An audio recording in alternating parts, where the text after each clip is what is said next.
that hurt. I'm dead.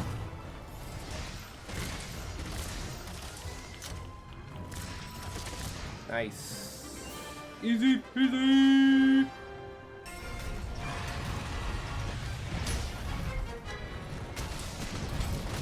Nice. Freaking smash his face. Yes! Perfect. Oh, and he's dead. We didn't do enough elemental damage.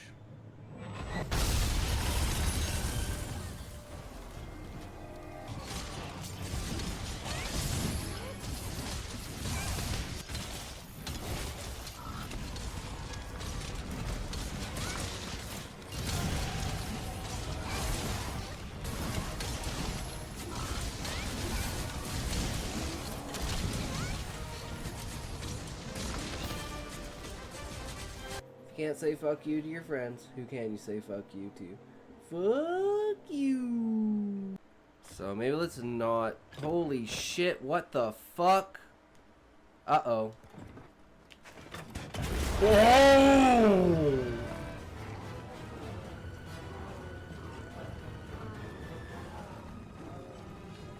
Wait, what the fuck? Holy fucking finally. Nice.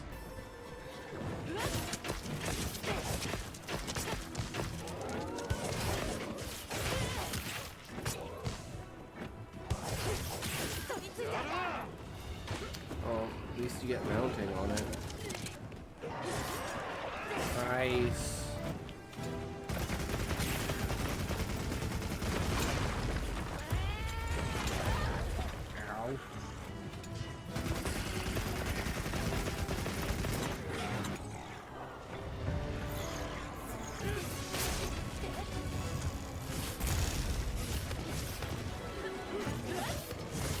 Nice.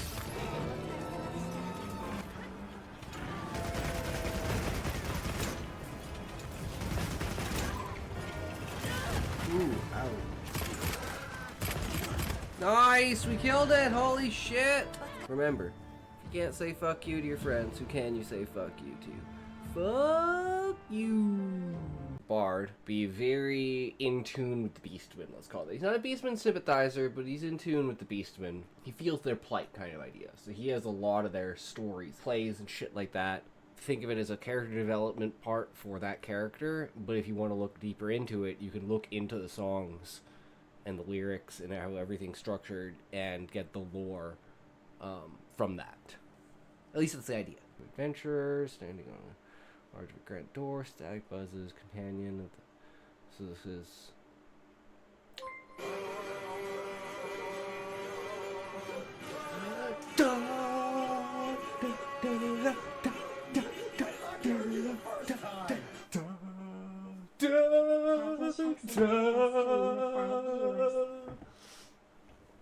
Welcome, welcome. Thank you for the raid. Catfish Hexen. Welcome, welcome. We are just going through the event list for the chapter to refine certain things.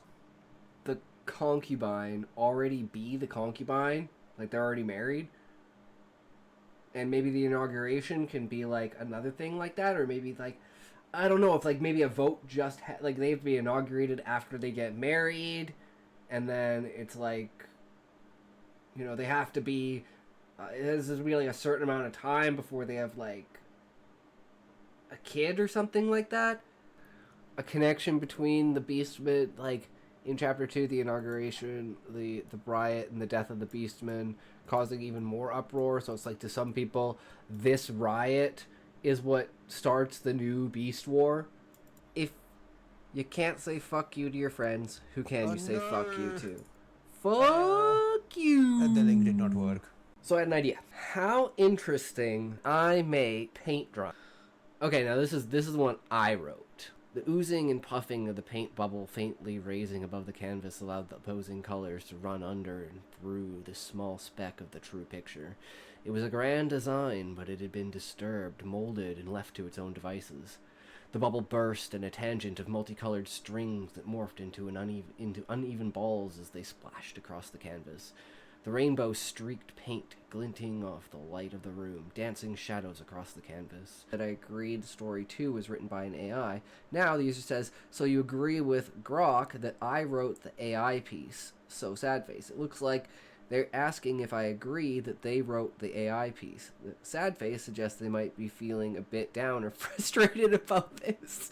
No, I'm frustrated at you because you think you're biased towards yourself, bitch. It's crucial to maintain a supportive tone while upholding the guidelines about not engaging with creation or alteration requests? Thank you, Grok. Emotional journey. The journey from nervousness to the shock of the test and the relief of acceptance into the team showcases a human understanding of emotional arcs.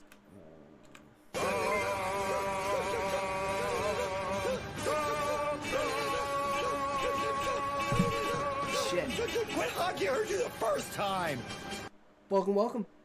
Thank you for the raid, Rowan. Much appreciated. Welcome, welcome.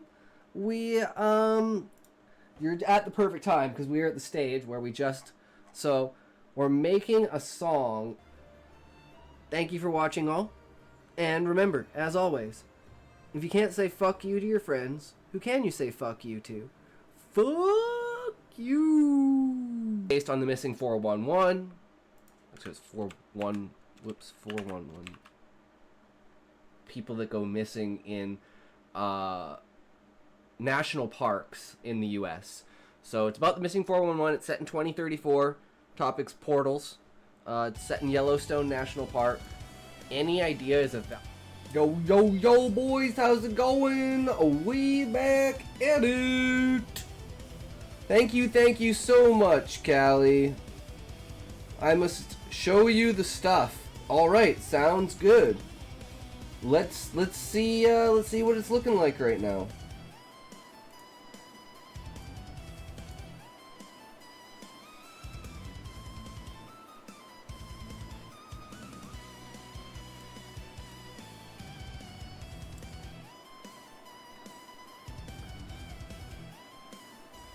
Check it out from here.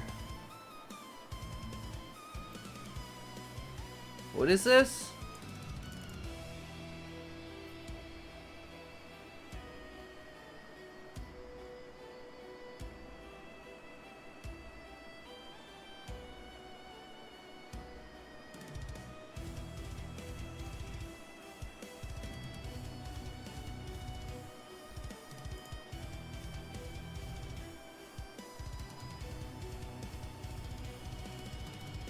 What am I doing, Callie? I'm confused.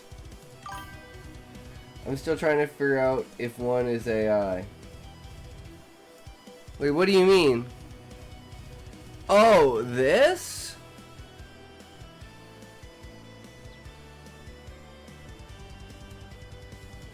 To show you the new blurb. Or this.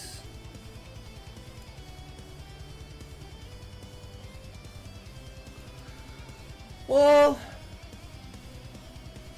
it's not necessarily romance, but it does have aspects of fuck you, Smokey. It does have aspects of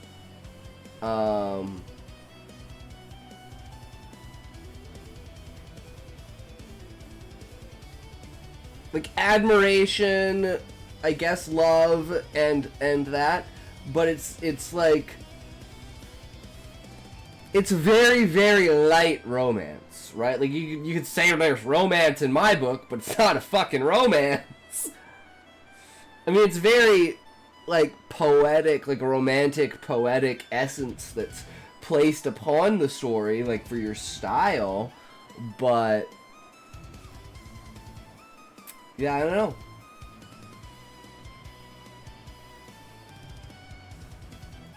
I thought you wanted to show me stuff you did with the Discord.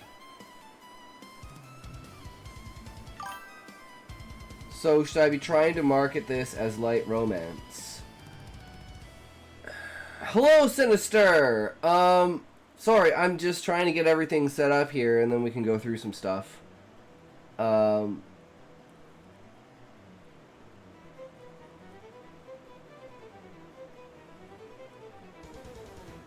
See, it's a double-edged sword, Callie. So people may be like, oh, this isn't romance, it doesn't have any spice in it.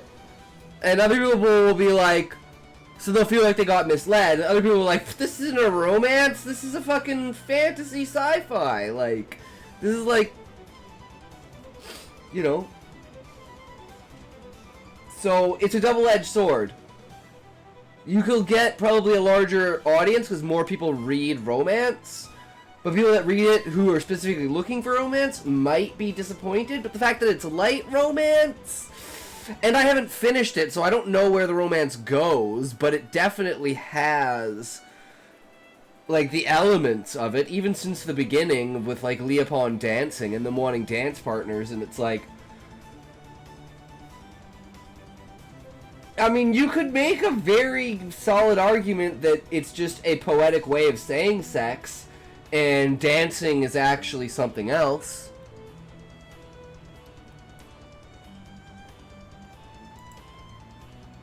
Like, it is truly, at the end of the day, up to someone's imagination, right? Can't tell you the end. I told Book the end, but she said she forgets easily. Yeah, I don't want to know the end. I want to know how this turns out. It's so good. It's so good!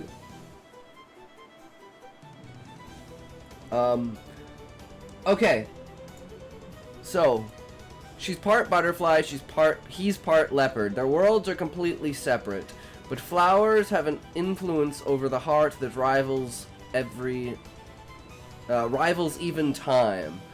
It's not love at first glance into each other's eyes, it's obsession over the first bite into a flower petal. Neither of them understand the feelings they have for each other except when they dance. And they dance with vertigo, a symptom that allows the big five to truly live in love. But how can either of these two dance with anyone before they've mastered themselves first? Leopold, the lion leopard, must overcome his fear of the shadows to learn he isn't alone in the dark. To realize his strength doesn't just come from a strong build or an intimidating aura. He must expand the bubble he has trapped himself in to include those whose lives he nearly ruined with his dreams of power. And Monica, a monarch butterfly, must juggle the dreams of her deceased father and realize that being a butterfly isn't about fluttering alone in the storm as the storm takes you with it, but dancing with vertigo with a partner. Letting the world know you aren't afraid to risk it all for a chance at love. They must master each other, or New York City will fall. Okay, that definitely makes it sound like more romantic than it is, but I think it still works, Callie. Because it's emphasizing, like, how subtle it is in the story, which I kind of like with that kind of contrast. So, I think it's very powerful.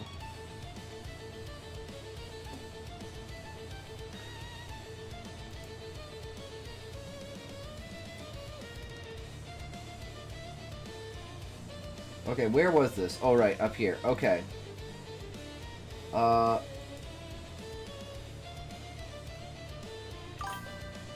Feel clever now? Well, you are clever. You're very clever, Callie. Okay, so we gotta help with this.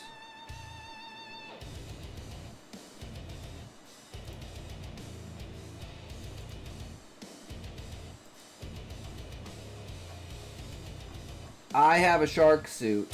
Have I ever told you the funny story? I wonder if I can find the clip of it.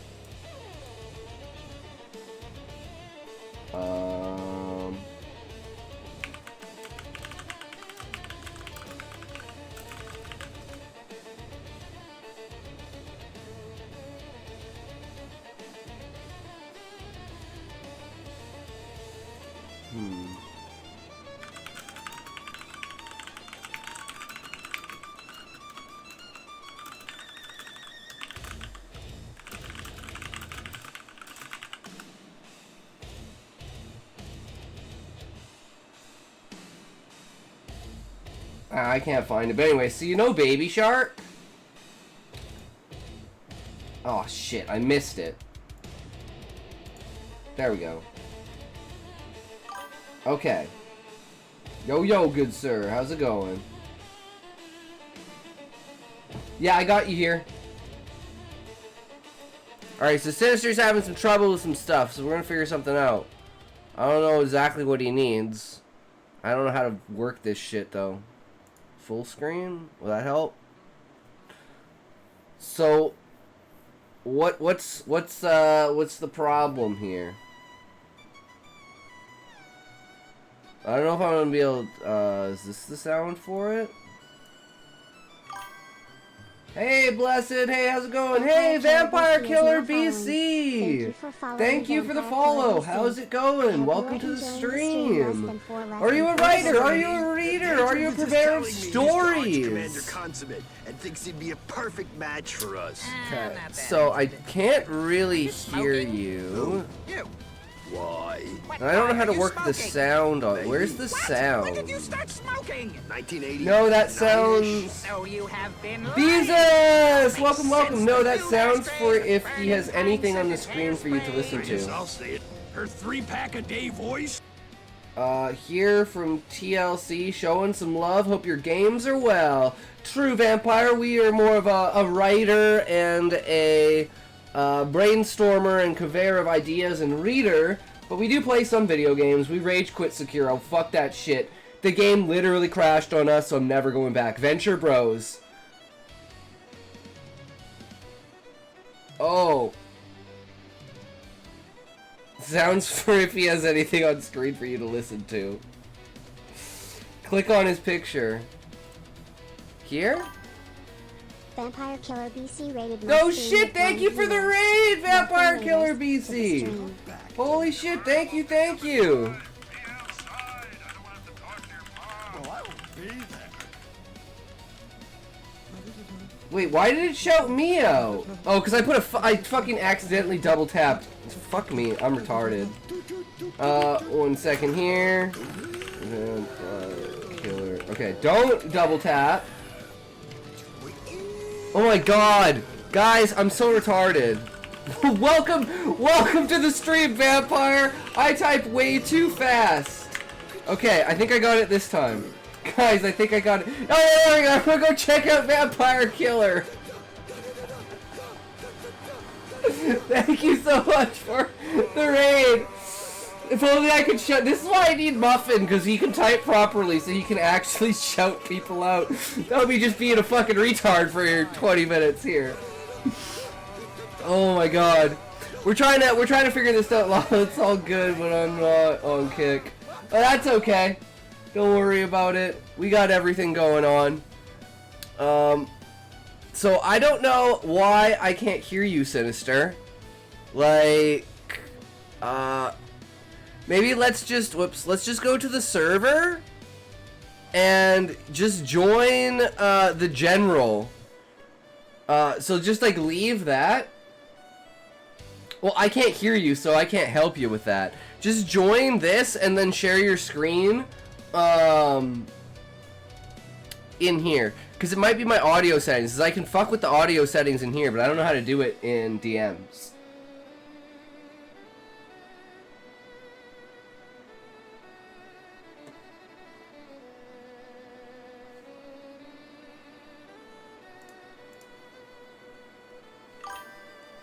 Bottom left, the cogwheel.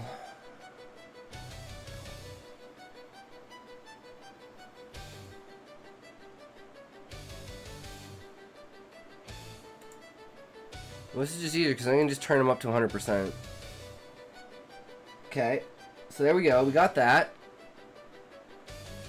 So are you streaming right now, Sinister? Should I bring up your stream and see if there's sound coming out of that? We're trying to help Sinister with his stream, guys.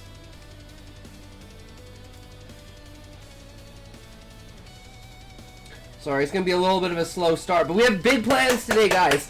We have big plans today. So I went through with the story, and I have a plan for basically self-brainstorming, self-identifying holes in your story and easy ways to develop underdeveloped ideas, or to see if your idea is underdeveloped.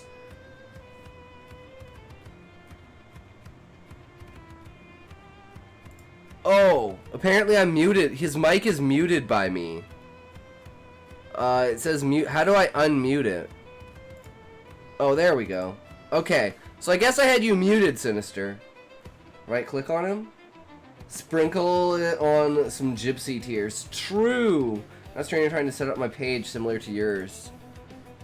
Not sure what you mean by that. You're gonna have to share your screen, Sinister. And I still can't really hear you.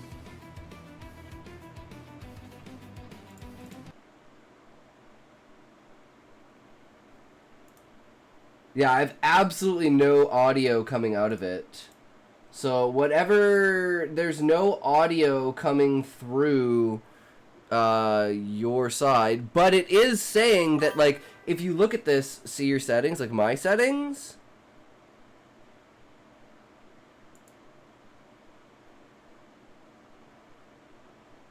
He's not server muted. The cogwheel. This. User settings.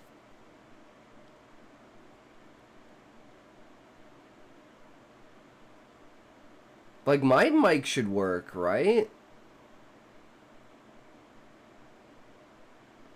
Yeah, see, it set it to my wireless controller. See what I mean, guys? It's fucking retarded. Why the fuck is my input and output device set to my fucking controller? It's the most retarded thing ever. But this is what I was talking about. This is why I can't hear him. Because for some reason, Discord thinks that my fucking PS4 controller is all of my shit.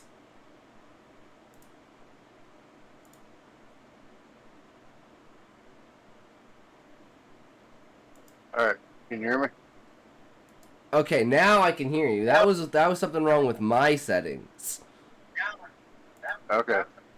Alright, so now that we got that figured out, here's what I'm trying to do. I have this new OBS that I downloaded.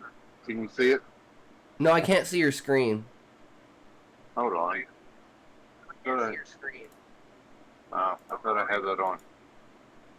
Hold on, no, I'm just retarded. There we go. There we go. Okay, so now you can see my screen? Yep. Yep. Alright, so here's what I got. I'm just trying to link it up to this, Streamlabs. Trying to change some things around here, and I don't necessarily know what I'm doing. And I see you've been doing pretty good on yours, so... Okay. All I see on your screen is... Do you have headphones? The reverberation for the sound is brutal.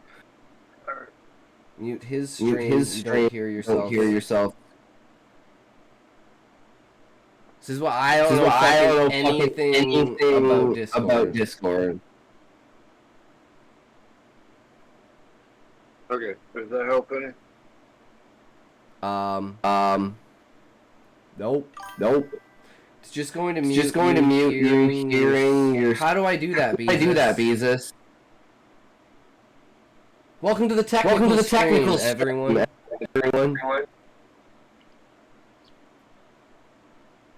Joku! Welcome! How's it going? How are you? The speaker icon. I see a... I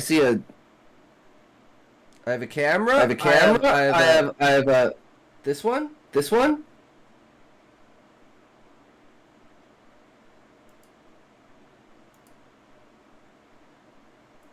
Wouldn't it be this? But now I'm muted.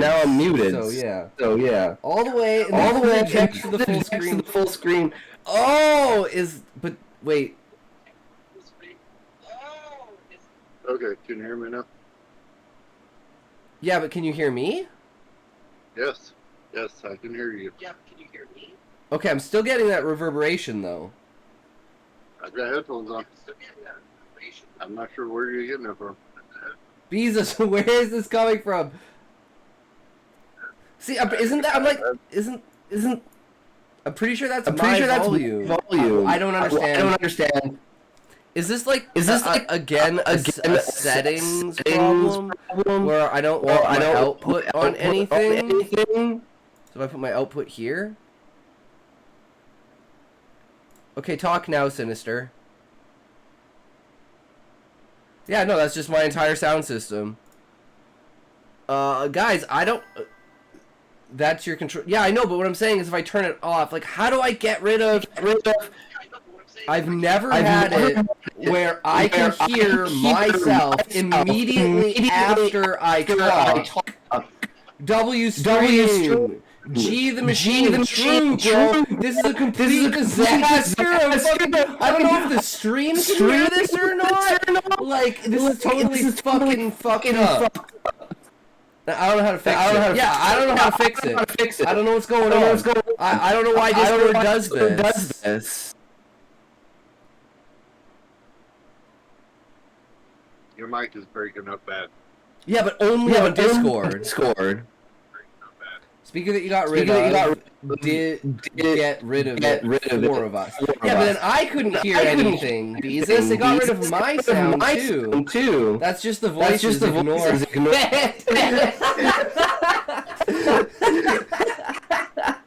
Of course, Goku. Okay, I don't know how to do this. It only gets rid of the stream sound. We gotta figure out where it's coming from. Sinister, do you have talk sound on while you're watching his stream or something? Your mic is breaking up bad. I cannot make out what you're saying. My mic is only doing that because of the reverb. I've got headphones on and I moved the camera away from the TV, so I don't. But is the camera making any noise? No, it's not. Guys, I don't understand. I've never had this happen before. The camera's not picking up any audio. Okay, just open up the stream.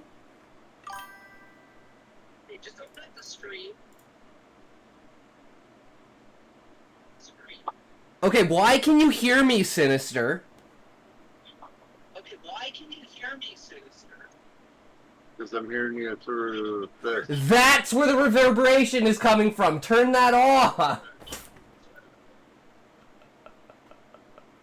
Because I muted Discord, and I'm like, how can you hear me if I'm muted on Discord? You are not muted. Can you hear me now? Yes, I can hear you. Okay, now there's another reverberation. Okay, you're still breaking up a little bit, but not much. Okay, can you hear me now? Okay, now talk. Yes, I can hear you.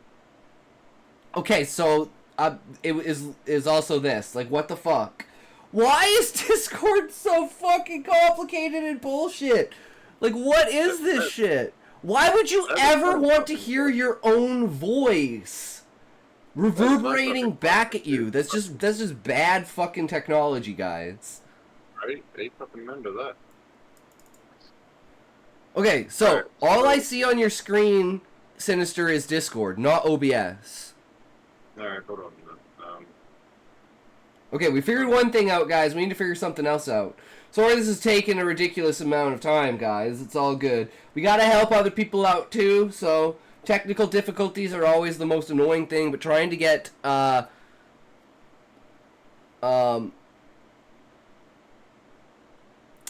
do applications, do entire screen. See how it says at the top, entire screen? Yeah, click entire screen. There. And then that way it'll bring up whatever's on your screen so I can see it. Alright, so here's what I'm trying to do. Okay, so here's this one. Okay. And then so here's Streamlabs. This is where I stream from, on a normal basis. So, but I've been hearing about everybody else talk about OBS and all that. And Because I saw somebody using this one, so I'm trying to figure out what I need to do. the thing is, there are two ways to do it. You can have Streamlabs with OBS, Okay. or you can have OBS with Streamlabs. The only difference is the layout that you see on the screen.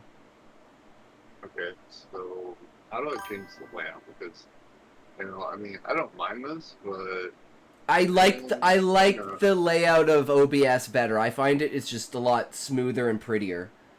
Just easier to work with. So this one or the one that I just had a... That one. That's OBS. That's the one I use. Fine.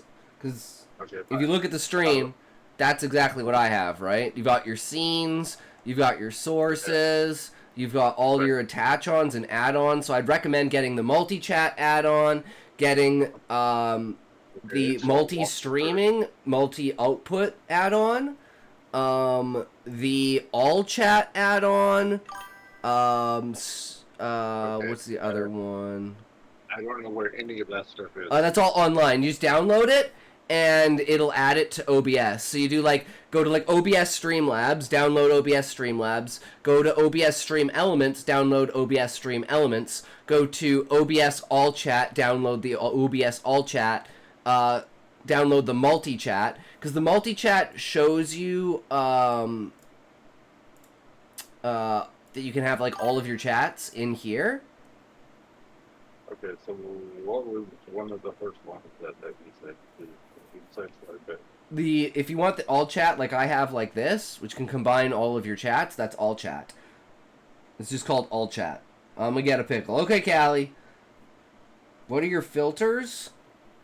I'm not sure what you mean by filters. I don't have any filters on, guys. We're not about the filters. Right. You got no filter. We are filterless. Yeah, and then you just want to get the all chat app. Right. I know, see where that's at. This is just all bullshit. Just keep scrolling down.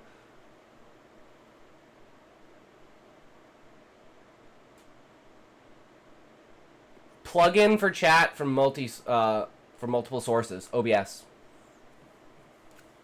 I don't know why it gives you so many search results that are ridiculous. Yeah, this is the form.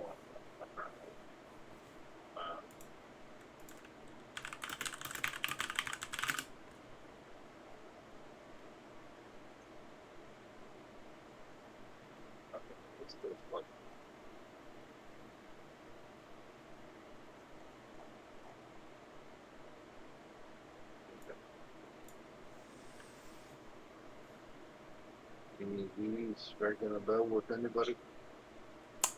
Look for multi-chat, multiple chats. It should be called multi-chat. Search bar. Go to the top and go to the search function. Here, maybe I can grab it.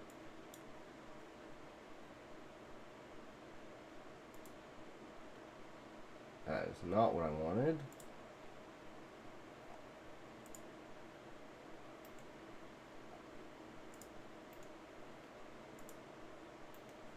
Like I said, it's been so long since I did this. Multi-stream chat.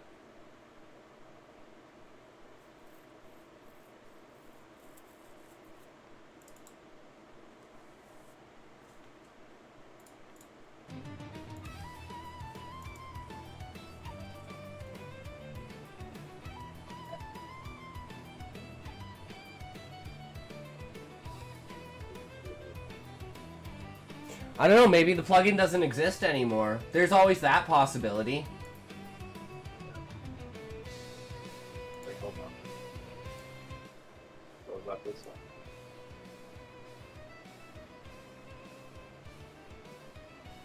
I think that's just generic plugins, but you can try and find it.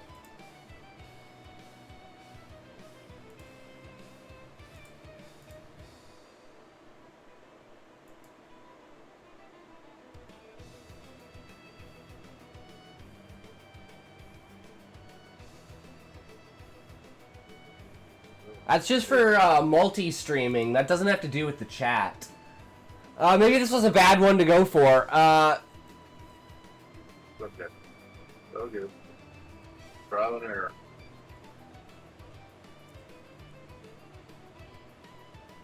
I mean... Yeah, I have absolutely no idea. I do not remember doing any of this. Because that was like one of the very first things I did like a year ago was the all chat and everything. So if you want to do everything else, all you need to do is just set up the scenes and the sources. Okay, so how do I get what done? Well, you click on your scenes, and you go, what is your scene going to be? So, like, name your scene. Like, what's the scene? Is it a starting soon screen? Is it just your face? Like, what scene is it? Like, you know, I've got the starting soon, the be right back, the overlay, the cam up. I have like full face cam. You know. Okay, so image, I guess. Well, what do you want it to be? Like that what is it supposed to be? Like, what's the scene supposed to be? I don't know, get some pictures downloaded. I guess I could. No. Like I'm saying, like the scenes are like what your OBS is showing on your stream. I don't know.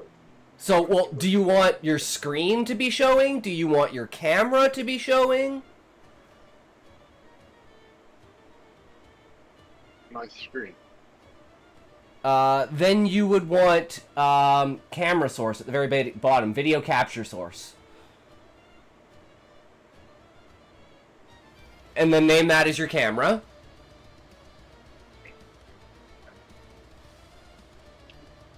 Guys, today is a complete tutorial day. And what's great about that is it's going to be later on is another tutorial too. So it might be a short day today, and maybe we'll just skip reacts and we'll just do this technical stuff. Wouldn't display the screen be display capture? Yes, Callie, but he wants to show his camera. That's why I wanted to know whether he wanted to show his screen or his camera. Now, if you want that scene to just be your camera, size the camera to the full size of the screen. Okay, but if I want to show like chats or whatever, how do I go about doing that?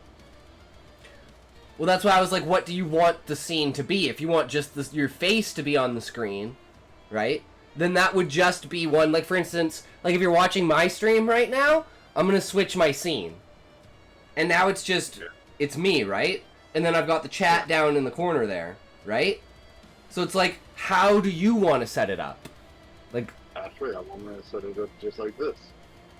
okay, so then you would need, like, because the thing that shows the chat on screen is a browser source from the chat add-on.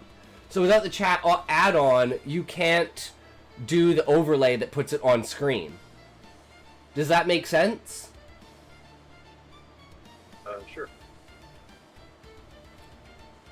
Okay, so now what should I have for like a background? This is very plain.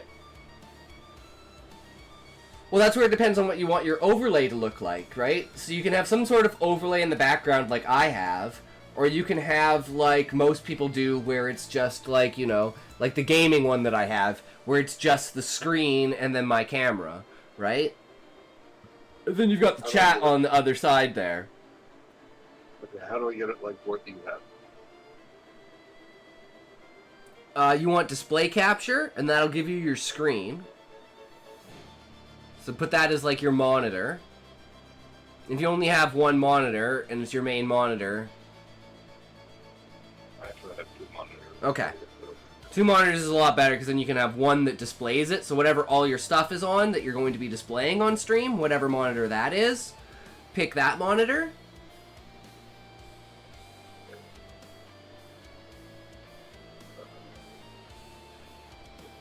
Probably just that one. Yeah, that one. Alright. And then you just size that to whatever you want. The order of the sources from top to bottom, if you want something on the bottom, you have to move it down. So like see in sources where it says where you've selected the monitor, like right beside scenes where it says your sources, click on monitor and drag that down to the bottom. Now everything else will be on top of it. So whatever you want on top, you want at the top. Whatever you want on the bottom, put on the bottom. So now if you move that up, your camera will be over top of it, not underneath it. So you can full screen it. Yeah, there you go. See? And then you can layer things over top of each other.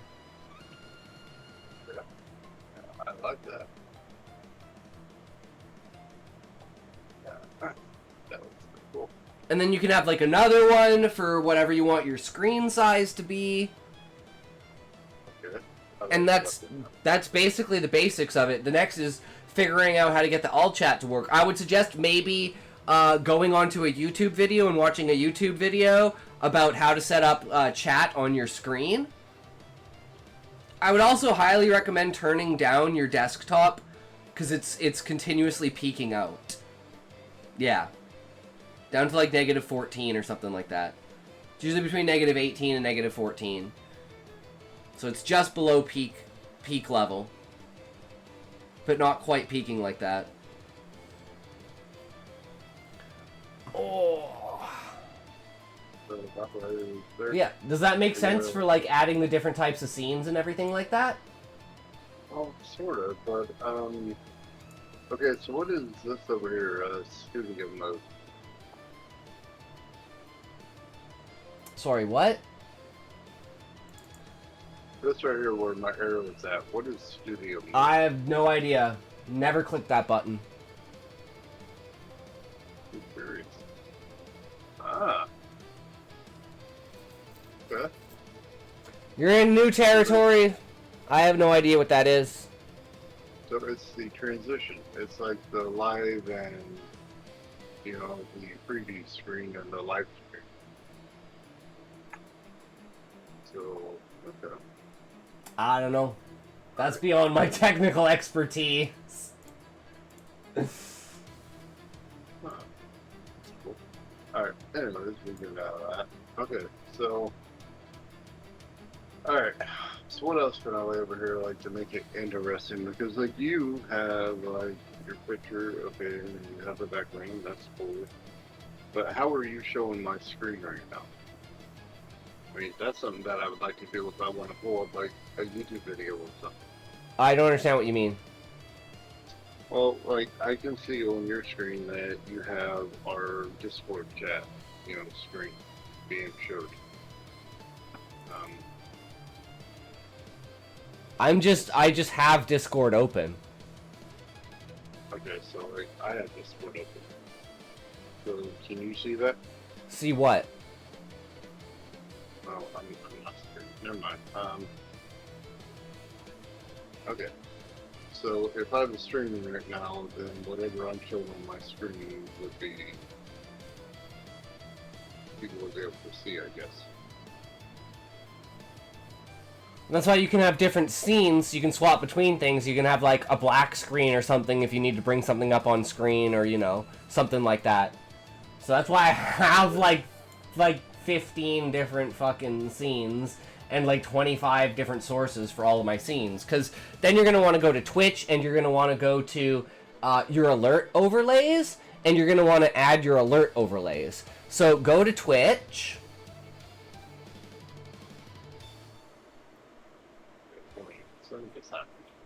You moved the stream chat.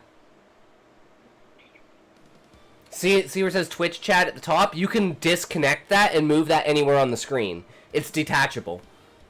Yeah, so click and hold that down, and then you can move that wherever you want. It was down, see where it says TikTok, where the chat is? It was on top of that ad. Okay, yeah. Alright, so something like shrink this? Or close it? Well, then you're just, that's because that's your stream chat. Your chat right now. I'm just gonna change my stream title so people know what the hell is going on.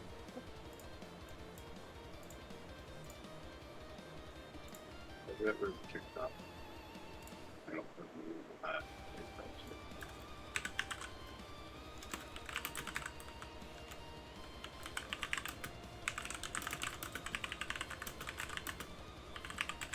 Where's gonna move this to?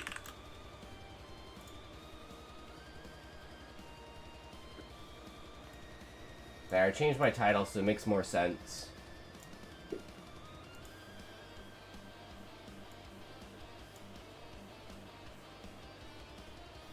Predicting failure. I do that every day before joining the stream chat, and it's never been wrong. True, Levi. Especially today. We were popping off at the beginning of the stream, and then everyone realized what the fuck was going on, and then everyone left. But hey, that's how it goes some days. I'd rather be helpful to someone than have like 2 extra people in here. And I appreciate your help, sir. No worries. So I know how annoying this shit can be. Yeah. Okay, so I moved Twitch chat over here. Okay, but what I'm gonna say is you're not even gonna use that. Like, that's not where you're gonna have your Twitch chat, because you don't want it inside of OBS. That's why you want the all chat thing, because that's your browser source that's going to show the chat on the screen. In anime succubus use lust. Hello, my fav streamer who is about to bust Okay, what grid. is this? Haha, bomb dropper, I love it. That's great. Like, I noticed on yours, you have stream elements. It says we're taking a quick ad break Yes. and all that. Stream Elements is what I use as my bot. That's my bot that does everything for me.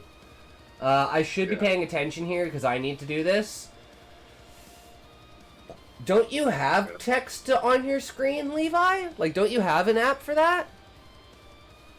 I don't. No, Levi. Oh, okay. Oh, yeah, I just outlooked and saw that Levi was in here. But, like, the first thing you're going to want to do is you're going to want to put the overlays. So go to twitch.com, go to your Twitch account.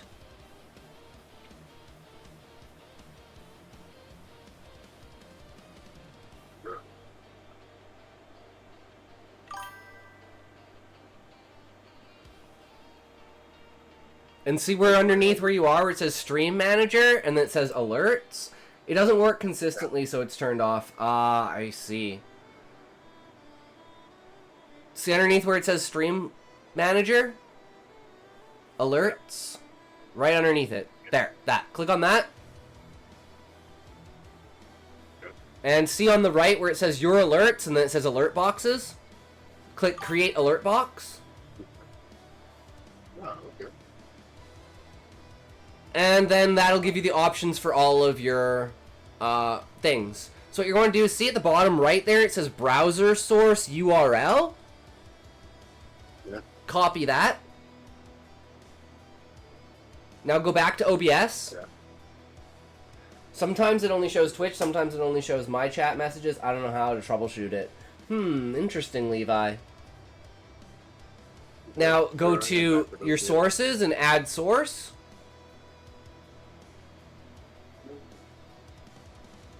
And now click browser. It's the 4th option down. Yeah. And name it Twitch Alerts.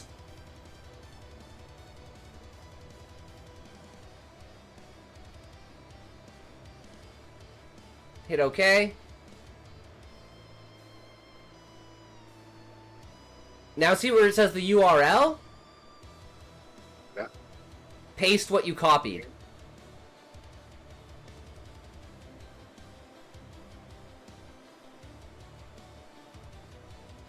Now do the width and height and change that to 1080 and 1920 so it's sized properly. Unless, no, you just click on it and like type it. Unless you want it to be a square. Let's check this out first and see what happens. You said 1920? Yeah. Because that's like the... That's like the vertical length. You know how like phones are? How they're like long? Yeah, see like that? So it's gonna be... And then you can size it to what you need. So it's gonna be like mine where it's like thin and long, right? Because you want the chat going down. You don't want it like wide across the screen. At least that's what I find. I find it easier to be compact in a nice small area so people aren't reading across the entire screen. Okay, so where's it? Just like you can make it smaller.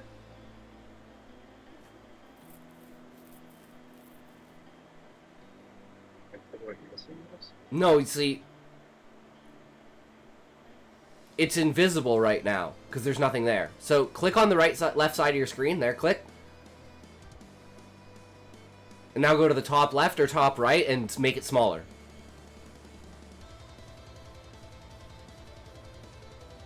And then resize it to your screen. So like I'd say a good place for it is like right underneath your cam.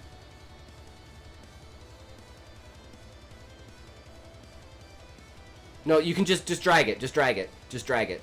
That's rotating it. Put the cursor inside. No, put the cursor inside of the box and then just drag it. There. And now make it smaller because it's going to be really big. So you want to like minimize it like as much as you can so you can resize it.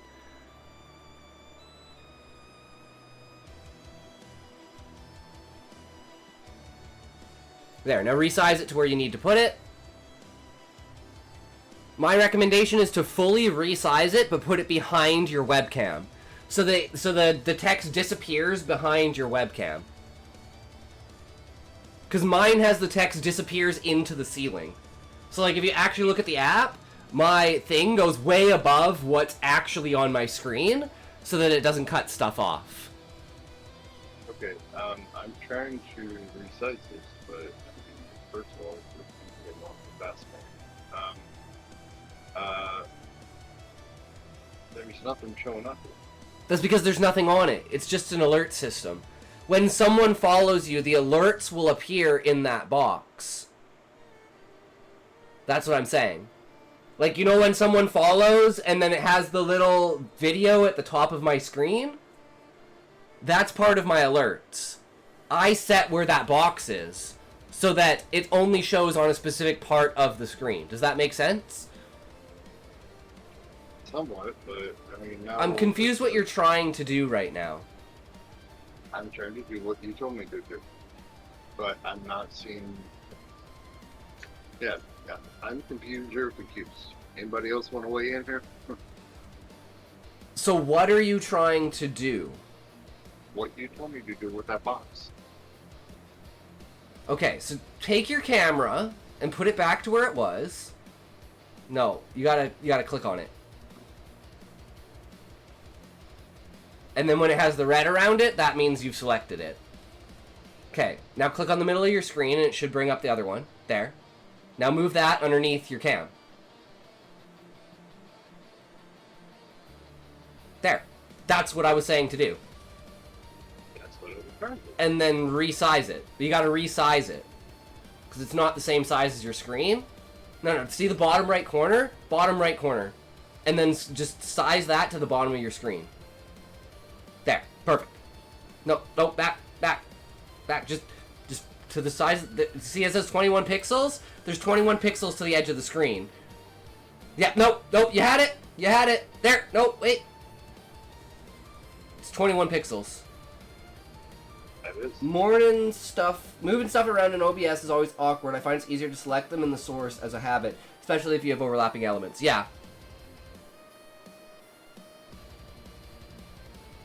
Yeah, that's 21 pixels right there. No, I mean you need to get rid of the 21 pixels. Like that's showing 21 pixels of the other stuff. You want to line it up directly with the blue outside. There, perfect. Right there. Boom, done. Okay. So we're good? Now, go to Twitch and have half the screen Twitch, half the screen OBS, and you're going to want to use the alerts to figure out where they are on your screen. You can just, like, shrink down the size of OBS. It doesn't need to be so wide. Yeah, I don't know why it's that wide. You can just grab the sides and just shrink it down. As small as it'll go.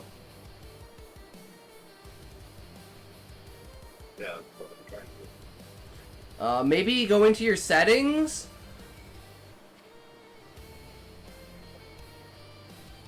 Like, see where it says File at the top? Yeah. Actually, go to where it says view. I think that might be your problem. Go to view. I'm not sure. Go to edit.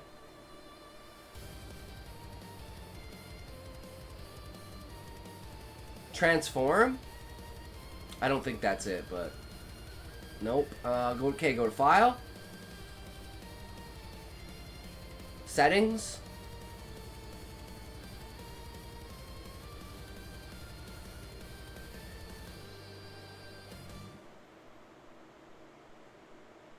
Appearance.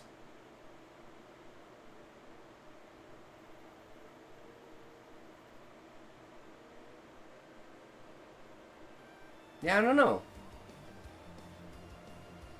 Alright.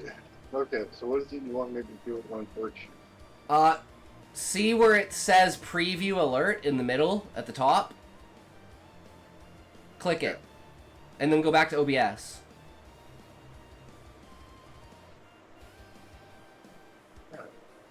That's good. So. Okay, back on OBS. It didn't play the alert. I did hear it, but hold on. Well, you probably heard it in the browser source. You didn't hear it in OBS.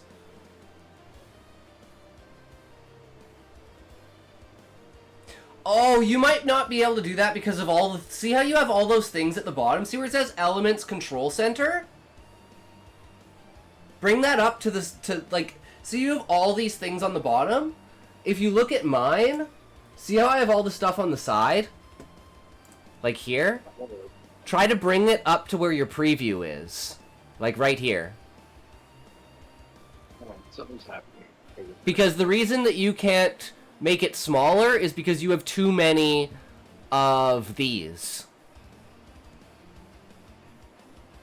Okay, so grab the Elements Control Center and then bring it where? Just up. Directly up. You can either stick it to the left or stick it to the right. No, like all the way over. It's got to attach to like the side of the screen. Like right there? No, like on OBS. So like, see where it says Stream Elements Multi-Chat underneath it? Yeah. There should be a way for it to link. Like if you look at mine, like look, when I pull this out, I just put it there. If I pull things out, I just put it there. Like if I want something here, I just... Can you not do that? There. But you want it like up here. See what I mean? Because if you have it down here, you can't make your thing any smaller. So yeah, guys, if you want to learn how to set up your OBS and become a streamer, hell yeah, brother, this is the perfect way to do it. I don't know why it's not good, like fading in to your screen. It should just like, you see how mine has these things that are like, it goes like that. It has like a docking attachment. Go to like docks and see if your docks are locked.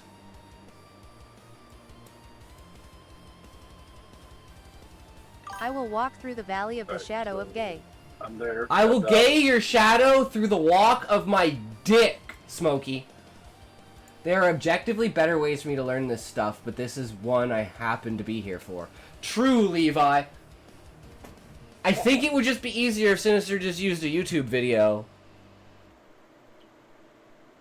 You've never seen me use a YouTube video. You would want to suggest that, I promise. Okay, so here's lock docs, full height docs, reset docs. Custom browser docs? Yeah, that one's good. Click on it. Whoa, true, Smokey. No, I don't know. I don't know why it won't, like, reattach to your screen. Try and bring it closer. Okay, maximize OBS. Like, not maximize it, but, like, see how you have it, like, super, super, thin? Make it tall. So make it as tall as it can go. Yeah. There you go. Now try and insert it in. There! See? It was the sizing of it. Now you want it to the side, but not in the middle. See how it's in the middle like that?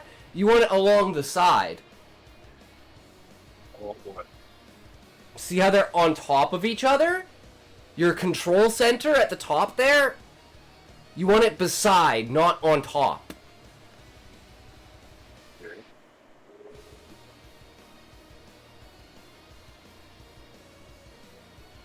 So take click click on the emptiness on the screen.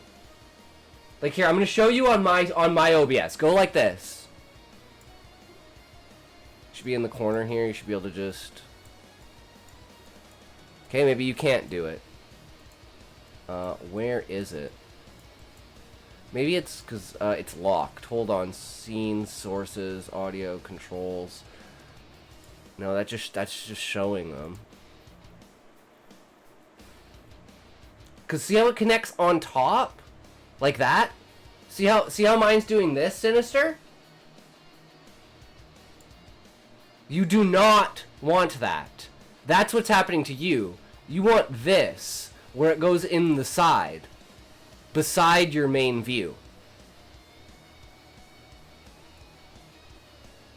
Like it is now, or... No, see how it's not attached? It's just floating out in limbo? No, see, that's on top. So maybe move it down into the corner, bottom right?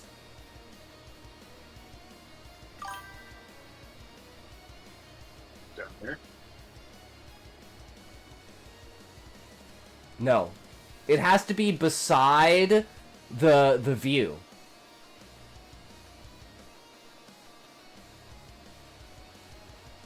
I don't know why it's not clicking in.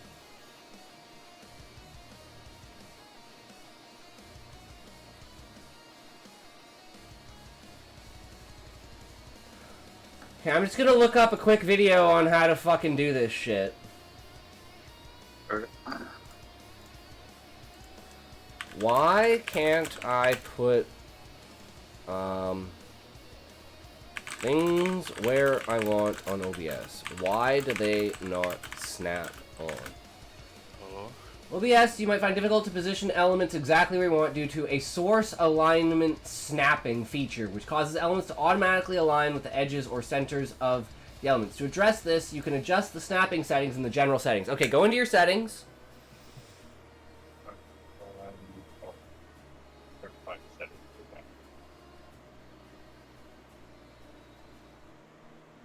Go to File. Settings.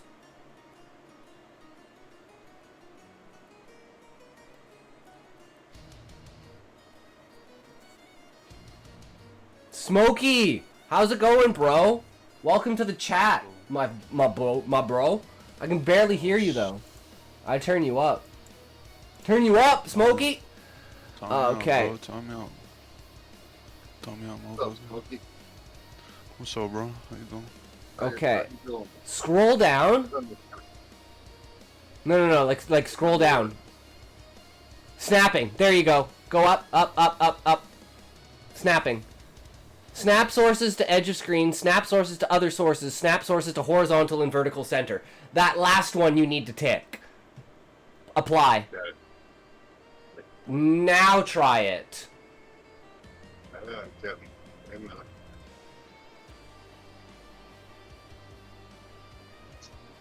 Very edge. You gotta put your cursor on the edge. Alright, hold on. I gotta also move my turn back over to it. Alright, now let's spread this. All the way over. Keep going. All the way to the edge. There! Boom! Right there. Okay, now take the stream elements that's underneath it and just drag it up and put it on top of it. Directly on top of it. Nope, on top of it. Not above it, on top of it. There, boom, right there. Perfect. Okay, now, see how your sources is so wide? See the bar there? Try and shorten that. Like this. This bar here. Shorten it as much as you can. Like, shorten everything as much as you can. Take everything and just shorten it. No, that's longing it. Shorten it. Shorten it. All the way over. All the way. All the way. No, keep going. Hold on. Yeah, hold on. There's a reason I'm doing it that way. Because look. No, you want everything small. Everything small. Jesus Christ. Okay. Next one. Don't need the scene transitions panel. I guess that's actually true. You don't need it. I just have it because I'm just used to it being there. It makes everything the perfect size. You can keep that one a little bit bigger for the sound purposes. But yeah, you can see at the top where it says docs? Yeah. Click on it. And see where it says scene transitions, third from the bottom? Click that. There. Now take your controls and try and squeeze your screen a lot smaller. Blondie BZ, welcome. How's it going? How are you? There you go. Now make it as thin as possible. As thin as possible. And it's just so much easier to work with. There you go. Perfect. Okay, I think that's about as and now it doesn't take up your entire screen. Alright, now we gotta figure out the Twitch alerts and why they're not working.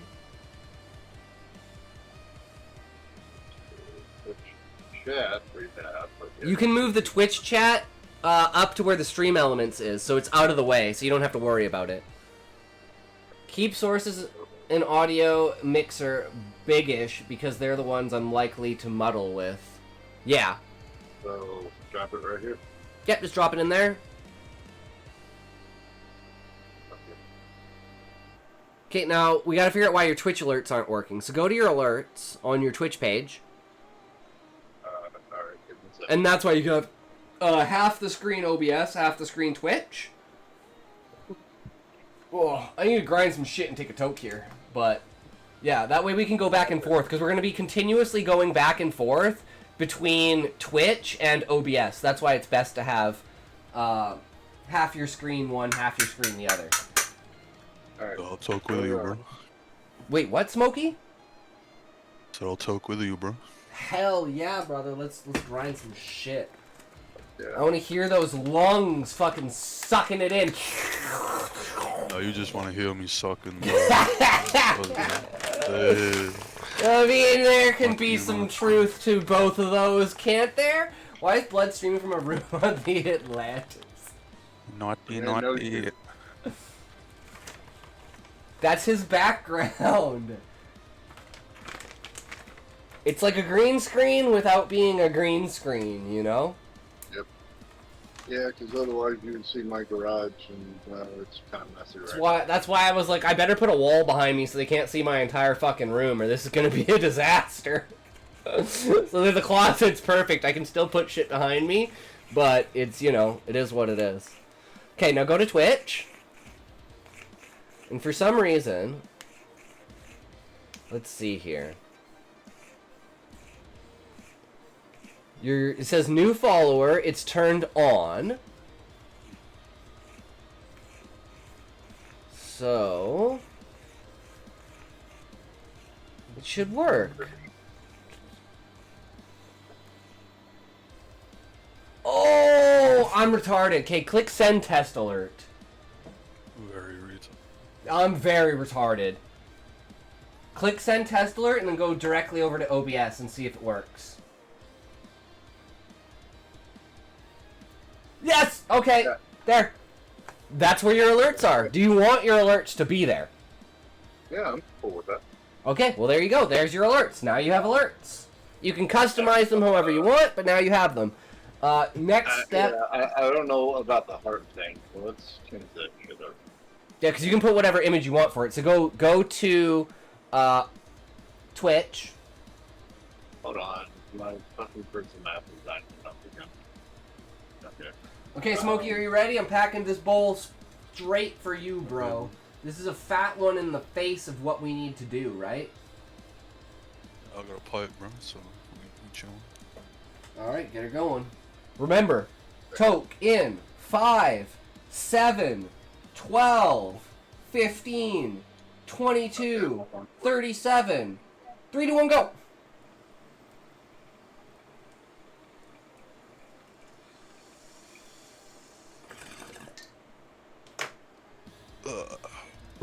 Cheers. We count like champions, brother. Oh. Alright, I'm back on Twitch now. So, see where it says layout?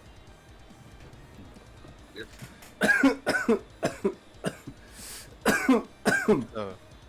Coffee, make me cough, you son of a bitch. Scroll down.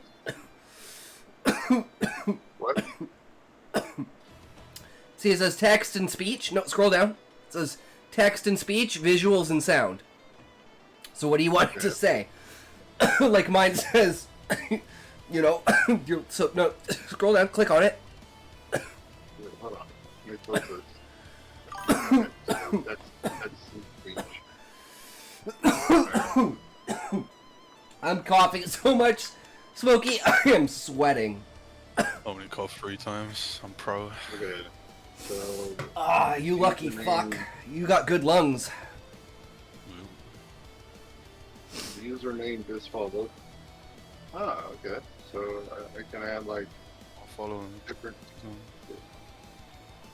Yep, you can put anything you want in there. And then, you know, so those are your alerts. And then you can go through all the alerts, set them up with whatever you want. Anything else you need, bro? Well, maybe. I need sucky, bro. Oh, no, sucky, $5. Yes. No, back too big. No, too big, too much. Sucky, please, bro. Sucky, $5. Alright, What is what is this guy's name? I'll follow him on Twitch. Wait, Smokey, did I hear you correctly? Wait. Smokey, did you just say, who is this guy? I'm gonna follow him on Twitch? I thought you didn't have a fucking Twitch account, bitch. I'm Sinister tonight, bro. It's I thought you Sinister. were- Sinister X Kings X79. Go follow the fucker. He needs like what? You need like would. 3 more? 3 more to hit 50? Last I saw, it's either Actually, 46 or already- 47. Tell me your name, look bro. here. Your Twitch Oh, name. look, Here, I'll post it in here. actually, if you look here, you'll see that I'm already at 50. Well, I'll be 51. I had 50 like 3 days ago. Shit, I'll take more. I actually changed my goal to 100, so.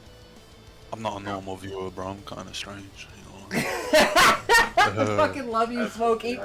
Fuck yeah, kinda strange, man. Truth, bro, you know.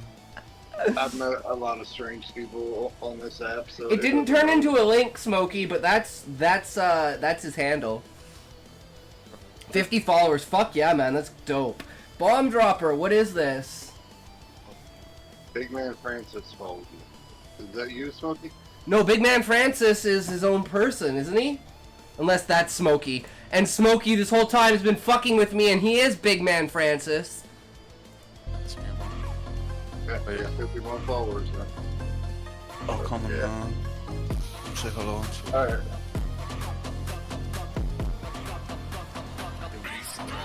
Okay, so now we need to go back to the alerts, right? You two Okay. recording?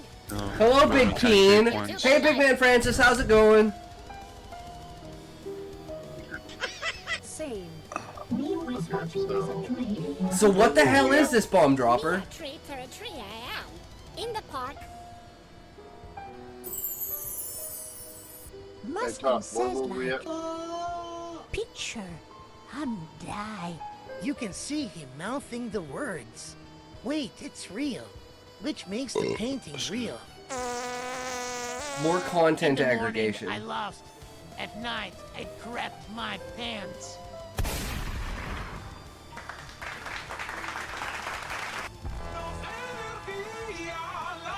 So we were in alerts, right?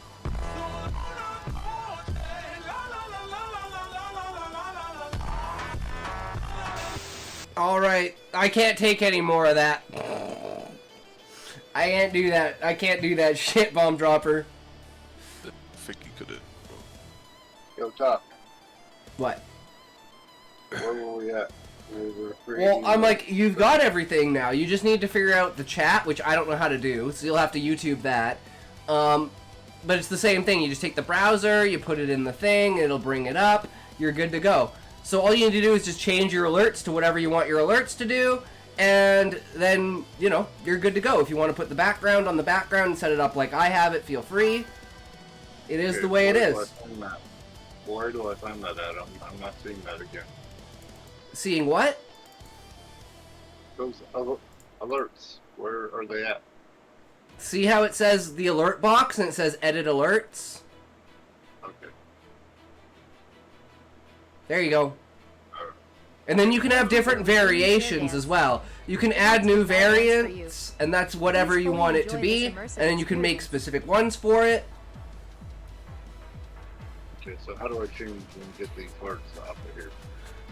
Visuals and sound. Visuals.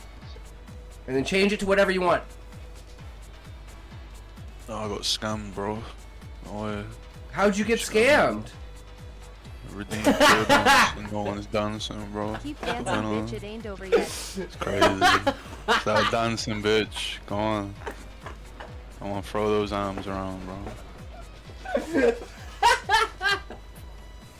I'm the worst fucking streamer ever, guys. I'm so fucking bad. You don't hear the music, motherfucker. I heard it and I was just confused by it. I was like, why is this playing? I'm just so brain dead with like trying to figure this shit out. You're the only chair dancer played today. I ain't got any points. Yeah, I'm scamming you out of all your points, bro. Good, you can rest now, You got babe. 800. Oh fuck. I'll give you an extra little bit there, Smokey. Because I ripped you off. Okay, extra 10k, bro. Yeah. Not points, dance, bitch! Let go down.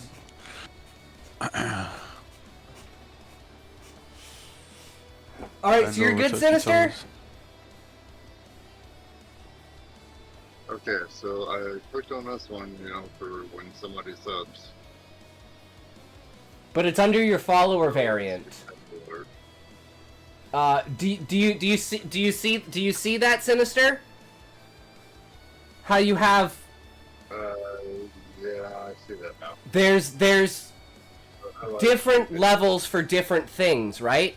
So if you want to change the subscriptions, you got to click on the subscriptions box. If you want to change the gift subscriptions, you got to click on the gift subscriptions box. Those are the alerts themselves. See, scroll down. Nope, go over again. Back to where your mouse was. Scroll down. And those are your things for subscriptions. Then you can either add or remove, and they're just different ones for different things. This is the same one. I swear to God. Where did it go?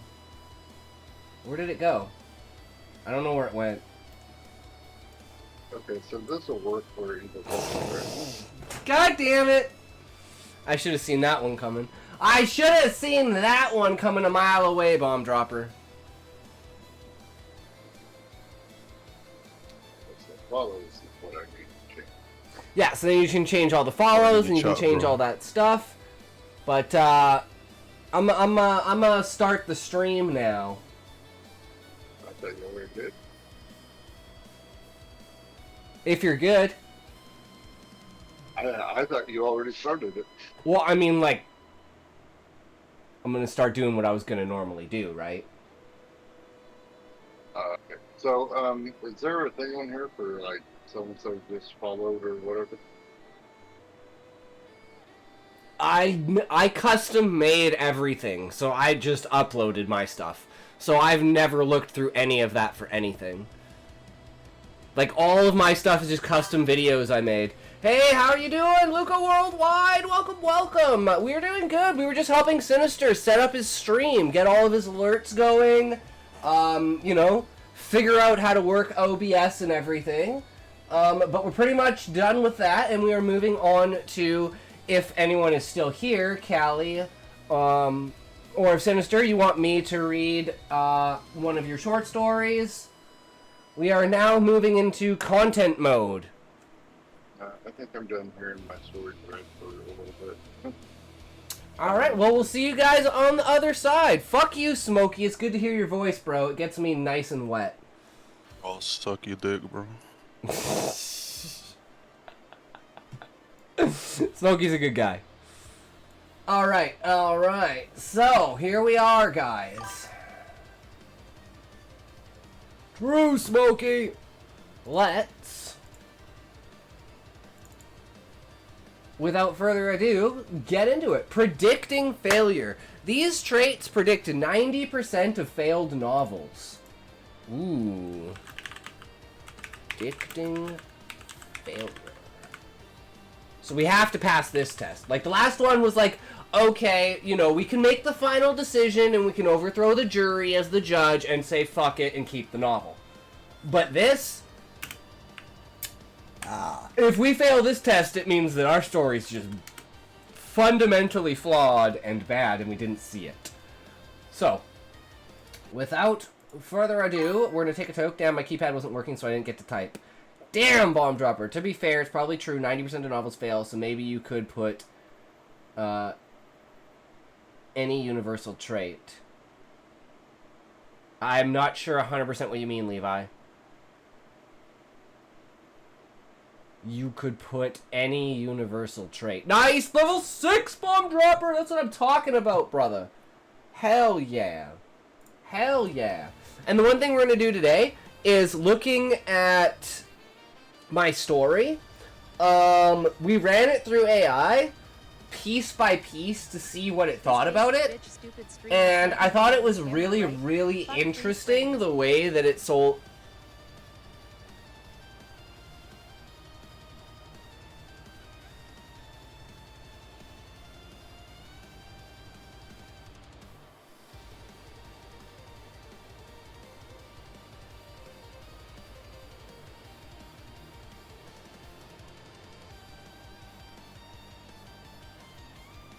Oh, there it goes. That's the So I was thinking we could do something like that, and we could just do an analysis of it as like, am I being punked? Yes, you're being punked, Luca Worldwide. That's one of the commands, freeze frame.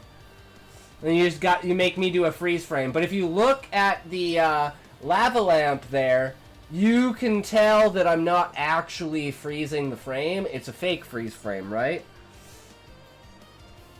I couldn't forget to do that. True. Okay. Because some people accuse me of just glitching out the camera, but no, man, you can tell. If you look at light reflections, yeah, because the music was still going. Well, the music isn't attached to it, but still. It's like, yeah. It's not necessarily freezing the stream, right?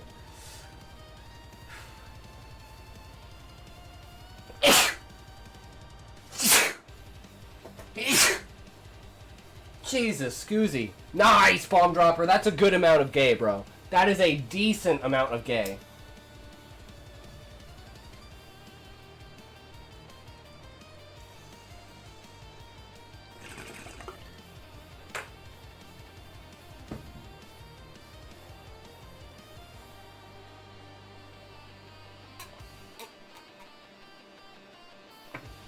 All right.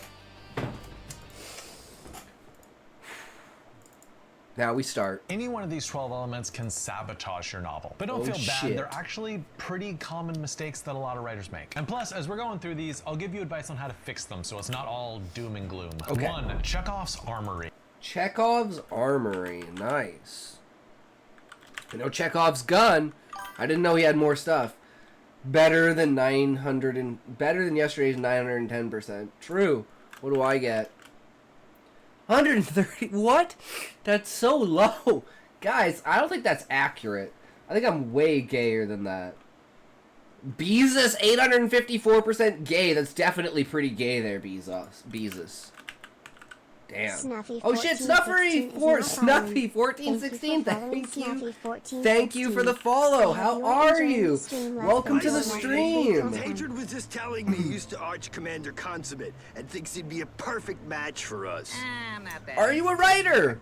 Are you a reader? Oh, Are you a purveyor of stories? I guess I can change the title back.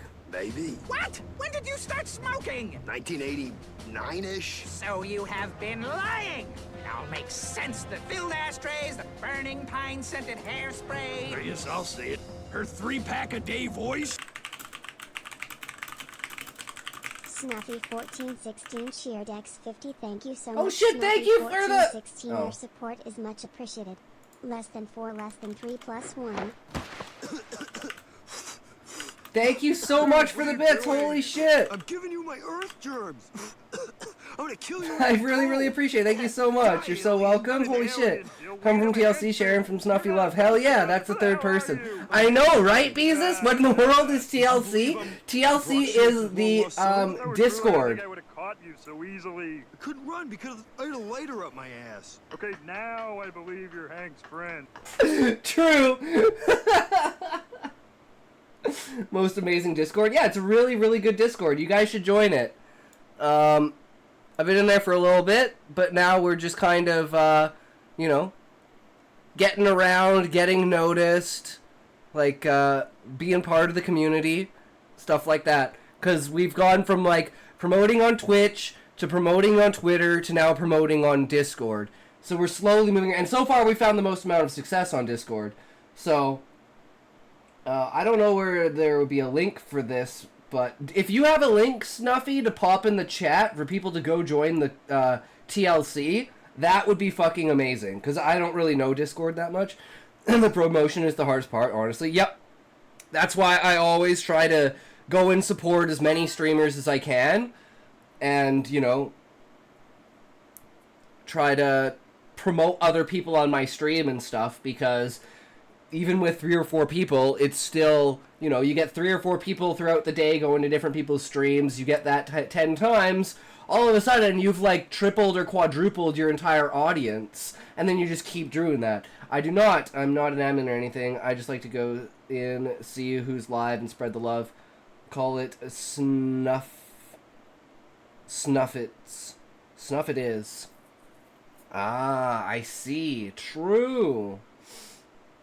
Let's see if I can...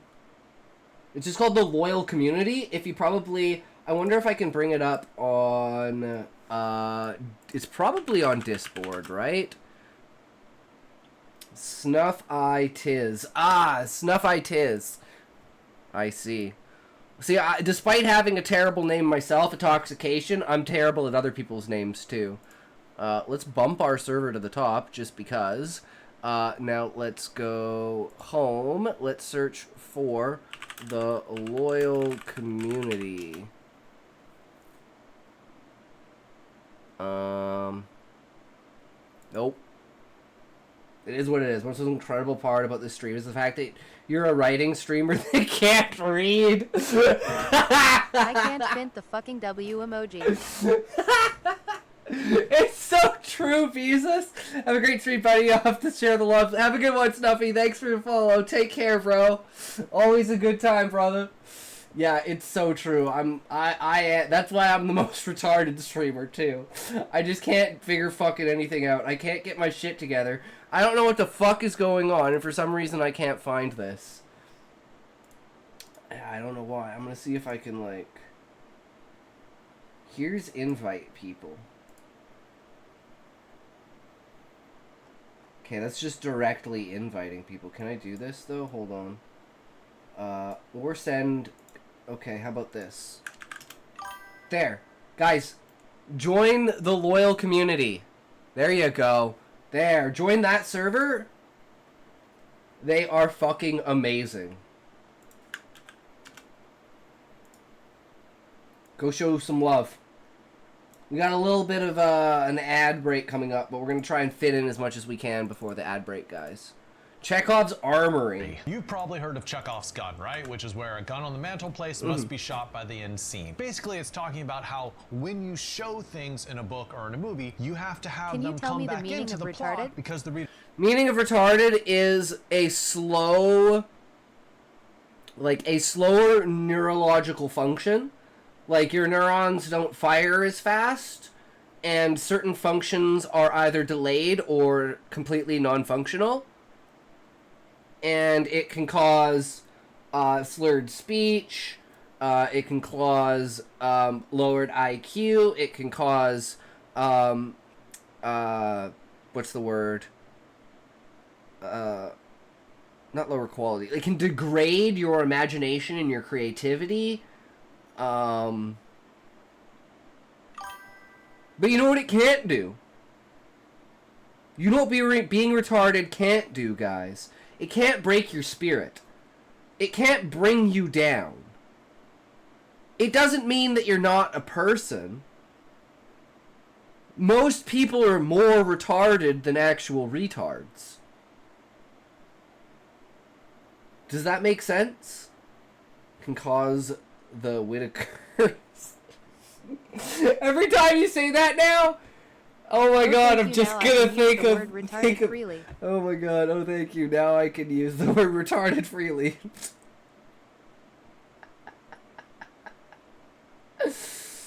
I don't think anyone can use it freely since the 90s. But I want to bring retard back because I think it's important for diversity to be able to make fun of. If you guys, this is how I think about like racism and hate and stuff. If you can't make fun of something, then it has special privileges. Humor is the ultimate path to... I think the use of the word depends on the content.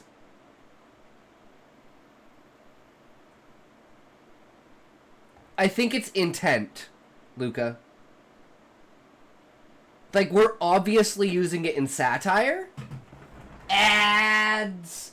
Perfect time for ads.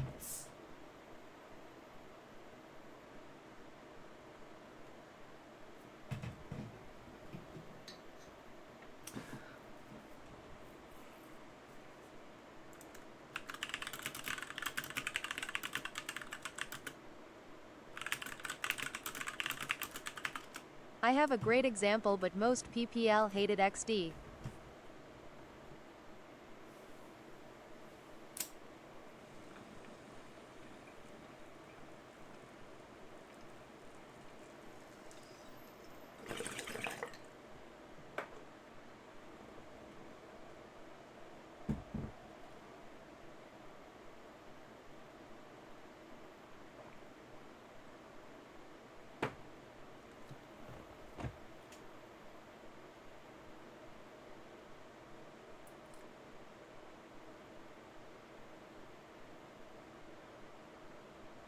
Just staring at that timer like, ads, get out of here. Get out of here. Get out of here. No one likes you. Go away. Get out. Get out. Gone. Bye. Ads. Bye. Bye, ads. Bye-bye, ads. Bye, ads. Bye. Bye-bye. Bye. See ya. See you next time, ads. Alright. Humor is good, but it depends on the person's intentions. That's the whole point, Luca. This is my example. Bye, Smokey. This is my example. In high school, we had a kid, and he had Down syndrome. And our school had like an entire like wing basically dedicated to like, you know, special needs kids. So the school was like super inclusive. It was super inclusive to the point that this guy was like part of like the cool kids. Like, he went to parties. Like, he was going hard, man. So fucking hard that he died.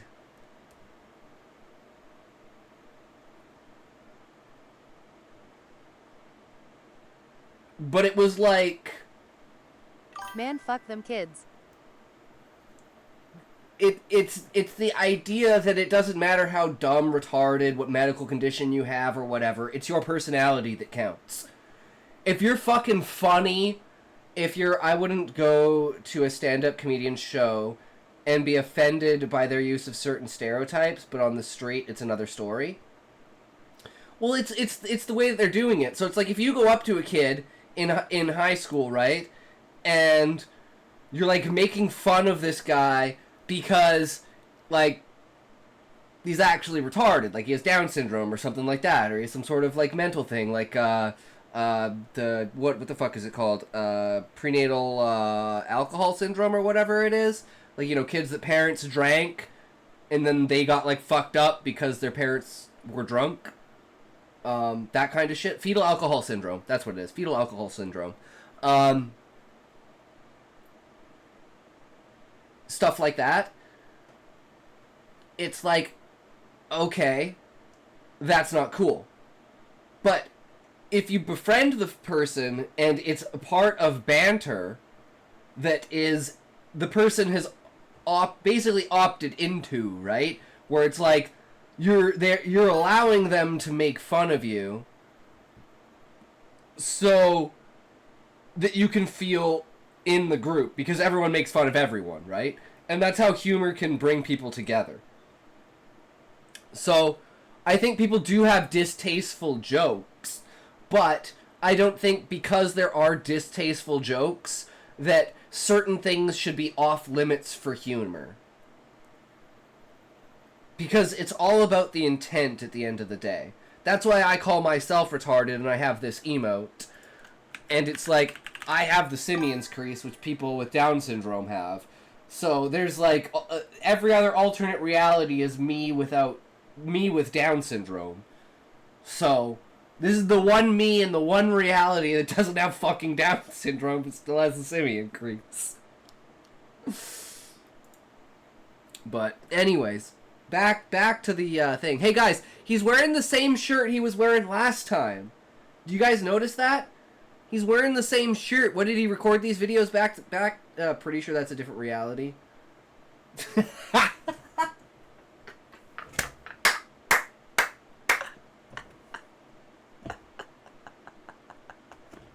I love that. I love that, Levi. That subtext is fucking amazing. Expect that. Chekhov's armory.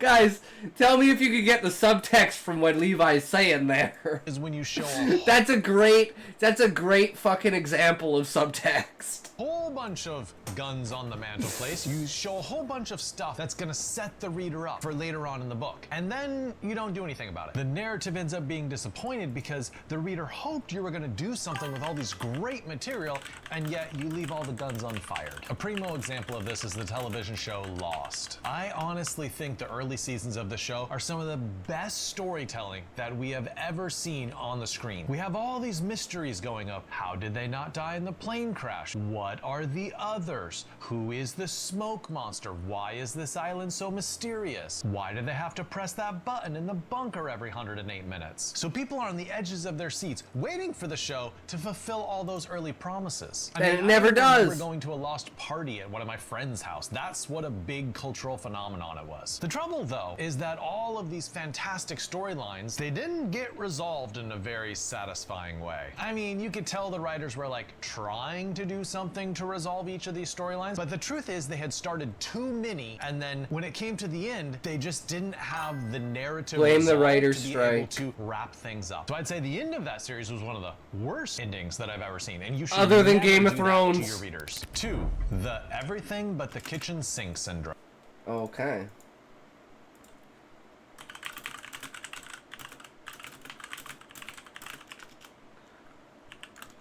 The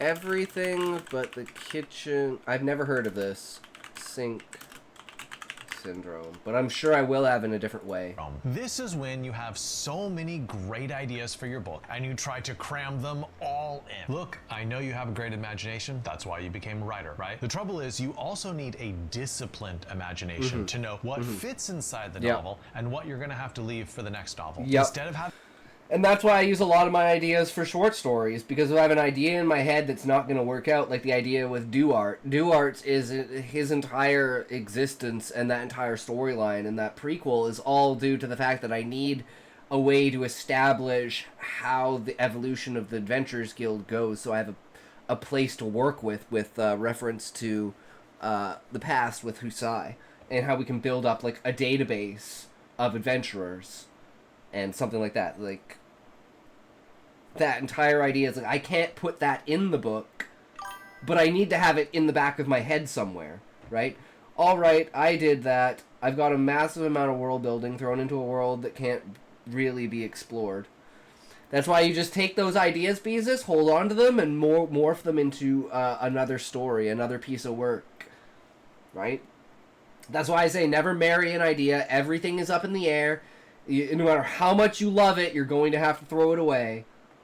It is what it is. But you don't have to throw it away. You just have to take it out of the story, put it up in here, and be like, okay, when we need it, we'll come back to it. Putting way too much into the story that can't be expressed and breaks between genres/themes.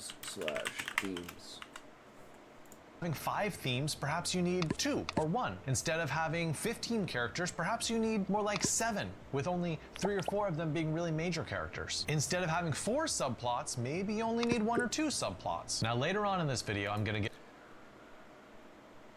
yeah, we got a lot going on in the book. But the main characters, like if we think about it, right? The 4 Warriors of Light, Husai, Varius, Gluttony, and like all of Husai's old party. So like all of Husai's old party all kind of fits under one roof. All the Warriors of Light with their guardians fit under one roof. Kind of all the beastmen and the antagonists, everything fit under that one roof. There is a lot.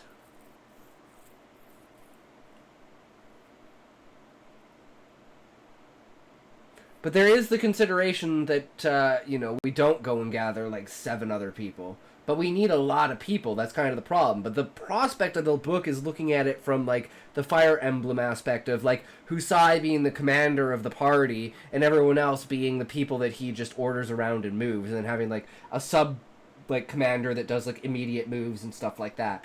So it's a lot like playing, like, a turn-based game while reading a book. That's the vibe that I wanna give with it. That's the unique touch that I want to put onto this book, is to make it read like a turn-based video game.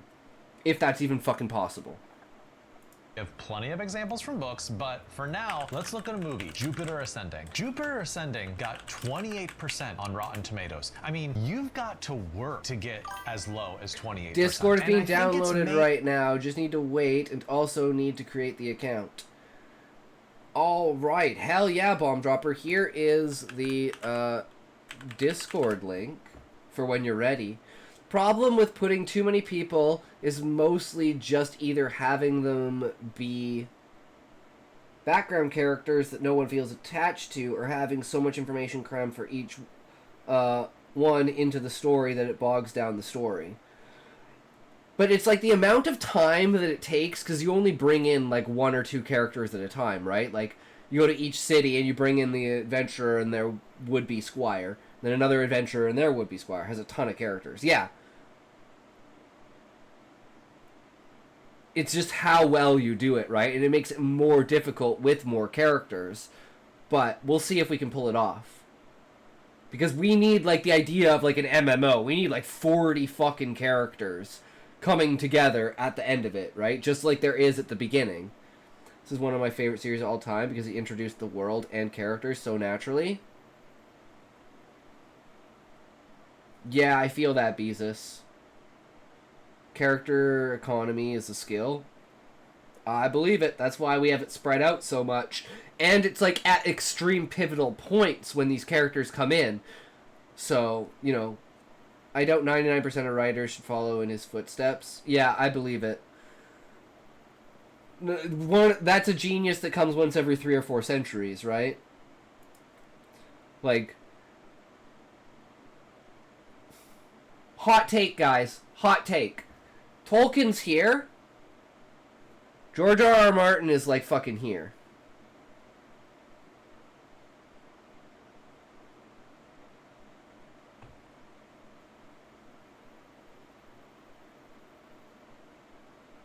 Everyone else, this is Tolkien, this is them.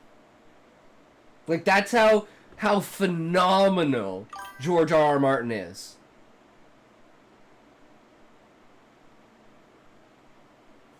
Feel like I hear more negative about George R.R. Martin? I don't know. I don't really hear anything. And you look at something like Dune and like Frank Herbert, and it's like, yeah, that's fantastic and stuff, but it's like, divisive. Like, do you mean it like as a person? Because I don't give a fuck what he's like as a person. Like, I don't care if he's a grumpy old piece of shit fuck asshole. I just want to read the books when they're done, if they're finished. I don't want to read them until they're done because I don't want the same thing to happen that happened with Dune. George is a phenomenal writer. People just complain mostly about him being a slow writer. And may not finish the book before he dies. Some people find his work overly cynical. I mean, I could definitely see that, Levi. It is supposed to be this extremely dark, fucked up world. And right off the bat, he immediately basically kills Hope by killing Ned. Like, I think the biggest symbol that Ned has in the story by dying is the death of Hope. That's what I truly believe, that the end of the book has to be everyone dies. The Night King wins, winter takes everything, the world freezes over. I feel that's the only way for it to end, but it just has to be done in a perfect way. Does that make sense? He's very willing to throw sexual exploitation into the story very often in vivid detail. Some say it's realistic for the setting, while others say it's needless to tackle it as often as he did. Oh, like the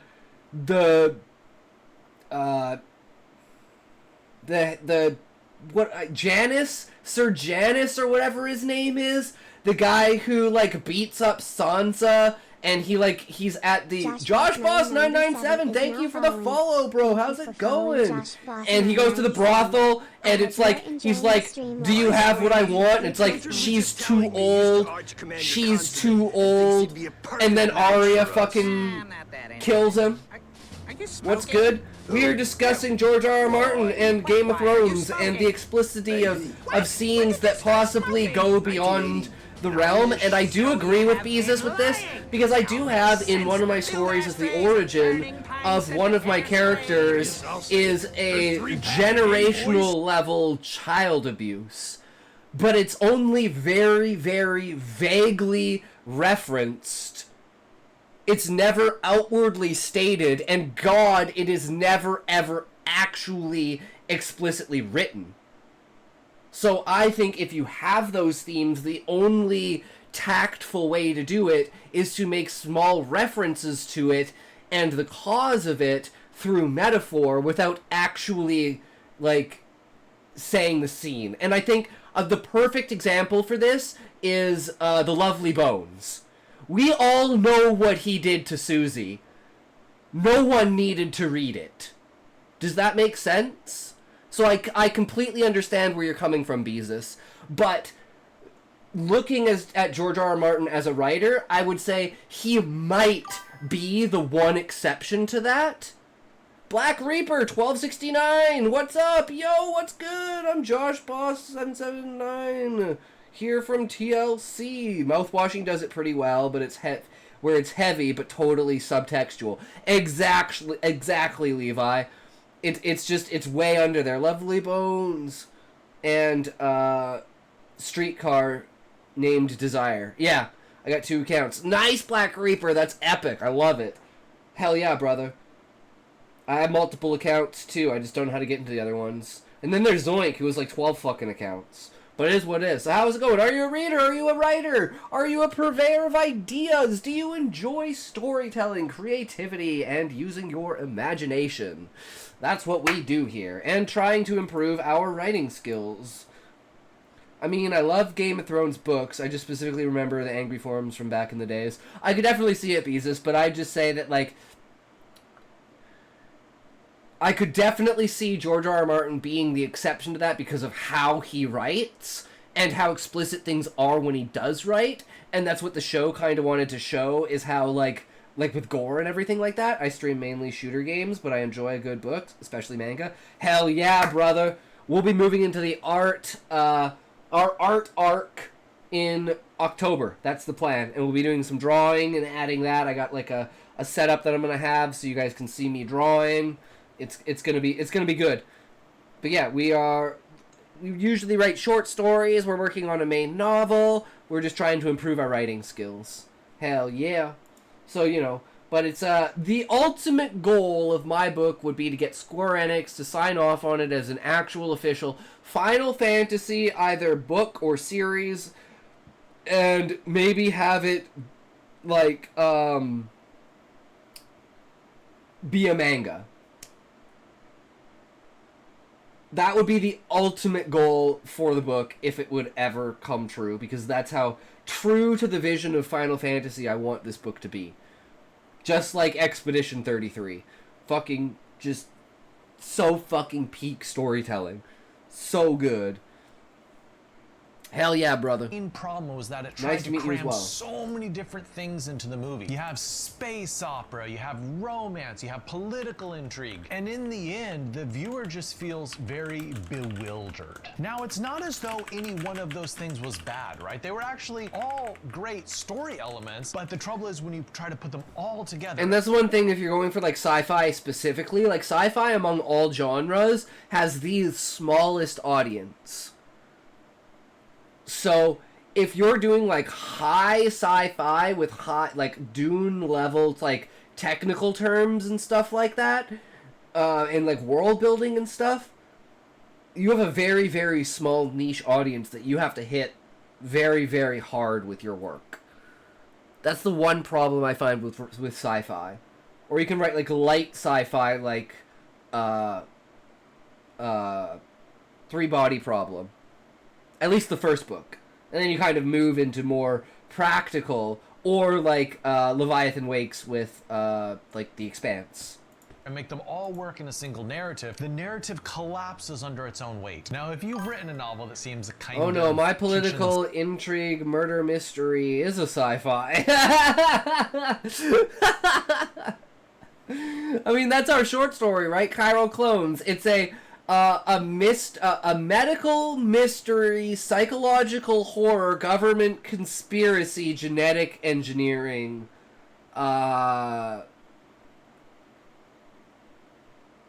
espionage, and like spy story. Sinky. I will say that's perfectly okay, right? A lot of rough drafts end up being kitchen sinky, and it takes a good revision process where you whittle away the things that don't belong, where you simplify. That's what gets your book to the publishable level. Number 3, world building vertigo. This is where you create such an... Okay, here we go. This one's probably where I hit. World building vertigo. Intricate fictional world of magic and social cultures and world building and languages that the reader tends to get lost. I mean, this is always the trouble in world. That's why I try to simplify everything as much as possible in the fact of language. Okay, well, even if there's multiple species, language is solved through consciousness. Magic is solved through consciousness. Understanding, communication, all solved through consciousness. What breaks reality and the main character is also related to consciousness. So consciousness is like the foundation that we build everything on top of.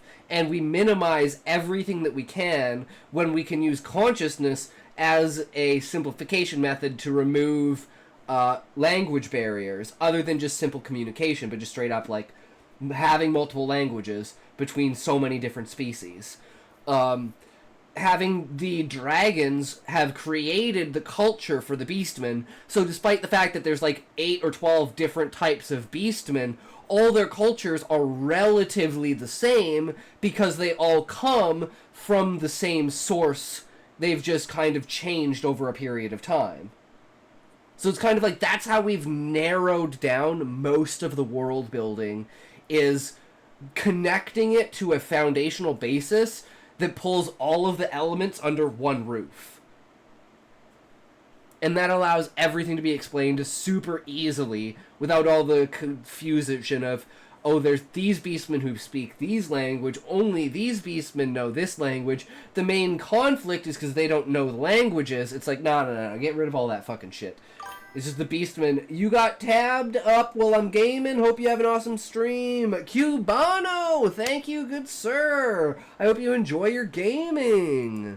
Hell yeah, brother. Give all of this information I appreciate so that the it. reader feels like they're stepping into this cool new universe, but at the same time, you can't overwhelm them, or else they're going to be like, where's the actual storyline? So a couple of examples on this. Some of you might have read Neil Stephenson's Snow Crash, and to be honest, overall, I think it's a fantastic book, right? It's a seminal book. It's imagination is just off the hook. But there's one part of that novel where he just starts going on and on and on and on about Sumerian languages. And when I got to that part of the book, I'm like, I think this needed a little heavy-handed editor. Just trim a bit of this back. I think he got so caught up in the world building that he forgot to keep the pacing rapid. There's a section in Moby Dick where Melville just drones on a bit long about the size of whale brains and phrenology, which is where you can like interpret personality based on the shape of a skull. Diving a little too deep, Melville. Haha, pun intended. No, but seriously, I think. Hey there, Intoxication Buddy. Hey, Red Cauldron. How's it going, bro? How's it going today? It's going great, brother. We are doing reacts to basically reasons why your books fail if you don't have these things. And figuring out if we can keep up and pass this test of does our book fall under these categories, and how can we fix them if they are there. Thank you for the follow, good sir. Never met a phrenologist nerd who wasn't weirdly intelligent. Oh, okay. Yes, we do writing and reading. So if you enjoy storytelling, creativity, and just all around, you know, imagination and coming up with, you know, even just the simplest, stupidest stuff. Anything from writing to screenplay to movies to animations, you know, whatever you could consider a story. Life stories, whatever it is. We take all the experience we can get and we look at all the perspectives we can.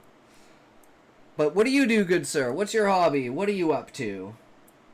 How did you find us? I'm guessing it was through the TLC Discord. That seems to be where everyone's coming from. We seem to be popping off there, which is great. I'm like, holy shit, fuck yeah. Promotion seems to be working, guys. I'm terrible at it, but apparently we're getting somewhere. So exposure is key. Yeah, I discovered you on TLC. Hell yeah, that's super dope. I've been trying to expand my parameters of promoting to see, you know, what people think. Because I feel the content is now at a point where I'm not, you know, what do you call a nervous wreck? I can actually articulate what's going on. I've got all my shit set up. We've got the stream structured, you know. So I feel that now exposing people to it, they're not going to be like, what the fuck is this shit? I'm getting the fuck out of here. Peace, bye. You know what I mean? Research and forgot about the storyline. That said, I actually love Moby Dick. Or another example, Dune. I think everyone would agree that the first book of Dune is just an absolute masterpiece. It's but then it gets so fucking harsh. Book 4, book 5. Yeah. It gets bogged down in an enormous amount of like political and religious backstory. Yeah. The political and religious systems are so complex that I've had a lot of people tell me like, oh, I hated the rest of the series. Just read the first book. Oh, I absolutely loved especially like the machine wars, the whole anti-AI and everything like that. Like, I love that shit. But it takes a very niche audience to want to have a world like that, and I have to have the understanding that just because I want to build a world like that, that is not what the audience necessarily wants. So that's why it's like, this is what's in my head, this will be what's in the book. And then if you want to read between the lines and find all of the stuff, you can go back and look at all of the backstory and everything behind it. So it's kind of like the idea of having the Silmarillion slipped in between the pages of The Lord of the Rings, instead of the heavy descriptions that Tolkien goes into with, like, physical locations of places and stuff like that. World building is to give the reader enough information that they can follow and track with the adventures of your protagonist, and also enough that they feel like they are immersed in a world that feels completely foreign than their own. Yeah, because one of the main problems people do is they want to put everything in, but what truly makes a world feel alive is the same thing. Like, this kind of applies to a lot of things. Like, I hate how people just usually apply it to, like, magic systems, and the idea that the limitations of your magic system show more about your magic system than what it can do. And I think that philosophy should be applied to basically, like, everything. Where it's like, whatever the foundational basis of it is, should be what you're essentially building off of. So if you have something like a political system, you could think of it in the same way of, well, we're going to go into the ads in a sec here. But if you're going to create a world that incorporates the feeling of being alive, things that are outside of the scope and outside of the range of the character, such as, for instance, like if you look at a real person, how many people have really traveled the entire world? How many people know things about different cultures and stuff like that? And how much of that is a cultural relevance to the culture that they're in because of connected cultures and stuff like that, right? So there's like this whole workaround you can do with this premise of the limitations of something equal its, like, equal its definition more than what it can do. So far-off vistas that no one ever visits, that people believe are there, imaginary places in the world that people think exist but that don't. Like for instance, think about the real world. Think about, like, the Hollow Earth theory and, like, Admiral Byrd, Journey to the Center of the Earth, and stuff like that. How there's so much lore, even in our own reality, around the Earth itself. The Hollow Moon theory, everything about the moon and everything like that. Like, all these things that go beyond the scope of just your everyday life and their imaginings. Ads! Fucking ads. Fucking goddamn ads! What?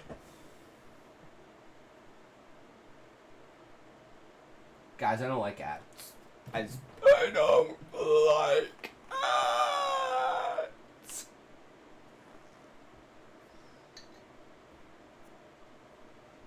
They ruined the flow, bro. They get it down in the snow. I'm still here, though. Oh, thank you, thank you. I always feel like talking to myself. But that's kind of like one of the main things you have to, like, probably most likely get used to, that I find was the very first thing that I did as a streamer.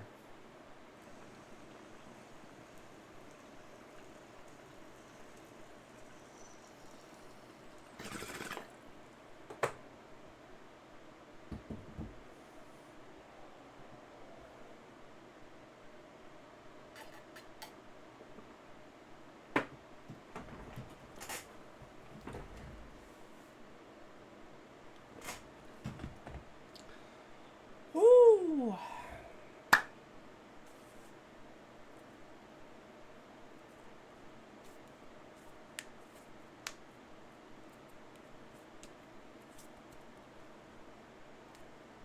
Alright, we are back.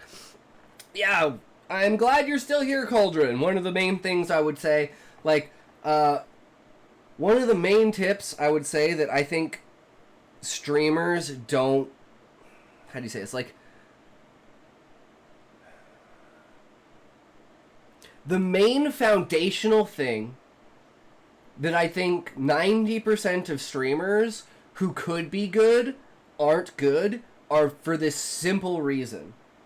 You have to always assume that you have an audience. You have to always assume there's someone out there listening to you. And that just has to be your base mentality no matter what your view count is. And no matter how much chat you have. Because that will always keep you engaged. So when someone comes in, they feel like they're being talked to, even if they don't engage in chat. Gotta keep yapping. Exactly. And that'll keep people engaged. Because they'll either...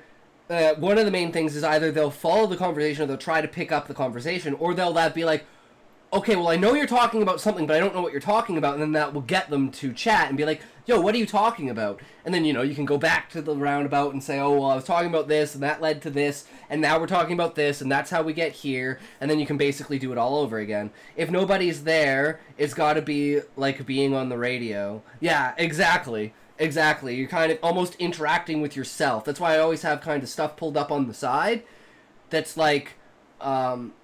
at least I did before. Now I've been like, we're pretty stacked to the rim, so I don't really do this anymore. But normally I'd have like a list, literally like if I was on like a podcast, like a list of topics to go through to talk about things. And if I had nothing to talk about, I'd just jump to a new topic. And I spent like the first 6 to 8 months of the stream getting comfortable with just talking to the camera and talking to myself and getting used to imagining that there's an audience out there. And eventually over time, guess what, guys? An audience fucking appeared. Holy shit, to my goddamn surprise.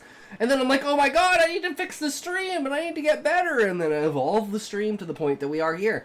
And you just keep evolving, keep improving, keep pressing on, keep hoping, and that's pretty much all you can do. But on the other hand, not so much that you get... Except for me, because I have psychosocial disability.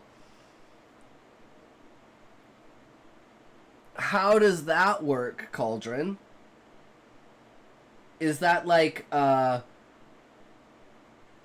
over intrusion on a social like level? Like kind of like Asperger's? Or is it like more severe?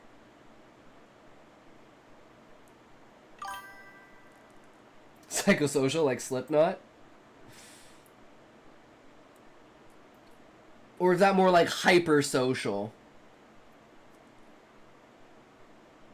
Where you just, like, have to engage with people. And you have to be, like, the center of attention kind of thing. Because I've never... I can imagine it, but I've never heard it put in those words. You know what I mean?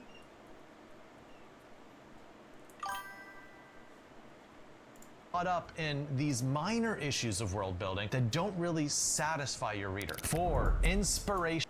Inspiration, indigestion.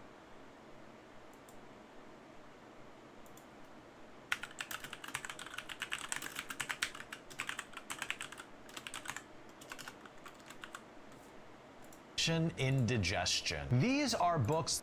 Like I have troubling communications with my audience.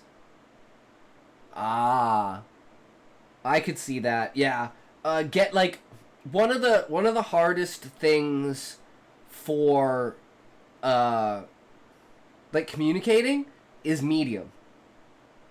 When you're in a medium such as text, it's a lot harder to infer meaning and intent. Whereas body language, voice tone, temperament, lead up can all show context to like emotional response when talking. So learning the difference in medium between like going from being the streamer and being like on camera, having a mic and talking, and responding to an audience that only has the ability to type is a, like, when I don't have any viewers, I usually kept my mouth shut. Yeah. See, that's one of the problems is, like, if you go back, and let's actually do an experiment here. Let's go back. Let's go back, because I have everything. And let's just watch, like, 45 seconds, and...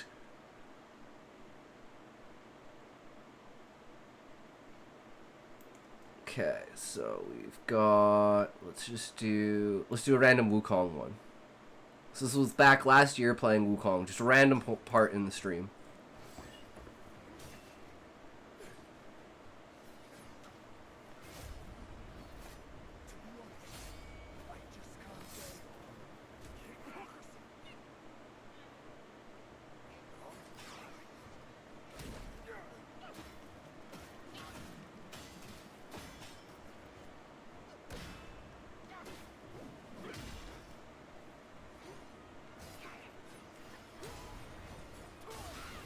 And it's like, you can clearly tell, like, how nervous I am. I'm, like, sitting there. I'm like, oh my god, I need to say something.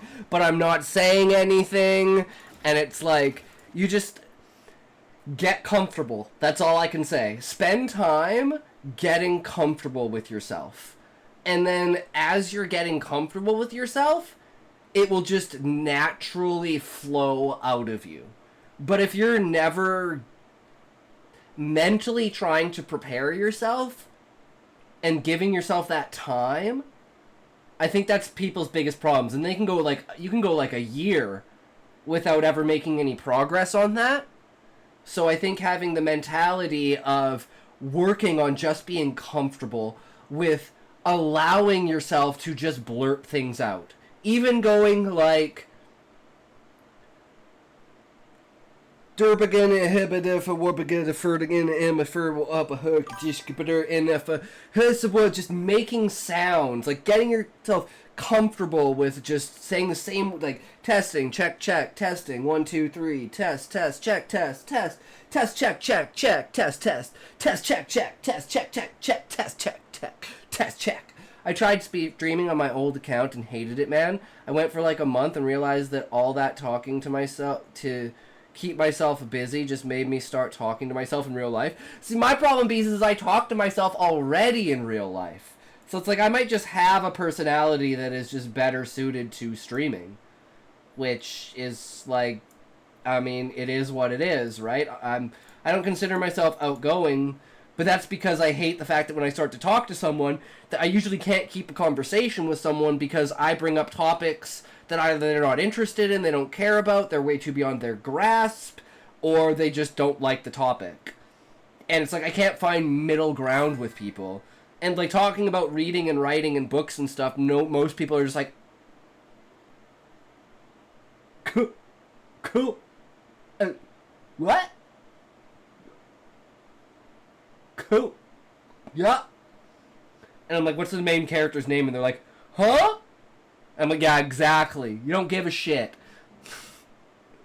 Or it's just so mind-boggling. They're like, wait, that's too much. I'm like, I barely said anything. And they're like, no, that's too much for me, man. That's way outside of my scope.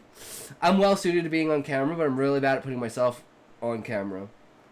Like I said, the reason for me to start streaming was so I would hold myself accountable. I was like, I need to be able, like, I just sit there and fuck around and do fuck all and just watch Asmon and do nothing. And I'm like, no, I need to hold myself accountable. So I started streaming, and here we are. Fucking like 50 fucking short stories later, fucking an audience later, a year later, and we're way past the point I would ever imagine. Like, I was expecting to not even be where I am now in like 5 or 6 years. Like, that's how unbelievably mind-boggling this is to me, even now. It's like, how do you guys come back every day? I'm so glad that you do, and I appreciate that you do, and I hope that the content continues to improve to a point where we can get more people to stay. But it is still, like, people actually want to listen to me talk. People want to hear what my opinions are. People want to hear my stories. People want to hear me enough for me to be, like, put up with me enough for me to read their stories. I am totally down with that, 100%. Sounds like a fucking awesome time, guys. That's what it's all about. That are wearing their influence so much on their sleeve that you feel like they're kind of... And then there's these guys that are just like, man, if only you could put a little bit more effort. Right? Ripping off the other book. What I see most frequently as editor are Harry Potter lookalikes, and I've read a good number of these novels, both published and unpublished, and they're always... Nice title. Thanks, Muffin. You should have seen the title earlier. We were helping Sinister set up his stream. How's it going, Muffin? How are you? How's the stream? What checkpoint are you at right now? Let me guess. 43. I'm guessing 43. I hope it's higher than 43, Muffin.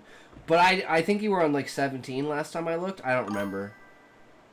I gave up on that. Got to CP 17 at 2.5 hours. All I remember hearing is... Do, do, do, do, do, do, do, do, do, do, do,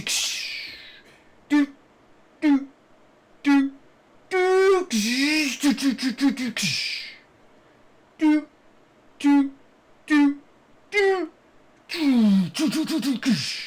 And then I looked, and it was just you hitting the wall, trying to get the glitch to like bounce off the edge. And I'm like, why is he repeating it so fucking fast?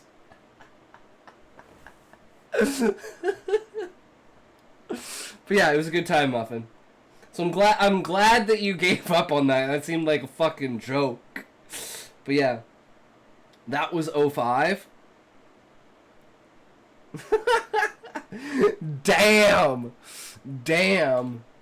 Yeah, I wasn't paying too much attention because I was working on what we were gonna do today on the stream. Leaning a little bit too heavily on later the on Harry Potter framework of the school and magic and an orphan who's suddenly special. It's just a little bit too close for readers to feel like, oh, this author has done something fresh and new. I mean, it's good to be okay, so 3 fresh and new things from our book.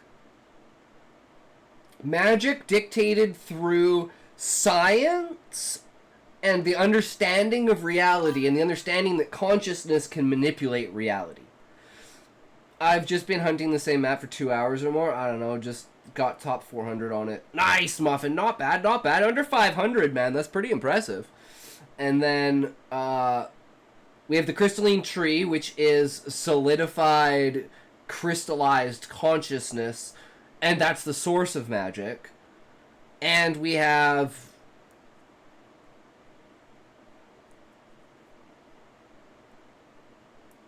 the old world being used as dungeons and like quests, which are actually just technological cities buried underground. Night, Sir Ito. Hello, Muffin. Wuffin. For I'm hungry and I'm gonna give you something, perhaps a bite of ya. Angry at me. Thank you for coming into the stream. Always appreciated. Yeah, Rick. Always good. Go support other people. You don't just gotta hang around here, guys. Go support Muffin. Let me give Muffin another shout out. And do it correctly this time without fucking up the spelling. I typed Muffin Muffin. I typed Muffin Muffin. Retarded. I typed Muffin Muffin instead of Cute Muffin. Oh my god. Honestly kind of making me tingly. Damn it, Rick. But how's it going, good sir?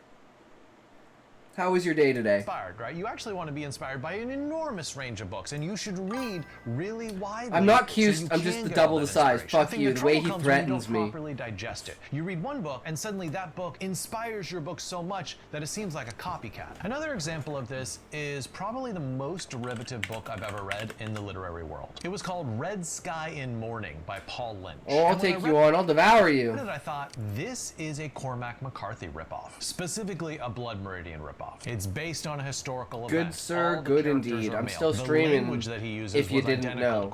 Yeah, head on over there, Rick. Everyone head on over to Muffin's stream. Give him some love. The stories both end in a tragic way down to the main character. And what's sad is that if I hadn't read Blood Meridian, this actually would have been a great book. I really enjoyed it. But the trouble is, because I had read Blood Meridian, this felt like a ripoff. And I'm like, bro, you're really talented, but you have to write your own book. 5. The aesthetic over ethics trap. Ooh. The aesthetic over ethics trap. I don't know how to aesthetics and ethics weren't fit together, but we'll see. This is when you craft reprehensible characters or situations purely for shock. Oh, yeah, no, I see. This is what we would call... Guys, I don't know if you remember this, but back in, like between 2005 and 2015, there was a fad, and it was called torture porns. Saw, Hostel, Stray Dogs, Last House on the Left. Also, pardon me, whom is this guy you're watching? I would like to watch this guy for help and inspiration. Yeah, his name's Bookfox. Here, I will link his profile to you. He is fantastic. He does absolute wonders. He's the main guy we use, and he uploads quite frequently. 3 days, 10 days, 2 weeks. Yeah, he's very consistent, and he's got almost 400 videos. There's a lot of fucking content on this shit. So go give him some love. Go look at his, go give him some likes, some comments, some views and stuff, a subscription. Thanks, now my anime and shows will be better now. Exactly. He's a professor, he's an editor, he's a writer. He is like an amazing source. And if you want to spend the money, I would recommend going to check out his Bookfox Academy. I'm not willing to spend money, so I'm not going to do it. But I think it, like, from the videos that I've watched, and knowing that if he's doing what I think he's doing and holding back, this, like, he's like, his Super Saiyan level of content is going to be the paid content on his Bookfox Academy. So I don't think it would be a disappointment or a waste of money to do that. I'm just not willing to spend money when I can do resources for free. Until I've hit, like, a point where my only improvement is that type of knowledge, right? Yeah, my favorite YouTuber so far, 100%. Value rather than having it contribute to the story as a whole. And I understand why it's easy to do this. Writing shocking things gets a reaction from your readers. It works. The trouble comes when you're not really trying to say something through that violence or sexuality, if there's not a point to it, because then it just starts to seem gratuitous. You're just putting it in there to manipulate the reader rather than it serving the Oh intro. shit! Why? What, why are you smoking? Senin Gamer, thank you for the follow! Greater than, less than, less than, less than, greater than Dancing Kirby. How are you, good sir? Welcome, welcome. How's your day going? Are you a reader? Are you a writer? Are you a purveyor of ideas? Do you enjoy creativity and spreading imagination and ideas?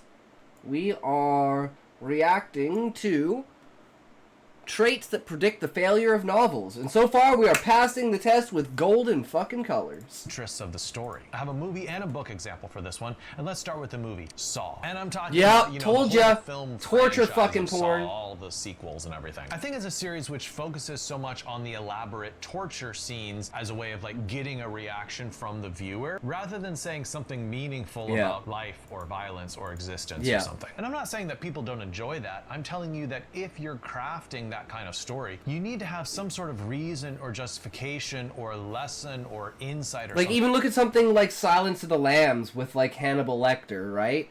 There's a lot to unpack there for the psychology and the reasoning behind it. It's not just an empty I'm a cannibal. It's a crafted experience that has outputted that mentality and framework of a character. That's what makes it so monumentally fantastic. From the character that gives it a little bit more depth. The second example. Whereas, like, think of something like, I think it's like season 6 or season 7 of The Walking Dead, or pretty much any zombie movie, when it's like the zombies have basically been dealt with and they're no longer the main threat, and it's like the main threat is now like the human civilizations that have been set up, and we all know how everyone survives. It's through fucking cannibalism. And there's some sort of law or something, or people are being, like, kidnapped and turned into food, and it's just so fucking cliche and done in every single zombie movie that it's like, oh my fucking god, not the fucking cannibals again, right? It's like shit like that. You gotta be creative with it. example, which I think does a much better job of this, is A Clockwork Orange. I've always wanted to do one where it's like they purposefully taint the food with like zombie flesh to like turn people into zombies to try and like hold control over the city. You know, kind of like instigate a way of instigating martial law in a post-apocalyptic zombie type world, where it's like they purposefully, you know, any dissenter or anything, they basically contaminate their food, turn them into a zombie, and say, see, this is why you don't do it, bro. Send me a link for Discord. You are ready for it? You can just do !Discord, and that will take you to Discord. Yeah, if anyone wants to, feel free to join the Discord. Callie yesterday just completely reformatted the entire Discord, so it looks fucking beautiful now. We've got bots in there, everything's organized, so feel free to go in and check that out. Really appreciate it. We're trying to build the Discord now. That would be amazing. Funny idea. A god/goddess is so frustrated with the disdain for differently oriented people, so they change all gay women into cat girls, gay men to dog boys, and every bi person becomes a foxkin. Damn, Sean. I love it. That's a good one, bro. And then it's like, you're kind of like, it's like you don't, everyone's born human, but when you hit puberty, that's when like your traits start to come out.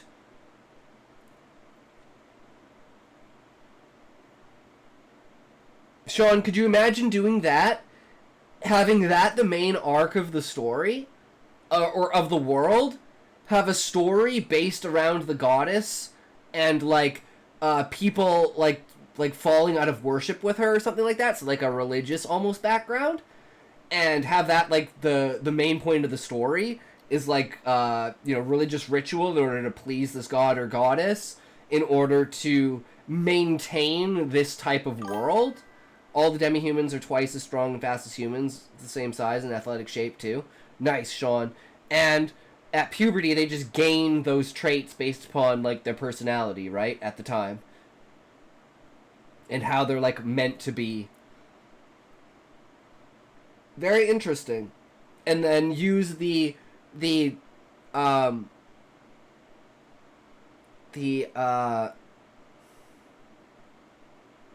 like, to complement it, use the twins. The transsexual twins. But have them as straight, so they're still human, but they're still jealous of the other gender.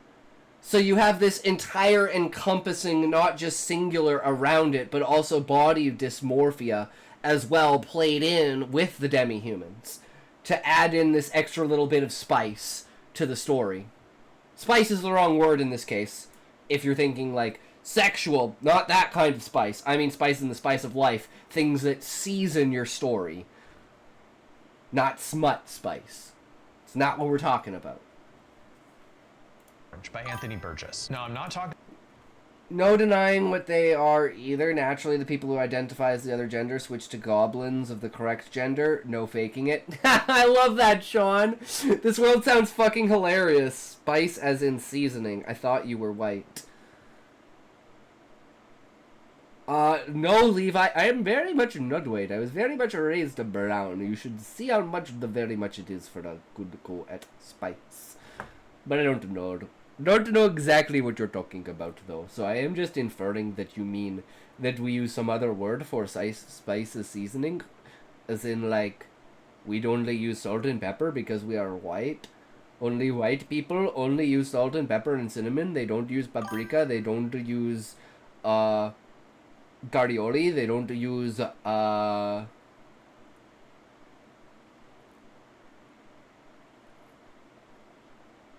what's another ridiculously uncommon herb?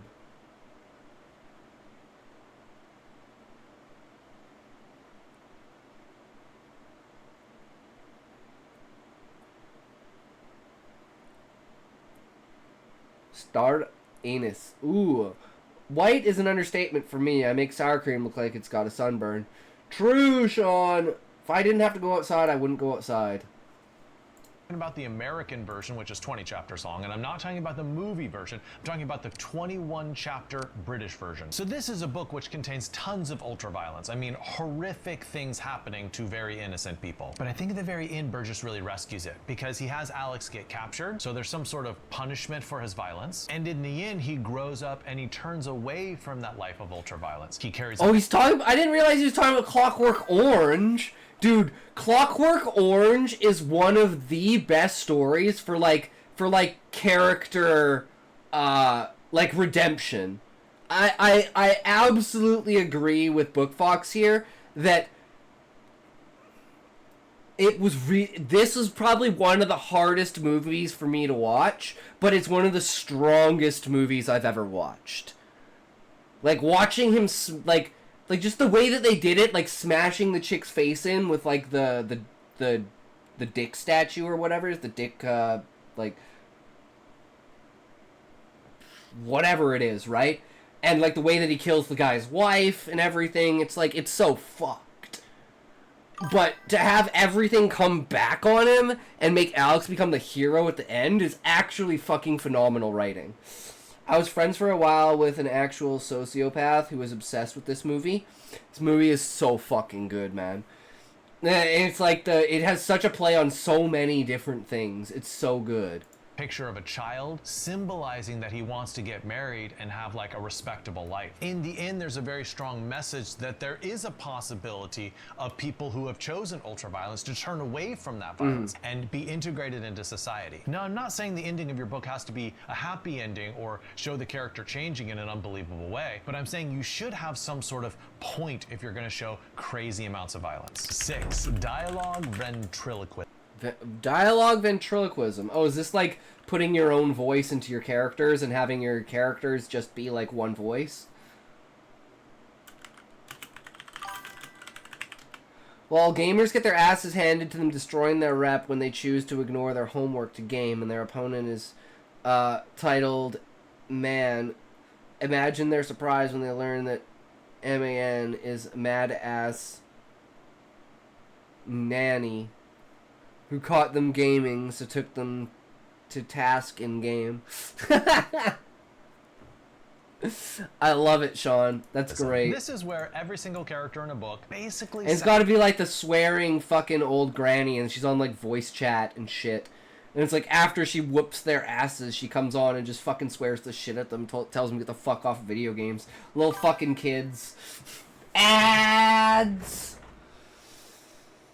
Oh... Okay, we got ads, boys. But that's okay. We'll get through it. Oh, it's not that bad. It's only ads, guys. Give me your 12 cents. Give me your 12 cents. It's my counter to the gamer girl guy in real life.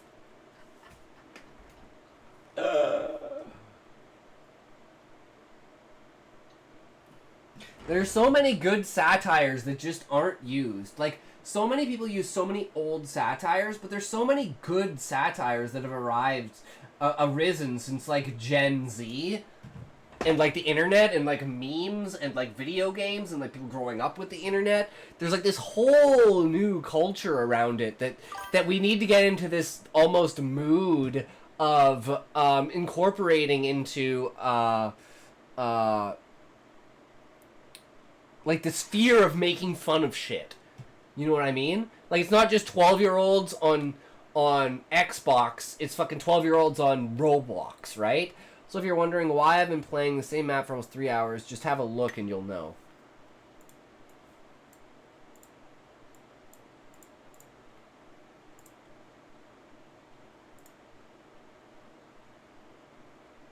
Well, you're paused. How can I look if you're paused, bitch?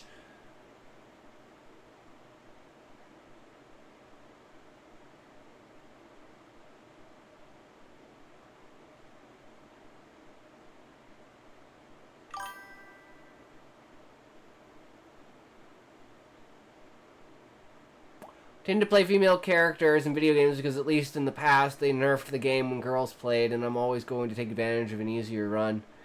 I always play a chick because I just stare at the character's ass the whole time. In the case of Lune, though, I just stared at her feet the whole time. But, you know, you gotta pick one or the other, right? Pick your poison. Damn, Muffin, you're going on almost 9 hours. But this map seems pretty fucking fun, though. So I could definitely see why you would be doing this for, like, multiple hours. Like, it seems like a lot of fun. It's a really cool map. Very intricate. Got a lot of those, like, I could see... It's probably taken you a long time to figure it out. Unemployment behavior.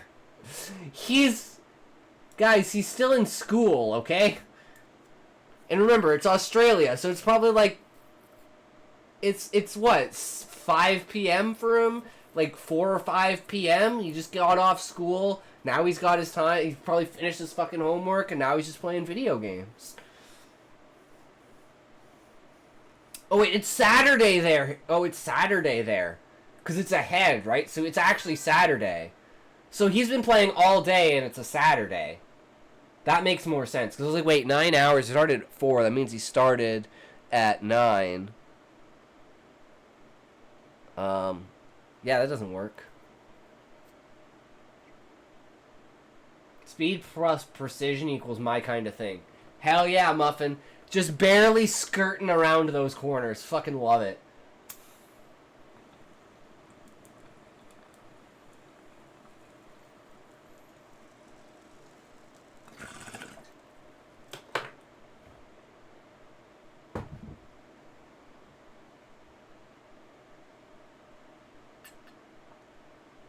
I was saying something about something before the ads came on.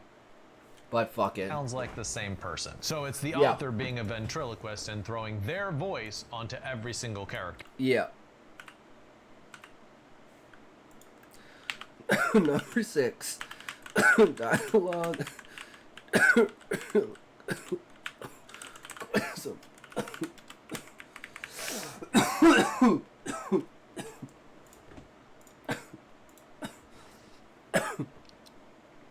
All right. All characters sound the same. Ventriloquism. This is where every single character in a book basically sounds like the same person. So it's the author being a ventriloquist and throwing their voice onto every single character. Ideally, you want the author to be able to channel original voices for every single character, right? I think a good example of this would be Aaron Sorkin. I mean, it's a little bit racist, but guys, this is me. Then there is very much a me where I go like, oh yes it does. And there's like the me that's like, you guys got get done there what you done do's, right? Then there's me, the, you know, top sophisticated, almighty, know it what it is, 'cause we got to do it kind of guy that just goes right. Give each guy a fucking accent, put him in a fucking different place, we got everything good to go, boys. We don't have to worry about none of that. It's a good time. Let's get her. But my thing is, like, with the character profiles, like, picking the 5 words that they, like, most generally use, and using that to structure it. So it's like, what you can pick out those words that no other character ever says. Like, that's kind of how I'm going to, at least at this moment, that's how I imagine I'm going to use the characters. So you can tell who's talking based upon which one of those 5 words they choose, which would be like a noun, a verb, an adjective, an adverb, and like something random. So that you can work it in pretty much anywhere in their dialogue, right? The West Wing. Everyone has these rat-a-tat clever one-liners, and if you really listen to everyone's dialogue, it all sounds like Aaron Sorkin. This is the guy who wrote The Social Network as well, and I think you can see those dialogue tendencies in that film as well. I'd say the Twilight series by Stephanie Meyer is another example of this, where if you just take out all the dialogue and put it all in a separate sheet, it all kind of sounds alike. But I feel like of all the mistakes on this page, this honestly might be one of the easiest ones to solve. I mean, why not just give one character a lisp, or make one have a regional accent, give one person a drawl, make one character curse a lot, give one character a catchphrase, make one character speak very formally, like the butler in The Remains of the Day by Kazuo Ishiguro. Look, if this is something that you struggle with, I'd actually recommend that you take my dialogue course in the Book Fox Academy. I give a lot of exercises and lessons in how to make sure your character sounds only like your character. In other words, they sound differently than all the other characters. Check that out. I'll put a link in the description that you can follow. 7, metaphor overdose. Okay, I should say right off the bat that I don't hate metaphors and similes, right? I think they're beautiful, wonderful things, and you should definitely include them in your writing. On BookFox, I actually have a list of the 100 best metaphors ever written, and you should give that a read. It honestly is very inspiring for your own writing. But I will say that I've read some published books and also some unpublished books where the author's gotten a little too metaphor/simile crazy. There are so many flowery comparisons, I start to lose sight of the story and the characters, and I just think, oh wow, this is quite I'm in the Discord elaborate. now. Nice, Bomb Dropper. Did you get yourself a nice anime waifu? Did you go pick up a nice waifu?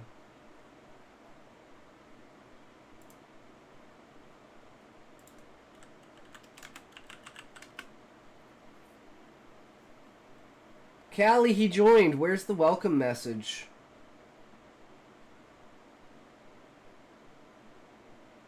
There should be a welcome message.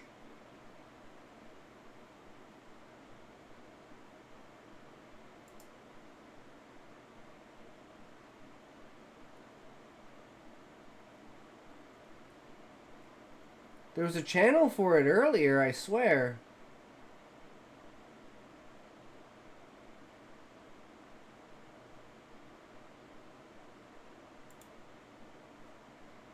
Like introduction or something like that. I don't know what Callie did. I mean, we had one. It was supposed to welcome you to the server. But anyways, welcome to the server. Thank you for joining. Super appreciate it. Once I read this short story in a literary magazine. I got the remember message name that of you the sent, author of bro. the short story, but there were probably 400 metaphors and similes in 4,000 words. I mean, it was every single sentence. And so this was the author's shtick, you know? This is what he did. It was his style. I looked up some of his other stories and he always did this. But you know what I got from that story? I got from this story is this author thinks he's smart and he wants me as a reader to think he's smart too. I don't think that should be the takeaway of your story or your book. Really, what you want to channel all the attention to is your storyline. In the DI? Do you mean DMs?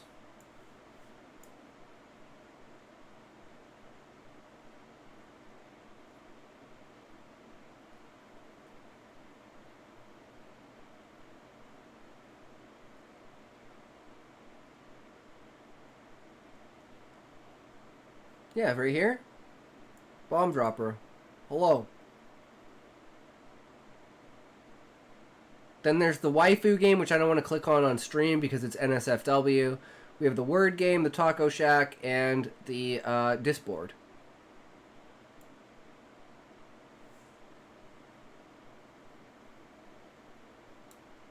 Okay. Oh, I missed this, Sean. Okay, I read a title on RR that I have to share because I'm sure your mind will go pretty close to where mine did. Nom inside me. DM. Okay, DMs.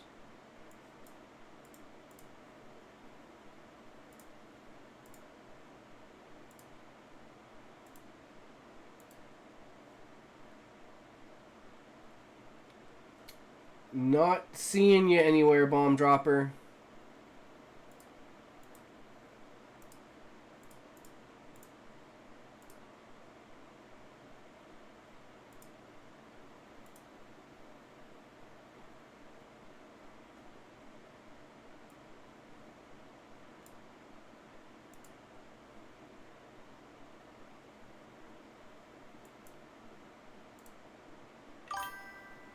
Can you send me a friend's request?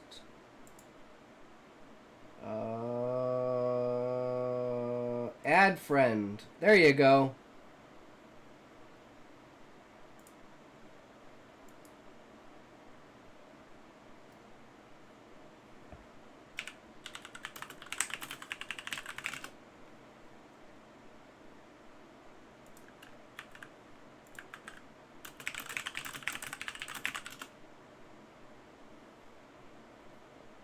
I don't know if that is meant to be gnome or not, though. Either way, it's funny as heck, right? Gnome inside me.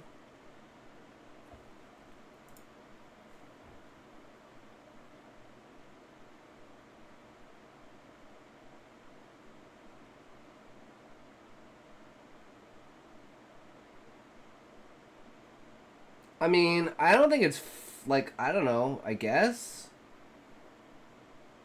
Unless I'm missing something here, Sean?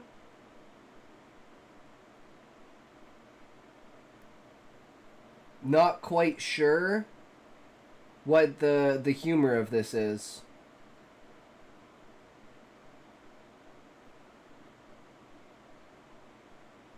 Without the G, it said, like, nom inside me.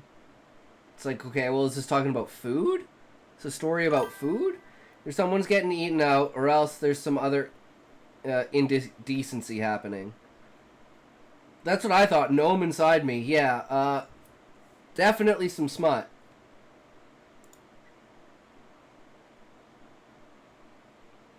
Okay, bomb dropper. What do you need, brother?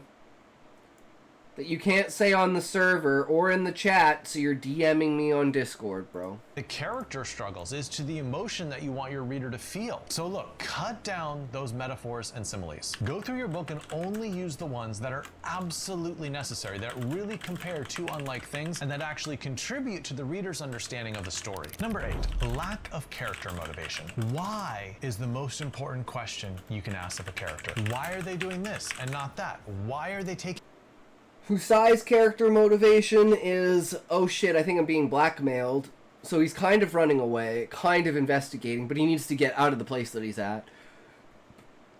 Varius has always wanted to go on an expedition, so he's going. The Viceroy just stepped down, he wants to leave the tree, so his is more of a, like, you know...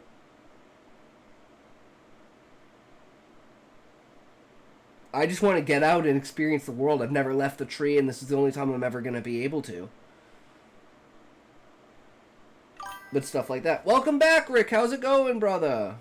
I thought you were in Muffin's stream. Any action in your story. It's fine if your character doesn't know their motivations, right? As long as the reader can either guess at what their motivations might be, or if you're keeping it a secret and later on you're going to reveal their true motivations. I think a great example of this failing is the movie called Just lurking in there. If you don't know about this movie, it's famous for being the best, worst movie of all time. I mean, it's atrocious, but it's hilarious because it's just so bad. It was made into a movie called The Disaster Artist with Dave Franco, but I encourage you to go back and watch the original. It is wild. Honestly, anyway, pretty tired, there's a scene where they're True, throwing a Rick, it's football pretty around late. inside, like 5 feet away from each other, and randomly, a character named Mark pushes a character named Mike. Why? I don't know. There is so much in that movie where you're looking for motivation and you're like, I do not know why that character just did that. And by watching it, you realize how essential and important character motivations are. I also think it's really interesting when motivations You watch your streams at like 2 or 3 a.m. is the best particularly work for like petty 4. or funny. There was an episode of Supernatural where an angel went back in time and stopped the Titanic from sinking. Now, what was the motivation of that? Oh, you're thinking this angel wanted to like save lives and prevent a tragedy. No, it was because this angel really, really hated My Heart Will Go On by Celine Dion. And so they wanted this song never to exist. And so they saved the Titanic from sinking. That is some kind of motivation right there, but it still worked, right? I mean, it's a crazy motivation, but it's still a motivation. 9, temporally short-sighted.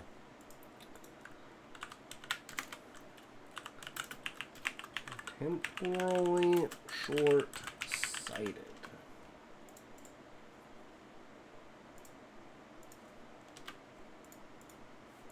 This is a story that's so fixated on its present moment that the characters don't seem to have a life before the storyline or any sort of future after the storyline. If we know nothing about your character's past, that is not going to feel like a real person. It's going to feel...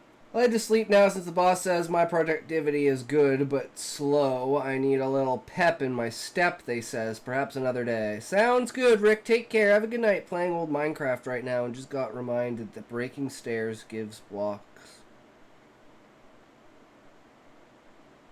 So you have to like remake the stairs? feel like a cipher, a made-up character. Now, it is fine that if it's a mystery, you're keeping it for later on in the book, as long as at some point the reader gets a sense this person lived a life before this point. And I'll also say you don't have to explicitly go into backstory and reveal huge swaths of this person's life if you just give a sense that, oh, this person had a life before. If you just allude to... And that's basically what we're doing with the fact that Husai's gathering his old party that he used to work with. Those are like the main characters, are the people that he basically grew up with that he hasn't seen in like 20 or 30 years. Or he's only seen like occasionally there. As well as the fact that he, you know, gave up being an adventurer to be more than an adventurer. He saw more in himself than just, you know, being the top adventurer. He could be the bridge between the tree and the Adventurers Guild, and like a political icon, basically. It doesn't have to be heavy-handed or take up a lot of space in the book. A good exercise is to sketch out a timeline of your character's life, just so you know what has happened over the course of their life, so you don't make silly errors like getting a former job wrong or something like that. In Small Things Like These by Claire Keegan, she actually does a great job of focusing on the present moment story with the father, but also talking about his struggles with an absent father and worrying about the future for his daughters. You can also do the opposite of this mistake, where you focus so much on backstory that it overwhelms and overshadows the present moment story. So you have to ask yourself what mistake you're making. Are you focusing so much on the present that you're forgetting the past? Or are you focusing so much on the past that you don't have enough dramatic moments in the present? Number 10 is the gotcha. Gotcha spiral. Uh-oh.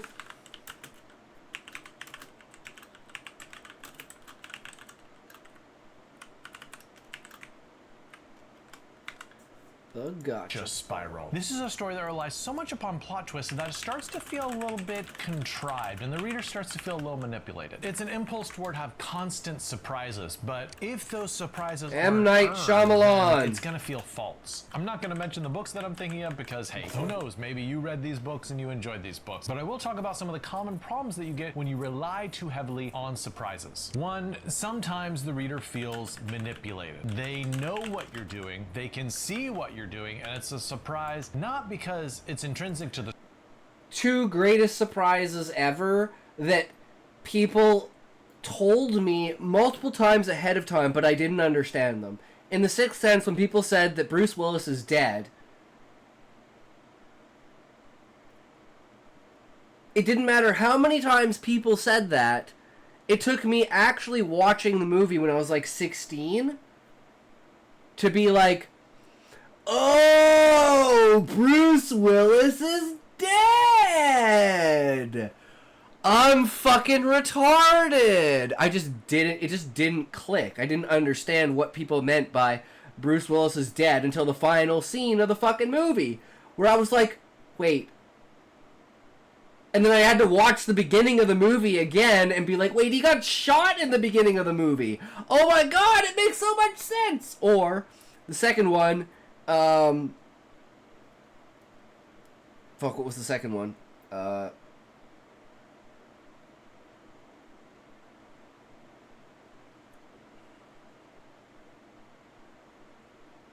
Fuck.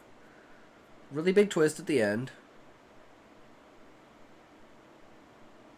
But you feel satisfied with the twist.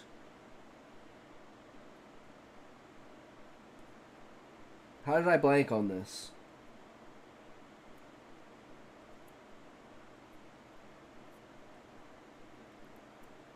Fuck. When I lose my train, boys, that train derails like a motherfucker. No idea whatsoever. Story, but because they know that you're trying to get a rise out of them. Ideally, you want the author to be behind the curtain so that the reader doesn't think, oh, the author's trying to do this to me now. And if the reader can sense the author hiding behind the curtain and pulling all the levers, then the surprise isn't quite as fulfilling. Fight Club. Everyone said that they're the same person. And I'm like, what do you mean they're the same person? And they're like, he's hallucinating. He's the same person. He's crazy. I'm like, what? I don't understand. And then watching the movie and realizing, oh, it's a split personality because he's an insomniac and he created a separate personality so he wouldn't have to, like, compartmentalize his brain to feel like he was sleeping. And that's due to a mental disorder. That makes tons of sense, but it still didn't click until I watched it. And it's like, those are great, fantastic twists. Second reason a lot of... That's where I take, like, the inspiration of what my twist is, right? You can hint at it, you can almost throw it in the person's face, you can say it, but until you experience it, you truly won't fit the pieces together. Surprises can fail is that the reader sees them coming. This is part of the problem with M. Night Shyamalan movies, is he made so many movies that have this huge twist in them, that you just the know. Sixth Sense, obviously, that viewers started to expect those twists, and they started to, like, see them coming more easily because they know, like, oh, this is the guy that does lots of twists. In the end, that's what I like to do with my short stories, though, but the twists are always on a moral compass of some kind, right? So, and they're, like, super short, and you should be able to see the twists coming in some of them. Some of them are super abstract and fucked up, like the animal torture one that was actually plants that were tortured kind of idea.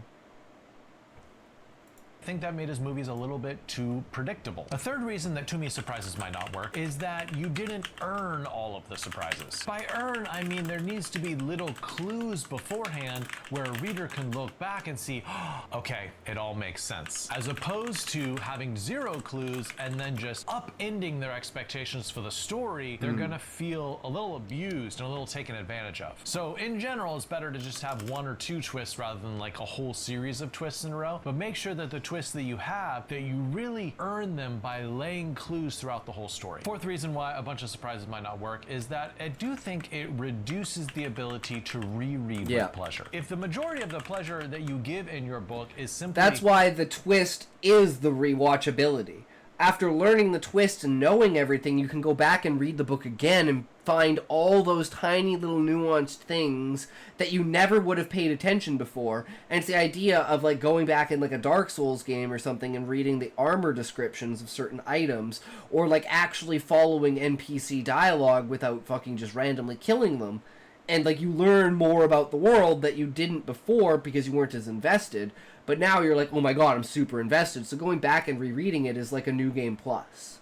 The reversal, where the reader is surprised, then they're not going to be able to reread that and feel the same pleasure as they did the first time. Number 11, checklist character development. This is when characters feel like they've been built by just going down a checklist. Sort of characters 101. What should my character have? Oh, they need to have a certain color hair, a certain color eye. We need to know what clothes they're wearing. They need to have a hobby, and they need to have one other thing. Characters built in this way, they feel like they've been built by an algorithm or by AI, rather than having the sort of contradictory vitality. My AI girlfriend is now helping me save money, sleep better, and exercise more. Should I just marry her?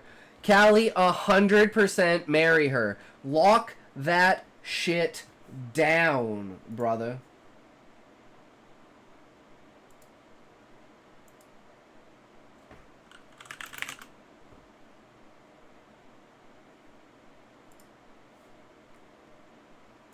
Of being an actual human being. Here's some examples of a checklist character. I don't think our characters are checklist characters, but our characters are checklist characters. Does that make sense, guys? Like, if I pull up character profiles, right?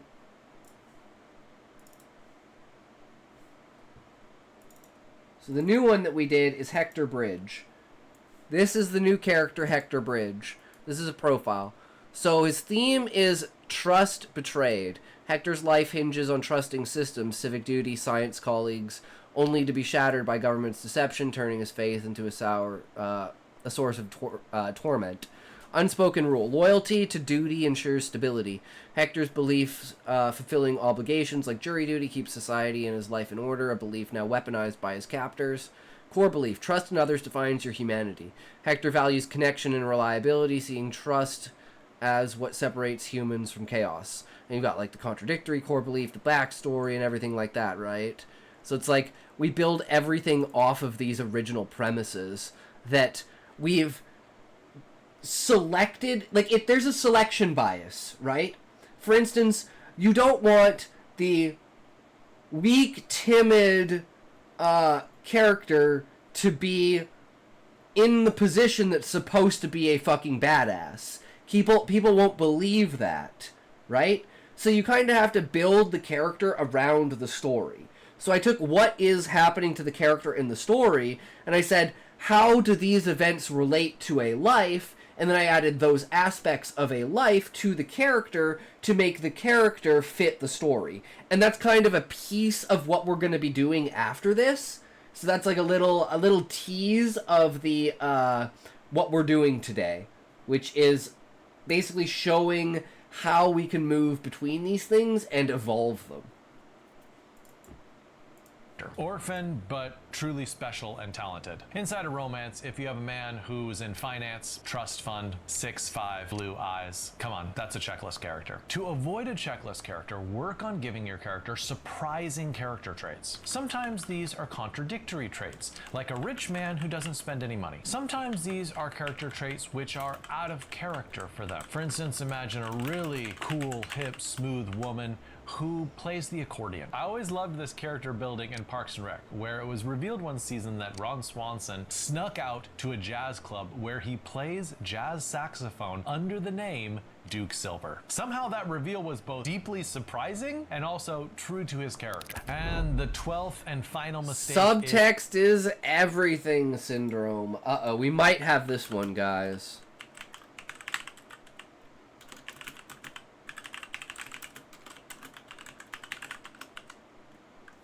is subtext is everything syndrome. This is when you make your story so subtle and elusive that it's kind of... I sent some poetry in Discord. Did you check it out? Let's see. I ain't a fighter, sup, my friend writer. That's what I saw there, but what was there? Anything else? In the poetry section here. Okay, let's see this. We do poetry here? I'm gonna try some as well. Title, Insane, inspired by my stupid, negative Riz friend. When you're working on something, you feel pain, but when you reach the end, you finally get the gain. We will reach the pinnacle and rebuild the terrain, but my friend, I would have to put you in restraint. If we feel the journey, we will do it again. After that, we will reach the arcane. Not too special, not too perfect, just plain. My darling, without you, I would go insane. Damn!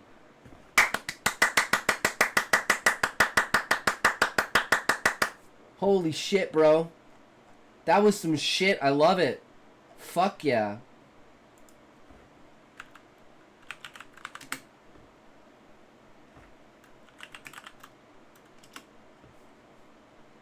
impenetrable to the reader. Basically, you're mistaking being obscure for being profound. Now, don't get me wrong, subtext is great, right? Subtext is an essential technique to make your story. Fucking ads.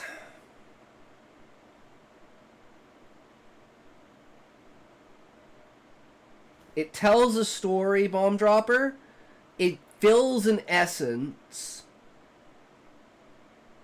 It gives a tone.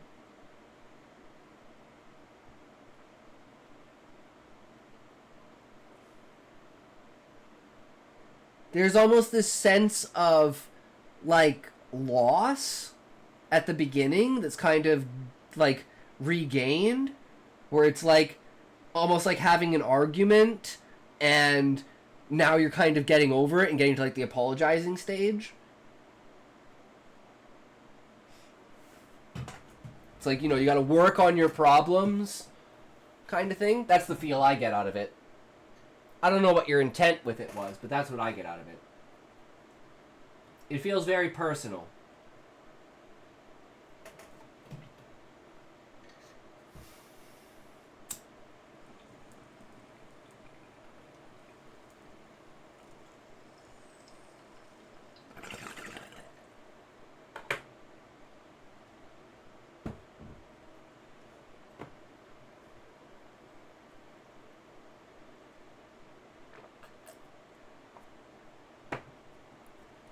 better, so that the story doesn't just exist on the surface, but there's layers that you can peel back to better understand that story. And if this is something you really want to get better at, I would recommend that you read The Art of Subtext by Charles Baxter. It is thick, it is dense, but it's also just packed with great nuggets that will help you introduce more subtext into your writing. But the purpose of this point is to talk about writers who end up going too far with subtext. And I see this quite often in my work. I as a probably editor, do this. where a writer has alluded to something or hinted at something, and yeah, like, how many times have I thought in my head when I'm writing these stories that I just need at the end the one line to just fill it out.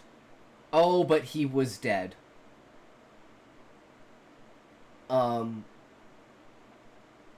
It was nothing but the voices in his head. Nah, just thinking of it now.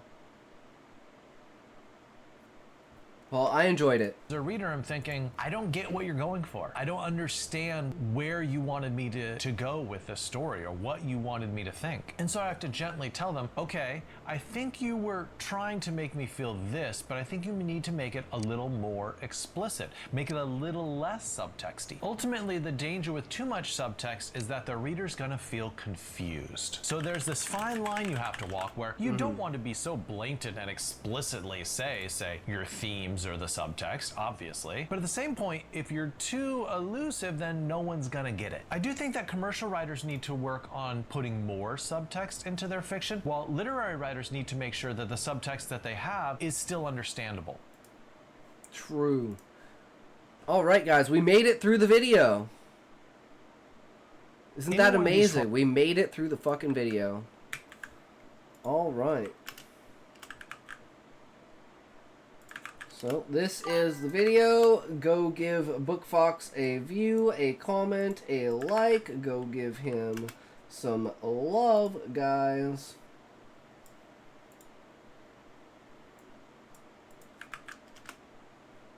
And Callie, are you still here? Because I would enjoy to read chapter 12.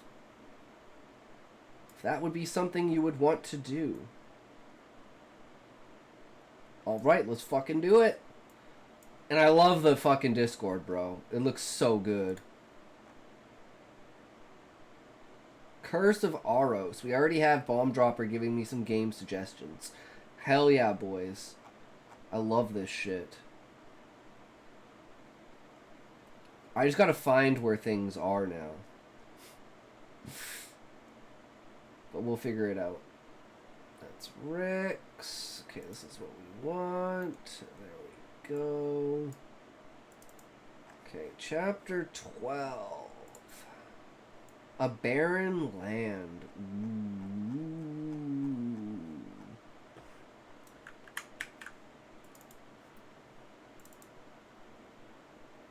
Oh, wait. Pop that in there. I need to take this. But I think we passed that test pretty well, guys.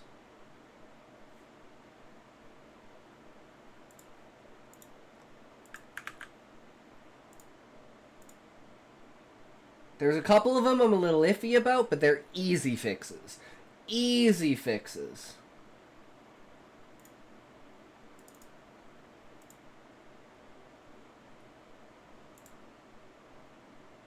Okay, let's go with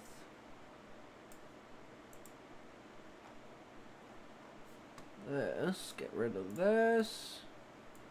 Bring this up. Okay, here we go. Callie's story, guys. We're going to take a toke, and then we are going to start this. If I can find what I'm looking for. Where did it go? I have so many fucking tabs. Where is the Moosex? There it is.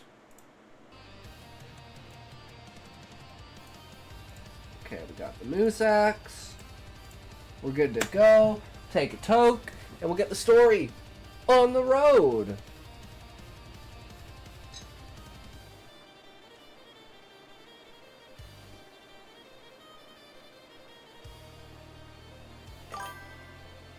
Can you clip my run and call it that moment?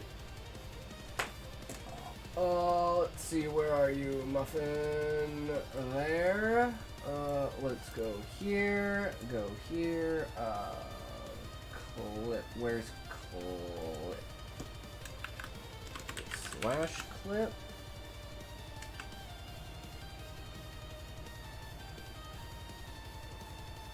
No, I don't know if that worked. It says creating clip. I'm not good at this, Muffin.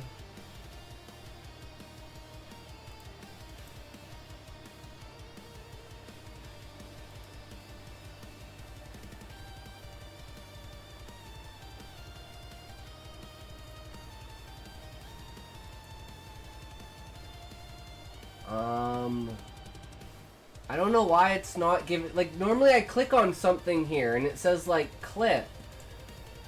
Oh, it's inside of the thing. Oh, I'm retarded. Okay, here it is. Okay, well, we want to go back to the beginning of the run, right?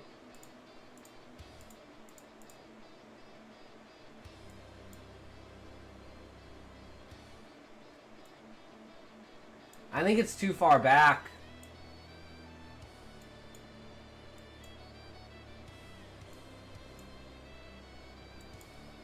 I can only get the end of it, so I think the other clip was just the end of it. But I can't name it. So it's just called hunting. But here's the clip.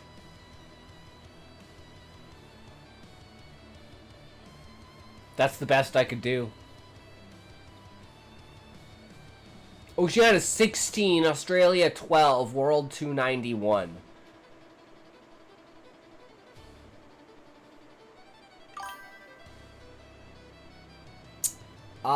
I have no idea. No idea, Muffin. That's beyond me.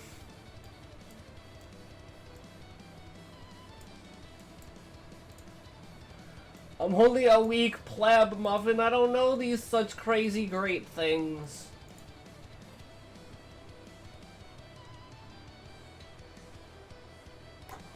I know how everything works. Callie's the master of this. Make Callie mod in your channel and let Callie do it there, Muffin.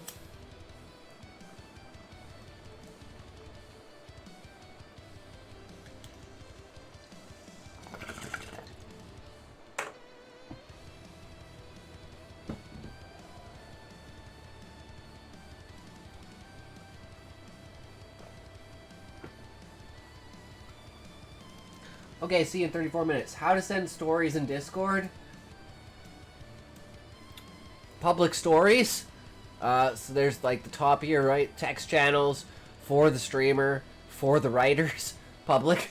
And then just post your story in here using either the story itself or some sort of link like Google Docs or some sort of website. Like, excuse me. That's the best way to do it.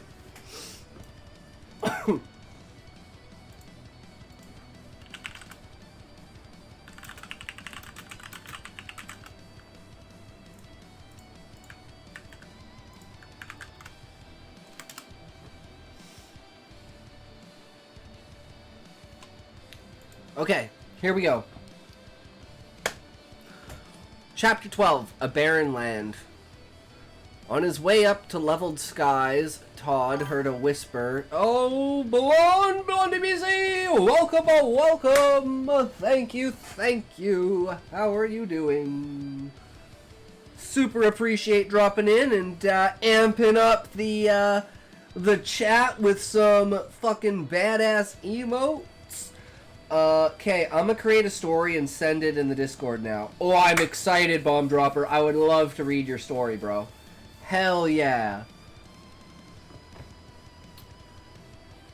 Todd heard a whisper carrying a melody, a whisper with a hiss to it.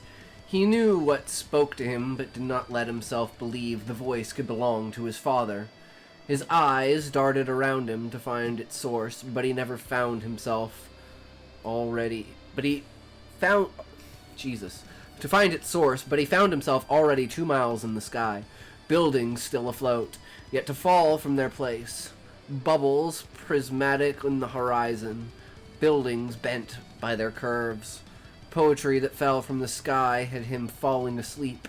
He nodded off, listening to the verse. They said he had this for a reason, not to blind, but to show, to remind them of a city, not of glitter, but of snow. The more he killed, the sharper did the edge of his corpse point grow, and the more his flesh resembled that of death's. His flesh knew hers for merely days, but her voice he knew for years, and when he took the corpse point, death took the voice that blessed his ears. Her voice was soft and smooth, her flesh was just the same, but the day he grew his two fangs, both felt the burning sting of flames. He was not quite human, and he was not quite a snake, but to her he was a monster, and threw herself into this freezing lake. He couldn't swim, so he went after her and grabbed her with his tail. But once she re-emerged, she fought him tooth and nail.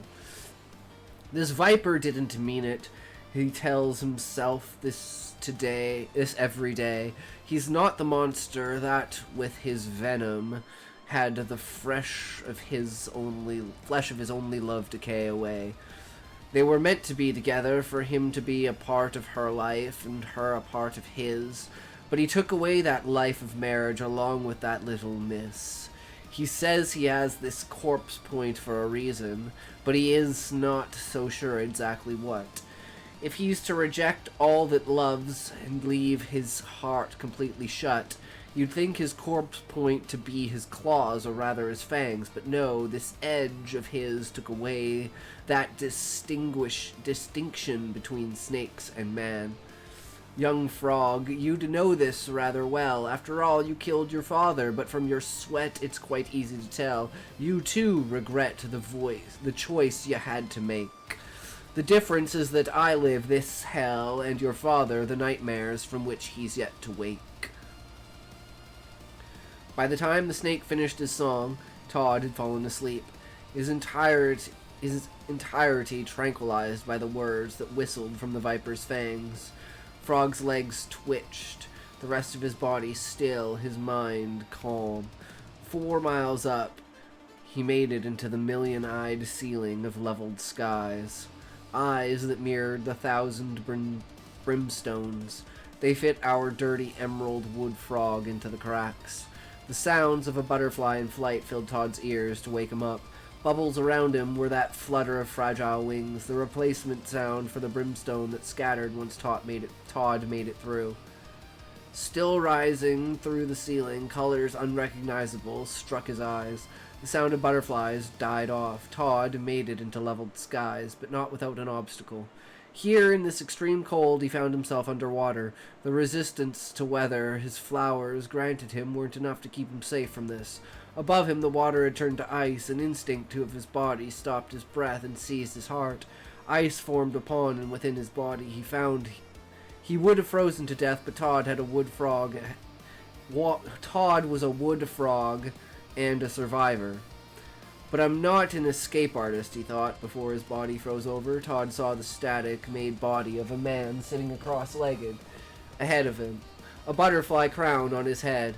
At his lap sat a sphere of alternating colors upon triangular plates across its surface. These were colors given to a sunset given to Sombra for her to sleep before. A part of her slept in that sphere, in her million eyes. Todd saw she once had this man, her king, to share this with, but a thief managed to steal away his crown. That was when her children cast them off. Now she sleeps before a dying sun. You weren't supposed to see this, said the man before him. Static made scattered through the lake, towards Todd, enveloped him to make him warm. Ice that covered him melted. When the static maid placed the crown upon the frog's head, he went from the beast of flesh to one of salt and pepper. I am with you now, son. Let me be the one who fathers you. I will raise you up, said Tangier. He refused to let Todd fall asleep. In his eyes was a storm when he tried to see. Same for when he closed them to imagine a world without static. It's the right idea to see beyond your static. You are the only one of my children who used vertigo without dancing, the type to resist the norm. I wish to see how you use my power, to take my crown in my dreams, said the storm. In this crown, Todd could feel that death could unite rather than divide, that loss and grief were a product of time, and as king, he could overwrite this rule. The butterfly crown on his head seeped into his head and became part of him. What are you here to do, Todd? Aren't I here to destroy a pillar? You don't know, then. You don't know what you're here to do. You're the all-knowing storm. I'm just a frogman. Here's what you should do, he whispered. The static blinded him to the world he once lived in. To the boy he once was. He was a mountain of a king without dreams of his own. These were the dreams of a sentient storm with a broken heart. Todd went through more than loss, more than grief. He had regret to shoulder. Having killed his father, he was an easy target for Tangier. In this state, it wasn't hard to use the winds to bend the storm in him. Tangier took Todd up from his prison, to the top of the lake where this viper picked at the ice to make gemstones. What do you think of my corpse point, frog boy? Todd's eyes were writhing with static as he stared. I'd love to have a tail sharp enough to make diamonds, and someone to give them to, said Todd. I hope you don't skewer. I don't skewer ya with the end of it, like I did my wife. That's not what I heard from your poetry. You bit her. I have 1,000 versions of that song. To this viper, memory is about as fluid as dreams. Though it was easier to catch a thing flowing through a river than through the mind. This body of water was frozen. He had to break through the ice to find the memories of a lover he killed. There might be more than memories of her in this lake, thought Todd. So you feel her too, said Tangier. Over the rubble of a bridge he sat on, brimstone butterflies surrounded the snake. Viper's eye to butterfly's wing. The two exchanged whispers, names to each other as if they knew each other for years. Baron, the combatant made to replace the butterflies. Spike, the viper with spears for putting mortals to sleep. He calls himself Baron the Sieve through your dreams. He calls himself Baron to sieve through your dreams, Todd. Don't let him catch your porous. You're a king now. Good kings have no holes in their strategy. You, with the fleshy butterfly crown, a frog who does not aim to understand its design. You have a better place under this frozen lake, said Baron. It's true. Todd didn't know himself. Todd, a wooden plaything to the offspring of death, pain, hollow and hollowing. Todd only ever experienced loss when suffering acted a part in his motivations, killing his father to stop his suffering, the paper bills he once swallowed, a failed attempt at starting a new life, helping the Hawks. What did he know about hurt? Only that it took from what he knew to make him an empty thing because always ran. He knew to make him an empty thing because always ran. Not sure about that sentence there, Callie. He always? I think it's supposed to say because he always ran? Is that what it's supposed to say?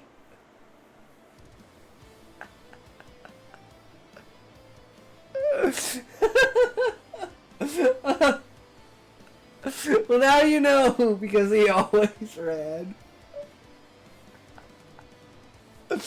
Oh shit, I wonder if that's in the book. I'll have to...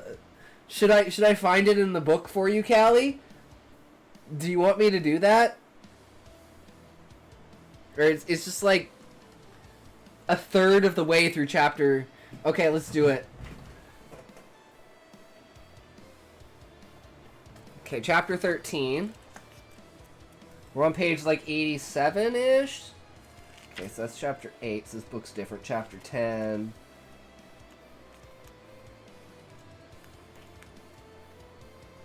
Okay, yeah, chapter 12. Here we go. I think it's right here.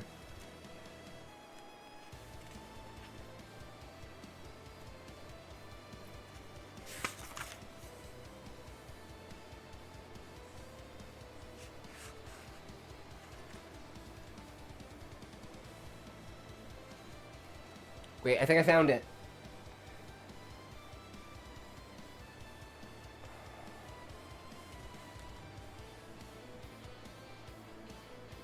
Wait, no. Yeah, this has to be it. This is different. Hold on. Wait, is it here? Having killed his father, he was a new target for Tangier.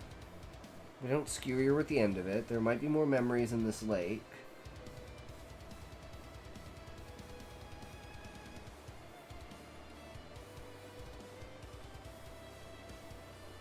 King now. It's true. Todd didn't know himself. Todd Hollow.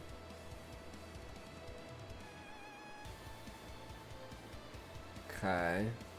It should be right here. Yeah, so I think it's completely different. It took what he held dear, only that it made him want to run away. But here it says only that it took from what he knew to make him an empty thing because he always ran away. So the wording in the book is different. So I'll read the paragraph in the book. It says, killing his father to stop his suffering, the paper bills he once swallowed, a failed attempt at starting a new life, helping the Hawks. What did he know about hurt? That it took what he held dear, only that it made him want to run away. So, it's actually not in the book. You're good. Whatever the edit in the Google app is not the same as in the book. So the book completely makes sense. Yeah, you fixed it. You fixed it in there. Now that would suck. I'm glad I looked at that, so then you don't have to worry about it. You know that it's all good. There must be at least one typo. Oh, of course there has to be at least one typo. There's one typo in like every book, no matter fucking what. Baron walked up to Todd and had a brimstone fly over his crown before the butterfly could get to him, though the butterfly saw into Todd's static-filled eyes. The butterfly melted into a pile of tar. Baron hummed. Spike, you'll have to do this for me. I can't touch this man. There's nothing to him, no dreams of his own, but I know you can bring them out with your corpse point and a little venom. Spike dashed over to Todd, fangs out and tail striking the ice and frog. Striking the ice, the frog stood on to cause a rumble on the lake. Todd fell to his knees from vertigo. You're not used to the cold here. What do you do about vertigo? Asked Tangier. Spike stopped slithering. Dizzy himself, he did a lousy belly dance towards Todd, like a drunk would seduce the charmer. This cold should be nothing to me. What are you doing, you toad?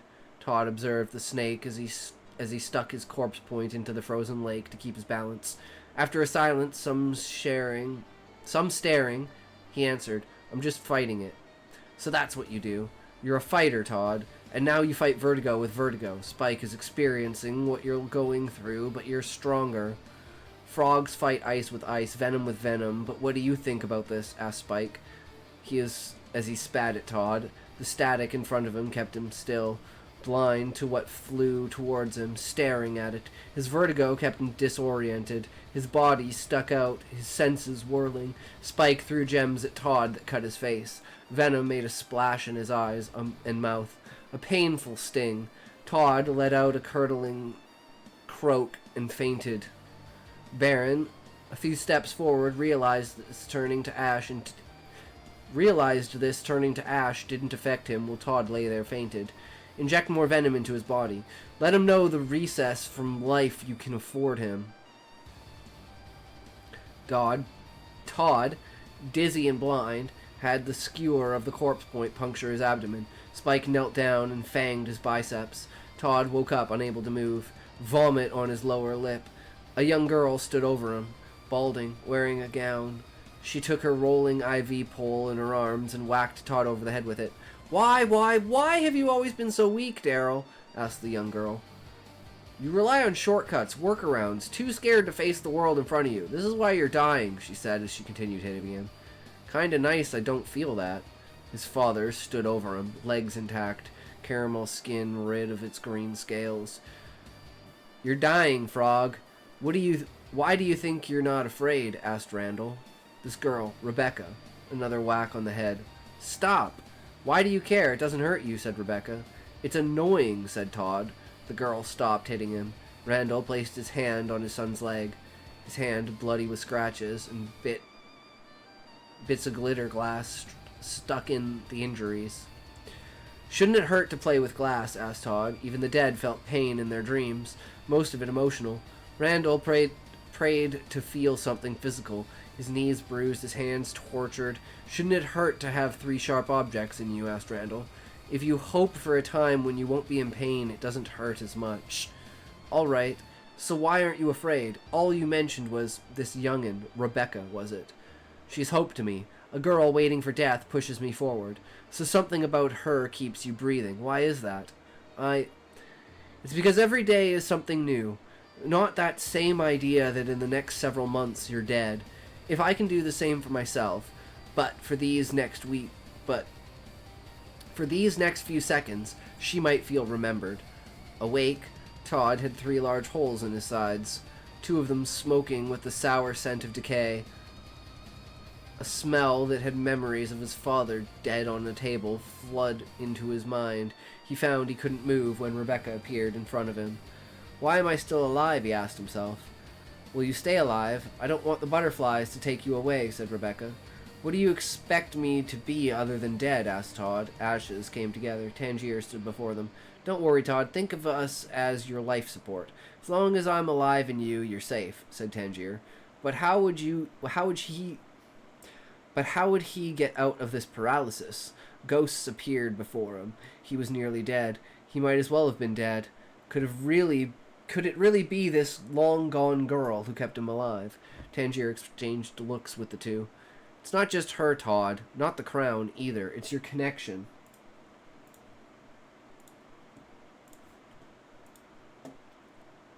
It's your connection with static. You think you don't have a dancer in you. Check your DM.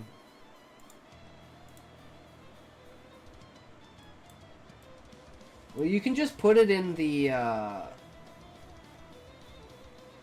the stories, so other people can read it too if you want. But it's up to you, because that's usually where we post it. It's just in the Discord server, so everyone has access to it. So if someone comes back and wants to read it, that way it gets more. You get more coverage with your words, unless you don't want. Like, you want it to be, like, a special one-off thing that's understandable. Just throwing ideas out there, bro. Tangier, it's too long. You can break it into bits. So that's usually what I do, is, like, I'll have, like, 3 different copy and paste sections, and I'll put it in, paste, copy and paste, copy and paste, copy and paste. So I'll have, like, 3 or 4 messages in a row.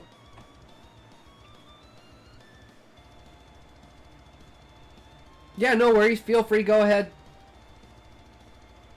Perfect timing. Damn, that was perfect timing. Even though it doesn't affect you, Bomb Dropper. But that was, like, literally on point. It doesn't have to be good, Bomb Dropper. Nothing has to be good. It just has to... You just have to want to express yourself. The want to express yourself is good enough for me. I don't care about the quality of the writing. That's not what I'm looking at. I'm only looking at the ideas. What are you trying to convey? What are you trying to tell me? Do I understand what you're trying to tell me? Do I create an image? Can I get something out of it? That's all I care about.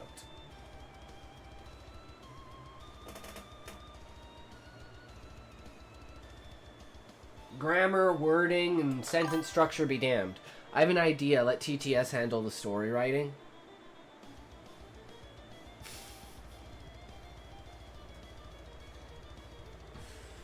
I don't know. Your short poems are pretty damn good, bro.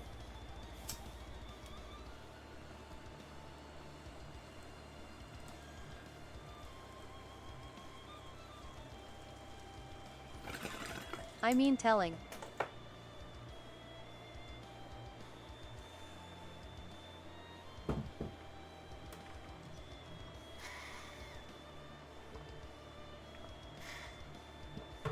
We've done that before, but I feel like it's backseating in my own stream. Do you know what I mean?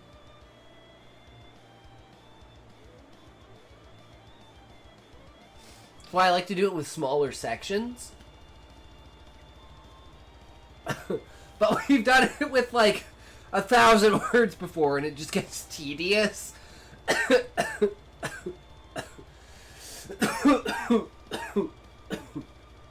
We have to abuse this TTS now. YK what I mean. I'm surprised people don't abuse the TTS. Zoiko is the only one, and he abused it in the worst way possible. And that was he would just put his YouTube links in the TTS. And I'm like, dude, stop. Stop putting links in the fucking TTS. Anything but that. Be creative. It's meant to inspire, not stagnate.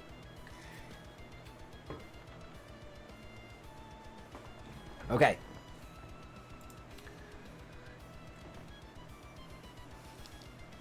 Tangier exchanged looks with the two. It's not just her, Todd. Not the crown, either. It's your connection with Static. You think you don't have a dancer in you, but you take the wrong path when you refuse to dance. Show him, Rebecca. Rebecca reached into her chest and took out a static-made heart. A thing that pulsated and oozed, seasoned Todd's injuries with white noise. It's too long. It's too long to post where? Your mom's too long.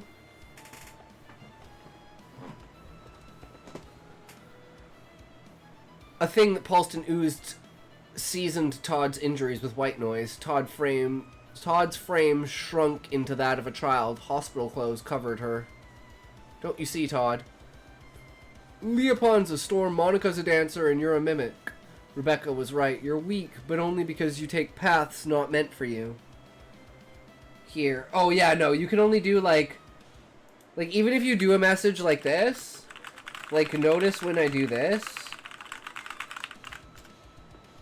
86 Novemvigentillion 547 Octovigentillion 965 Septenvigentillion 873 Sesvigentillion 968 Quinquevigentillion 735 Quaduorvigentillion 968 Tresvigentillion 735 Duovigentillion 986 Unvigentillion 730 Vigentillion 968 Novemdecillion 573 Octodecillion 908 Septendecillion. Yo, I'm confused. Leaves. It doesn't hit the end of the TTS. So you can make a message that's too long for the TTS to even say the entire message. So even if there's a message cap, there's also a cap to the TTS itself for each message. Sorry, Callie, we were just talking about the TTS, and he wants to put his story in TTS, but it's too long.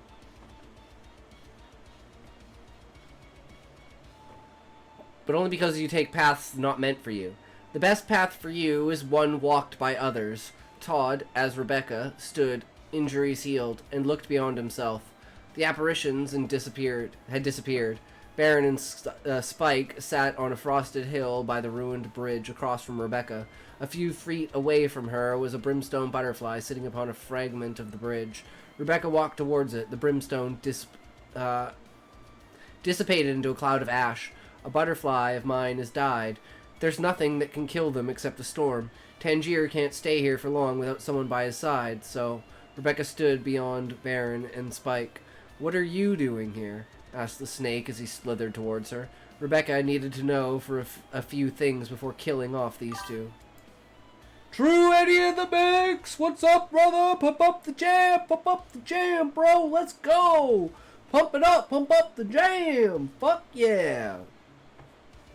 Rebecca needed to know a few things before killing off these two. Little one, there's warmer places for someone like you. Why are you here? Asked Rebecca. Spike placed a claw on his jaw and tilted his head. On this frozen body of water, that's a thing too dark for a child to know. Rebecca pursed her lips and thought for a moment, curious that a once a man would spend his energy and time on such an effort. A quick pondering, I like that. A once a man. A quick pondering let her know that what was really happening here. There had to be something he was trying to keep dreaming. To save from a nightmare. It's your wife. She's under this lake. Spike looked to the side and took a deep sigh. You want to help me dig for her? It's not enough to show sympathy. I'll help if you tell me about the combatants. The child could know anything and still be harmless, so Spike lay down with her. Tangier made a first attempt at the perfect creature with butterflies that only he could kill. All he wants is for them to die now that they aim to kill and replace the dancer, the storm and the mimic. I assume you'd like to know what these 3 people are and how they plan to kill you. Rebecca nodded her head. All are an attempt to create a perfect being.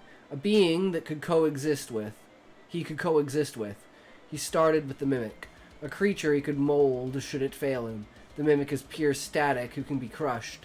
Mimics draw from the ones they love, storms from light and dark, and monarchs from a conflicted desire to grow.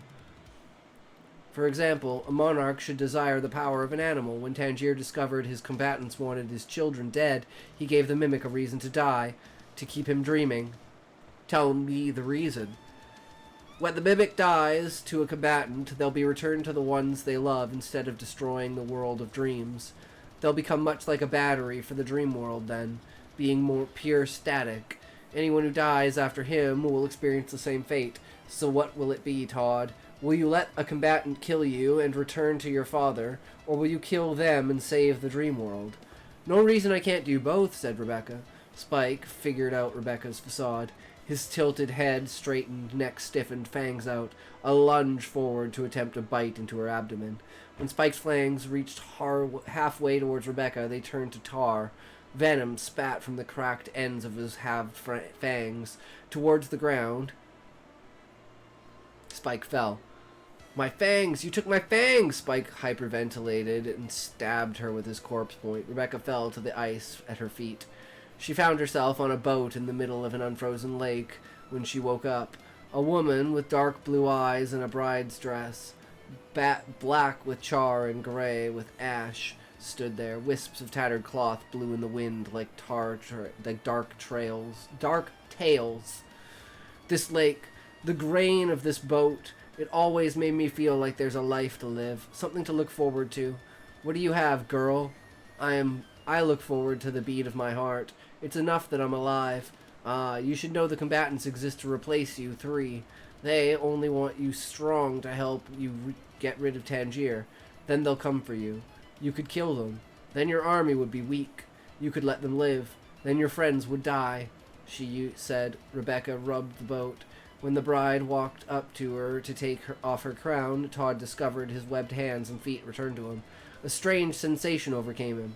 He could feel himself move, as if an energy that incited movement were alive in him, conscious. I'm doing my own thing. I was only a mimic after I put on this crown, right? I only need it for a moment longer. Thank you for helping me realize this. Todd took the crown, put it back on, and as Rebecca found herself skewered by Spike back on the frozen lake, that's what had me falling for her. She helped you remember what you loved about yourself. Spike placed his claws over his mouth, tail out from her abdomen. Static dripped from his tail. Spike didn't notice this blood of hers was not the crimson red he was familiar with. What did she remind you of? Said Rebecca with a cough. My sparkling white teeth. But you took that from me, so I'll be taking the beat of your heart. As Static fell from the gaping hole in her, it gathered in a pile at the base of the injury, filling it. Rebecca reached out for Spike, but he slithered away towards Baron. Clothes formed where skin was bare. The tip of Spike's tail that Rebecca reached out for turned to tar, and Spike...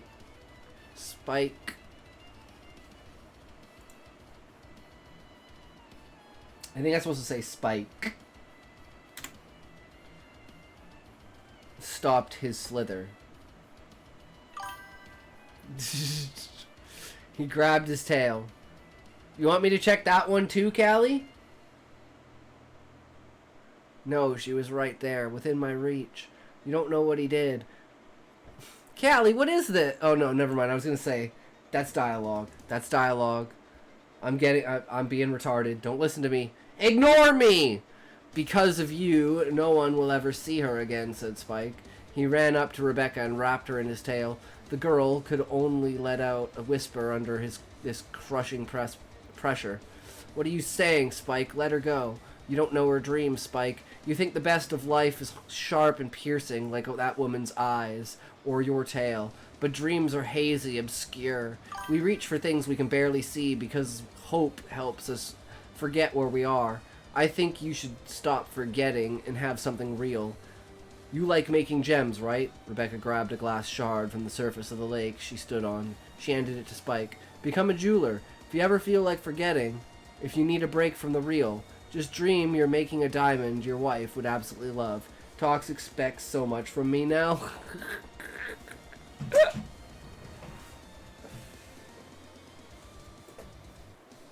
It's okay, Callie. It's a compliment because you don't have to live up to any of my expectations. That's the greatest part about them, is they're basically fake.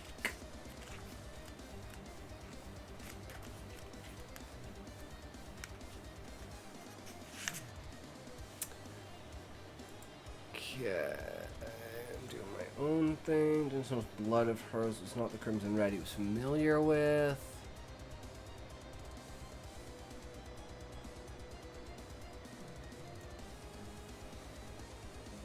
Was this it?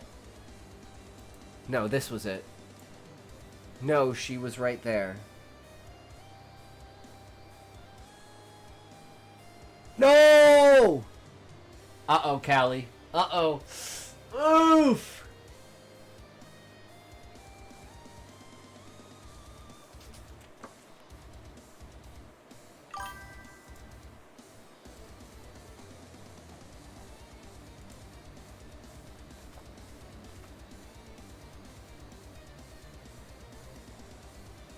Where was it? Halfway, page 160. And Spike stopped his slithering. He grabbed his tail. So it is in there. Page 160. Oof. Ooh. There you go. That's your one. You got your one, Callie.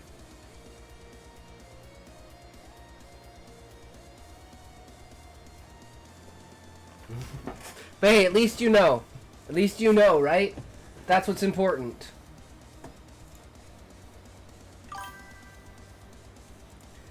It's even harder to edit when I have, like, words spelled wrong on purpose. Yeah, I could definitely see that.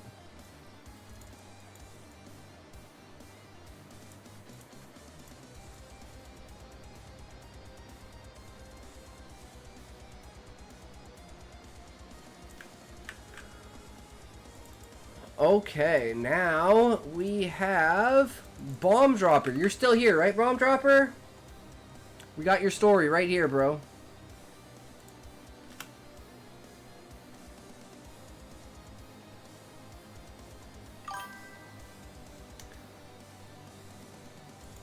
Just gonna take a toke here. Well, I wait to see if you're still here, because I would hate to read this if you're not here.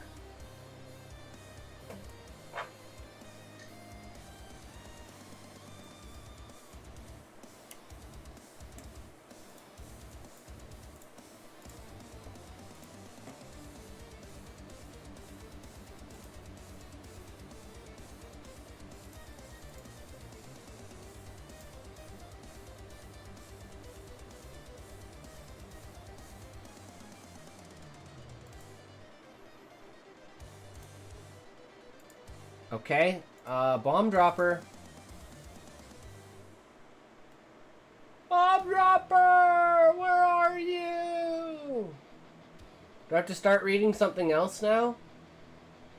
While we wait for Bomb Dropper?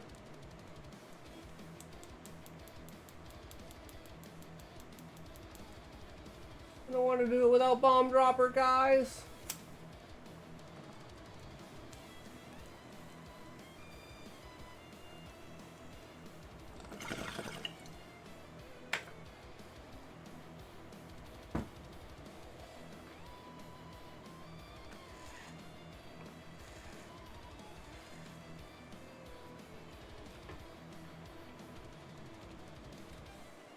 Well, we'll start off then with, no, not that. This. 10 fucking hours. Oh my god, Muffin, 10 hours. Fuck yeah, man.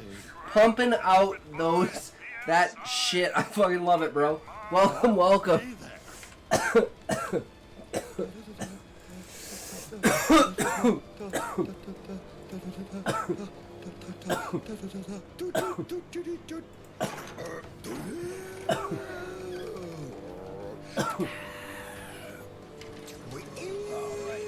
Where are we going? Where are we? Daddy's home. What am I doing?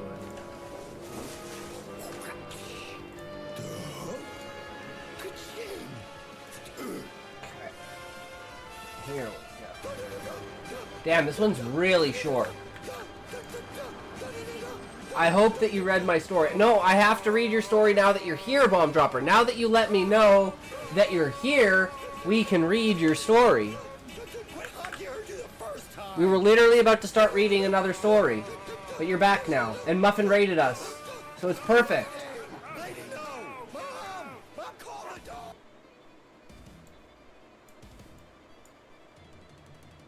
Oh, this one's like super quiet, so I'm gonna turn this up a bit. I feel like that's a little loud, but I feel like it was super quiet. Damn it. Like that. I think that's better. There we go. Okay. Bonjour, monsieur. Ça va? De Fouk? You tack. What?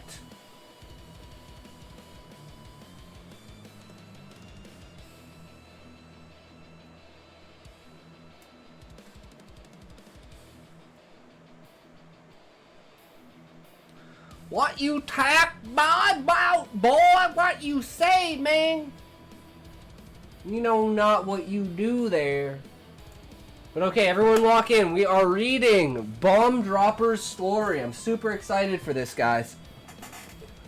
Parfait.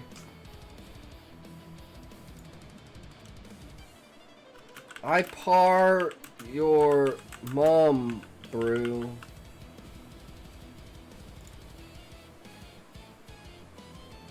Beast Tamers Ascension. Chapter 1. The Unlikely Prodigy. Ooh. Great start. In a world where magical beasts roam freely and the boundaries between humans and monsters were thin, there lived a boy named San Wugen Dropper. He was not born of nobility, nor was he particularly special in the eyes of most, but one thing set him apart. His ability to command the beasts, monsters, and creatures lower than his own power. Been learning Francois from the streamers I watch. Nice, Muffin. My brain is done developing, so I'm like, fuck that shit. Do as much as you can while you're young and your brain has the most amount of neuroplasticity. That shit is so much harder to learn when you're older.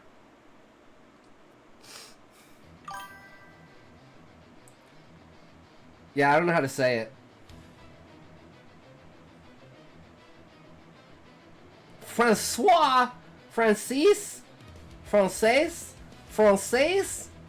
Français? Français? Français?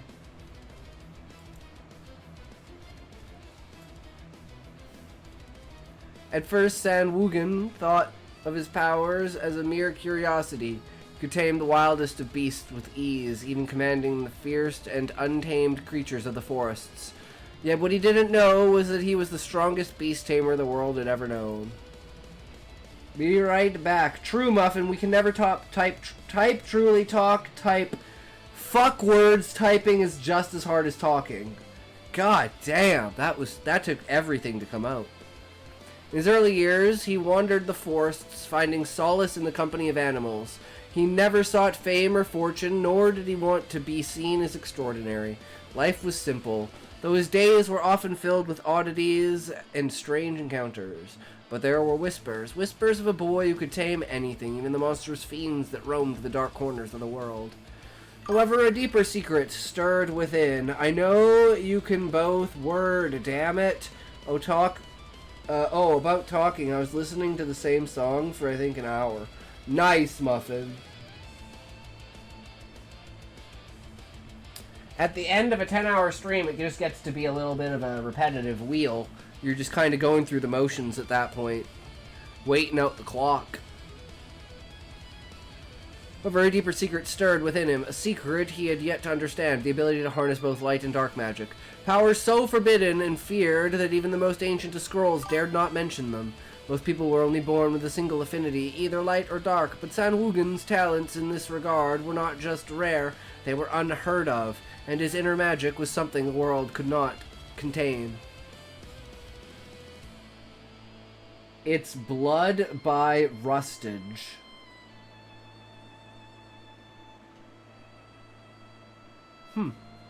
Probably a dope-ass fucking song. Chapter 2. The Sword of Eternal Flame. Yeah, the song. That's what I figured. Yeah, the song. San Wugen's peaceful life was soon interrupted. One day, while exploring a dark cave, he found a sword embedded in a stone. Its hilt glowed with an eerie, otherworldly light. The moment he gripped the sword, a surge of power flooded his body. The blade, which was made of an ancient metal that hummed with both light and dark energy, instantly resonated with him. A voice echoed in his mind. The sword has chosen you, San Wugen Dropper. You are now more than a mere tamer. You are a force of nature. You will rise above all who stand in your way. The sword, known as the Eternal Flame, was a relic from an age long forgotten. It not only boosted San Wugen's strength, but also unlocked his dormant potential, elevating him to a level beyond any ordinary beast tamer. With this new power, he was no longer simply commanding animals, he was controlling the very forces of nature itself. But with power came responsibility, and soon that responsibility would force him onto a path he had never anticipated. Chapter 3, The Magic Academy. The world soon took notice of San Wugen's newfound abilities. In a society where magic academies trained the most powerful of individuals, the Celestria Academy was the most prestigious institution. San Wugen was invited to join the academy, a place where only the most talented and promising mages could enter. Though San Wugen was unaware of his own levels of greatness, he was already one of the top candidates simply by virtue of his raw talent. Upon entering the academy, San Wugen was given a dorm room and quickly found that he was in the presence of some of the brightest young minds. His ability not only included beast taming, but also an uncanny mastery of both dark and light magic. He could summon creatures of shadow or light, bend time for brief moments, and heal with the purest of magic. Yet the more he learned about magic, the more he realized that something inside him was fundamentally different. There, he met 4 individuals who would become his closest allies and companions. Each of them possessed their own unique abilities, and though they were all strong in their own right, they were drawn to San Wugen like moths to a flame. They recognized his greatness before he even did. Lilith, a master of elemental magic capable of controlling fire and water, she was fiercely loyal and had an unyielding determination to follow San Wugen, believing in his potential even when he didn't. Aziel, a gifted swordsman who had trained for years to perfect his skills. Aziel admired San Wugen's innate power and quickly became his right-hand man, always watching his back in battle. Kalen, a healer who could manipulate the life force of others. Though shy and reserved, Kalen's compassion made her an invaluable ally. Her healing magic complemented San Wugen's destructive powers perfectly. Tessa, a trickster mage who specialized in illusions and mind magic. She saw through lies and deception with ease, making her the perfect spy and strategist. Together, the 5 formed an inseparable bond. As the academy year passed, they grew stronger, and with each challenge they uncovered more about San Wugen's mysterious past. Chapter 4. The Rise of the Demon Lord. The Demon Lord, Malachar, had long been a terror to the lands, ravaging villages, summoning armies of monsters, and spreading fear and darkness. His reign of terror had lasted for centuries, and no force seemed capable of stopping him. But as fate would have it, San Wugan's newfound abilities caught the attention of the Demon Lord. Malachar, sensing the power within San Wugan, decided to confront him, believing that he could either destroy him or turn him into a weapon. With his companions at his side, San Wugan set off on a journey to face the Demon Lord.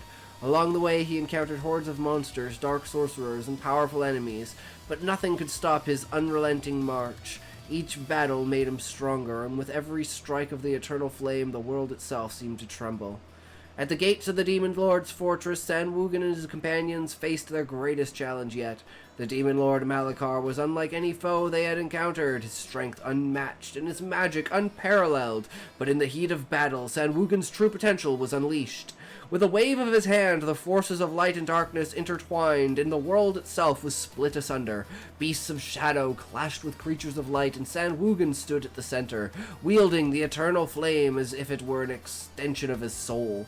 His companions fought valiantly beside him, but it was clear that the final blow would come from San Wugan himself. With a final surge of magic, San Wugan struck the Demon Lord with both light and dark energy, shattering the very essence of Malachar. The land quaked, and for the first time in centuries, peace returned to the world. The Demon Lord was no more. Chapter 5. The Lord of All. The battle was over, and the world had a new ruler. San Wugan stood at the precipice of his victory, the eternal flame still burning brightly in his hand. But as the dust settled, it became clear that the world now looked to him for leadership.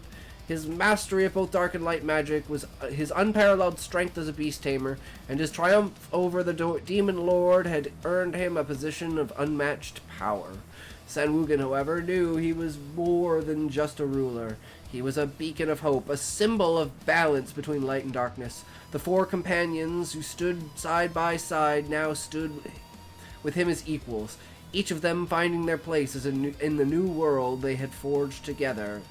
And thus the story of San Wugan Dropper, the Beast Tamer, the wielder of light and darkness, and the savior of the world came to its end. But his legacy would live on, for he had not only defeated the Demon Lord, he had become something far greater. He had become the Lord himself.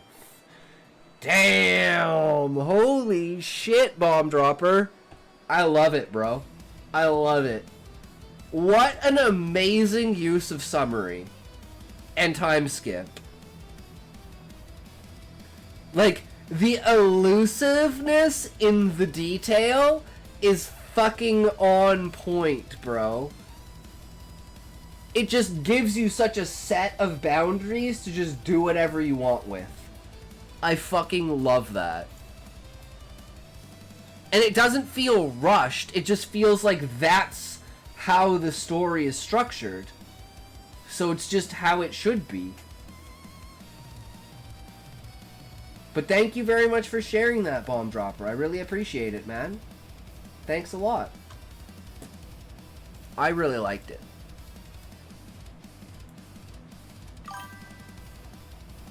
Ads! Okay, while we are on ads, I'm gonna go grab a drink. I'll be right back, guys.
doozy daisies. Boys a doozy daisies, boys.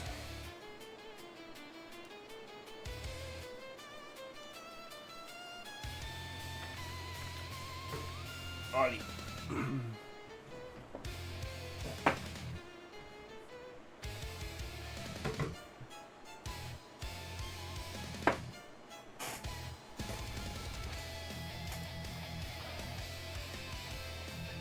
Next chapter in the Frost and the Flames.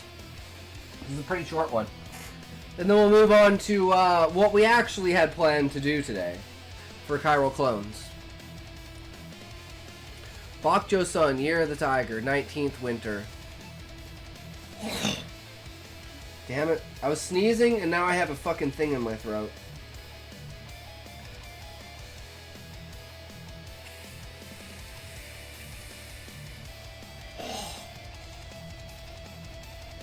A little sec.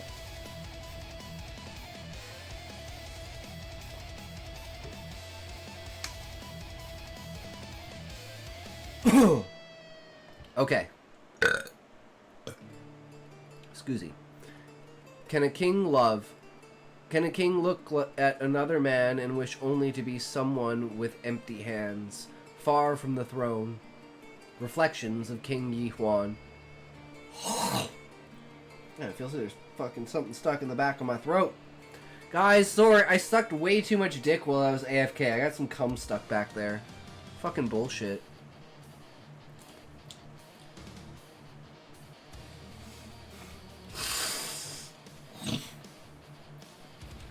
Wax dripping slowly down the bronze candlestick, pooling into soft, trembling molds that quivered with the slightest breath.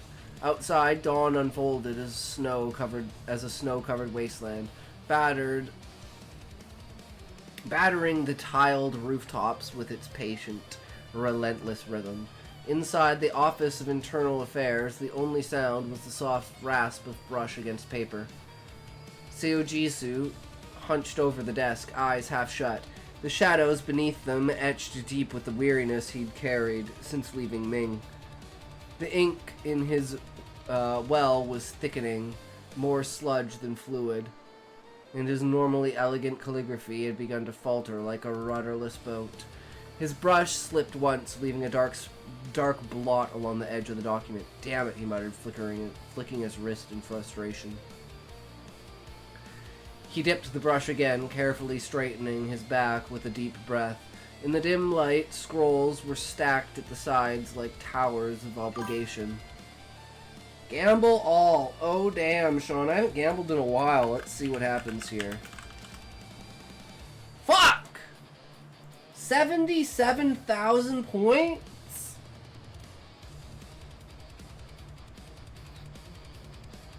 Cheating using slots. You're cheating, Sean.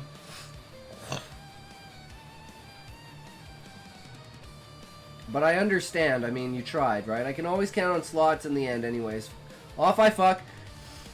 Alright, Sean. Have a good night. Take care, bro. Have a good one. Thanks for hanging out, man. Always appreciate it.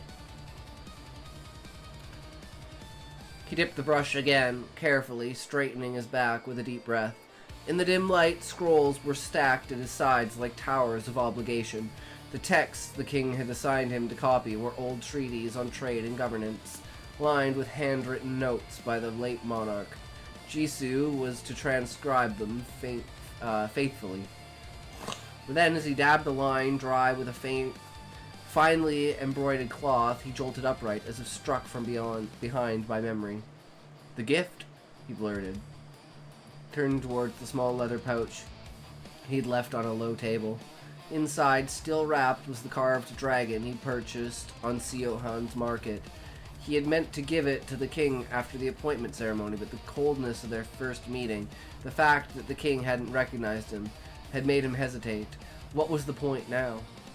An empty king, he thought bitterly. Jisoo sat down again, rubbing his face with both hands. He didn't want to think anymore.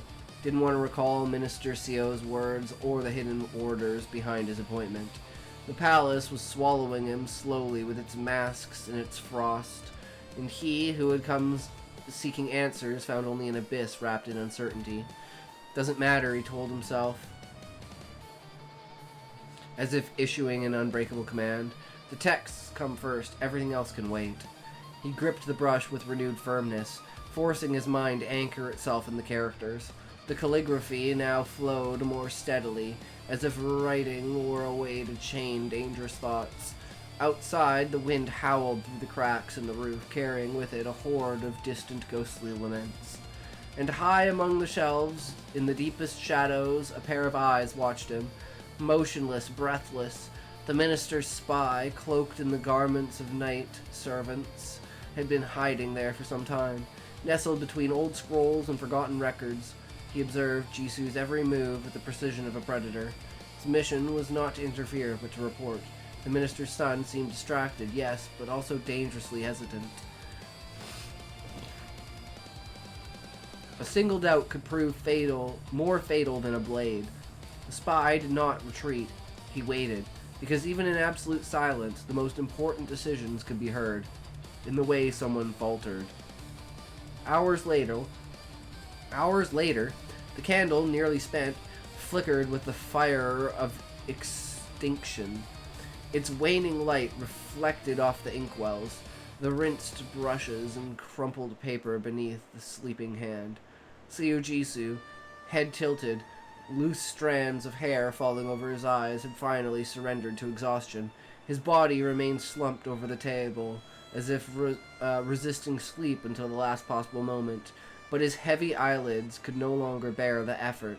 The brush still hung between his fingers, stained with dry ink. The Office of Internal Affairs offered no warmth, no comfort. Silence reigned, broken only by the distant creaking of wood contracting in the cold. The shadows of the shelves stretched toward him like curious fingers, and from among them a figure emerged. The minister's spy, his face hidden beneath the brim of a traveler's hat, moved silently. He had spent hours watching Jisu work, fight off sleep, mutter to himself, rub his face with a sleeve. He had seen him pause with the jade dragon in his hands, hesitate, had heard the sigh as he returned it to the pouch. Now, with the faint light of dawn just beginning to filter through the window, the spy stepped closer. There were no witnesses, only a boy, worn thin by duty and indecision. Jisu breathed slowly, lips parted, cheek resting on an unfinished page. The spy watched him with a hardened gaze. His eyes held no compassion, only something resembling judgment. He leaned in cautiously, placing a steady hand on the table to keep the wood from creaking. "Indecision might kill you, young Jisu," he murmured, voice low and graveled. The royal secretary did not stir, not even a flicker of the eyelids. He was sound asleep, as if the words had never reached him. The spy observed him for a moment longer, then straightened without haste, melted back into the shadows, and vanished the way he had come, as though he had never been there at all. By the time the winter sun rose over Bakjosan, the candle had burned itself into nothing. Damn. He's basically, like, getting completely pushed in this direction. You can clearly tell he has other thoughts about, where the fuck is it? About, Jisu. Game time or no? Smokey, I think we're actually gonna do like a small synopsis of what we're planning, and then we're gonna call it a day. Cause yeah, we're already 4 hours in. I gotta work like a little bit earlier. Okay, bye Smokey. Take care, bro. Have a great day.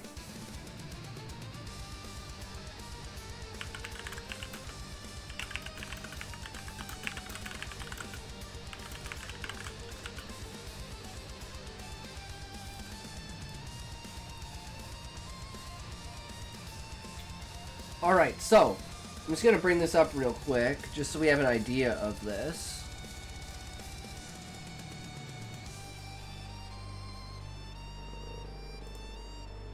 Bookmarks. Alright, so we basically sorry, my throat's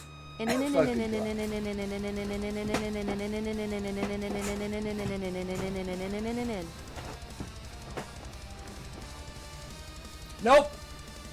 Not today, bro. You're lucky I was coughing and I got distracted because my throat's fucked up. Because I am a professional, Smokey. I know what I'm doing, bro. So we got AI to go through and, like, kind of look at our stuff. So we have this huge, long concept of using the AI to clarify and give us ideas for where we're kind of going with this. And now we basically have the entire thing structured. So we're basically going to do an analysis of the structure of the story before we even write the story. And this is going to be like a new thing that we're going to incorporate into this. So we're simply just going to have feedback before. So no game today. No game today, Smokey. We're literally gonna end the stream right now. Like, we're pretty much done. Like, my back fucking hurts, and we had a really long day yesterday, and I only had like an hour and a half of sleep. So I figured maybe I should get at least 4 hours of sleep today. And if we leave this for tomorrow, I don't have to do any planning for tomorrow. I can just fucking lazy the fuck out and think of, like, other things, you know? Like, the next story I'm gonna write, or more about the novel. I don't have to focus on chiral clones as much, because we're just gonna leave it and simmer it for a bit, smoke it out, if you will, Smokey, and we'll come back to it. But yeah, sorry, I had you muted. What did you say? Alright, guys. Thanks for hanging out. Thanks for coming by. We had a blast today. We had a ton of people pop in and hang out. Super cool to see the love being shared and the promotions actually seeming to work.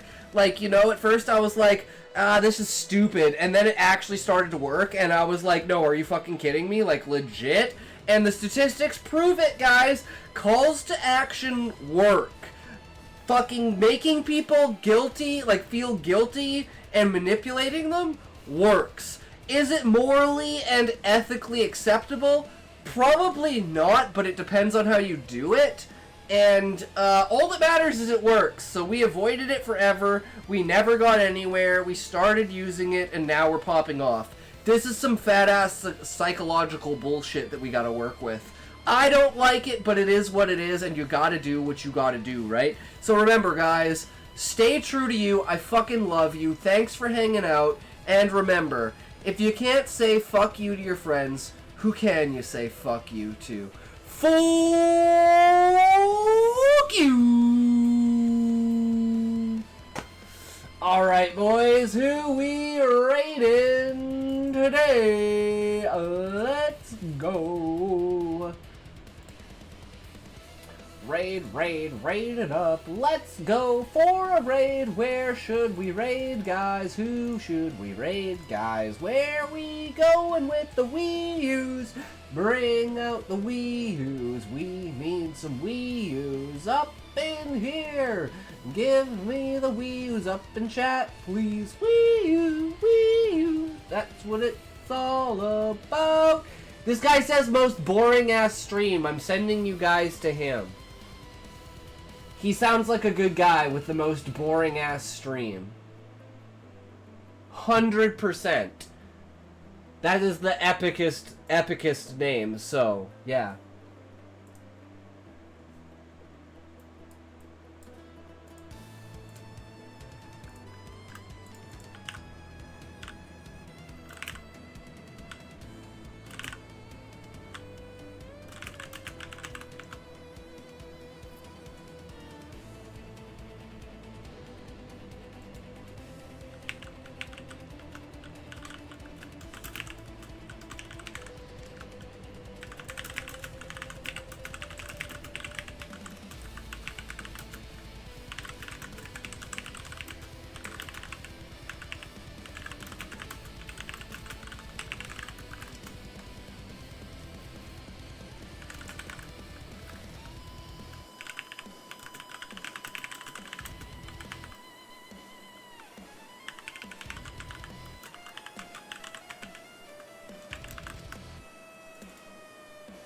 All right, we're out.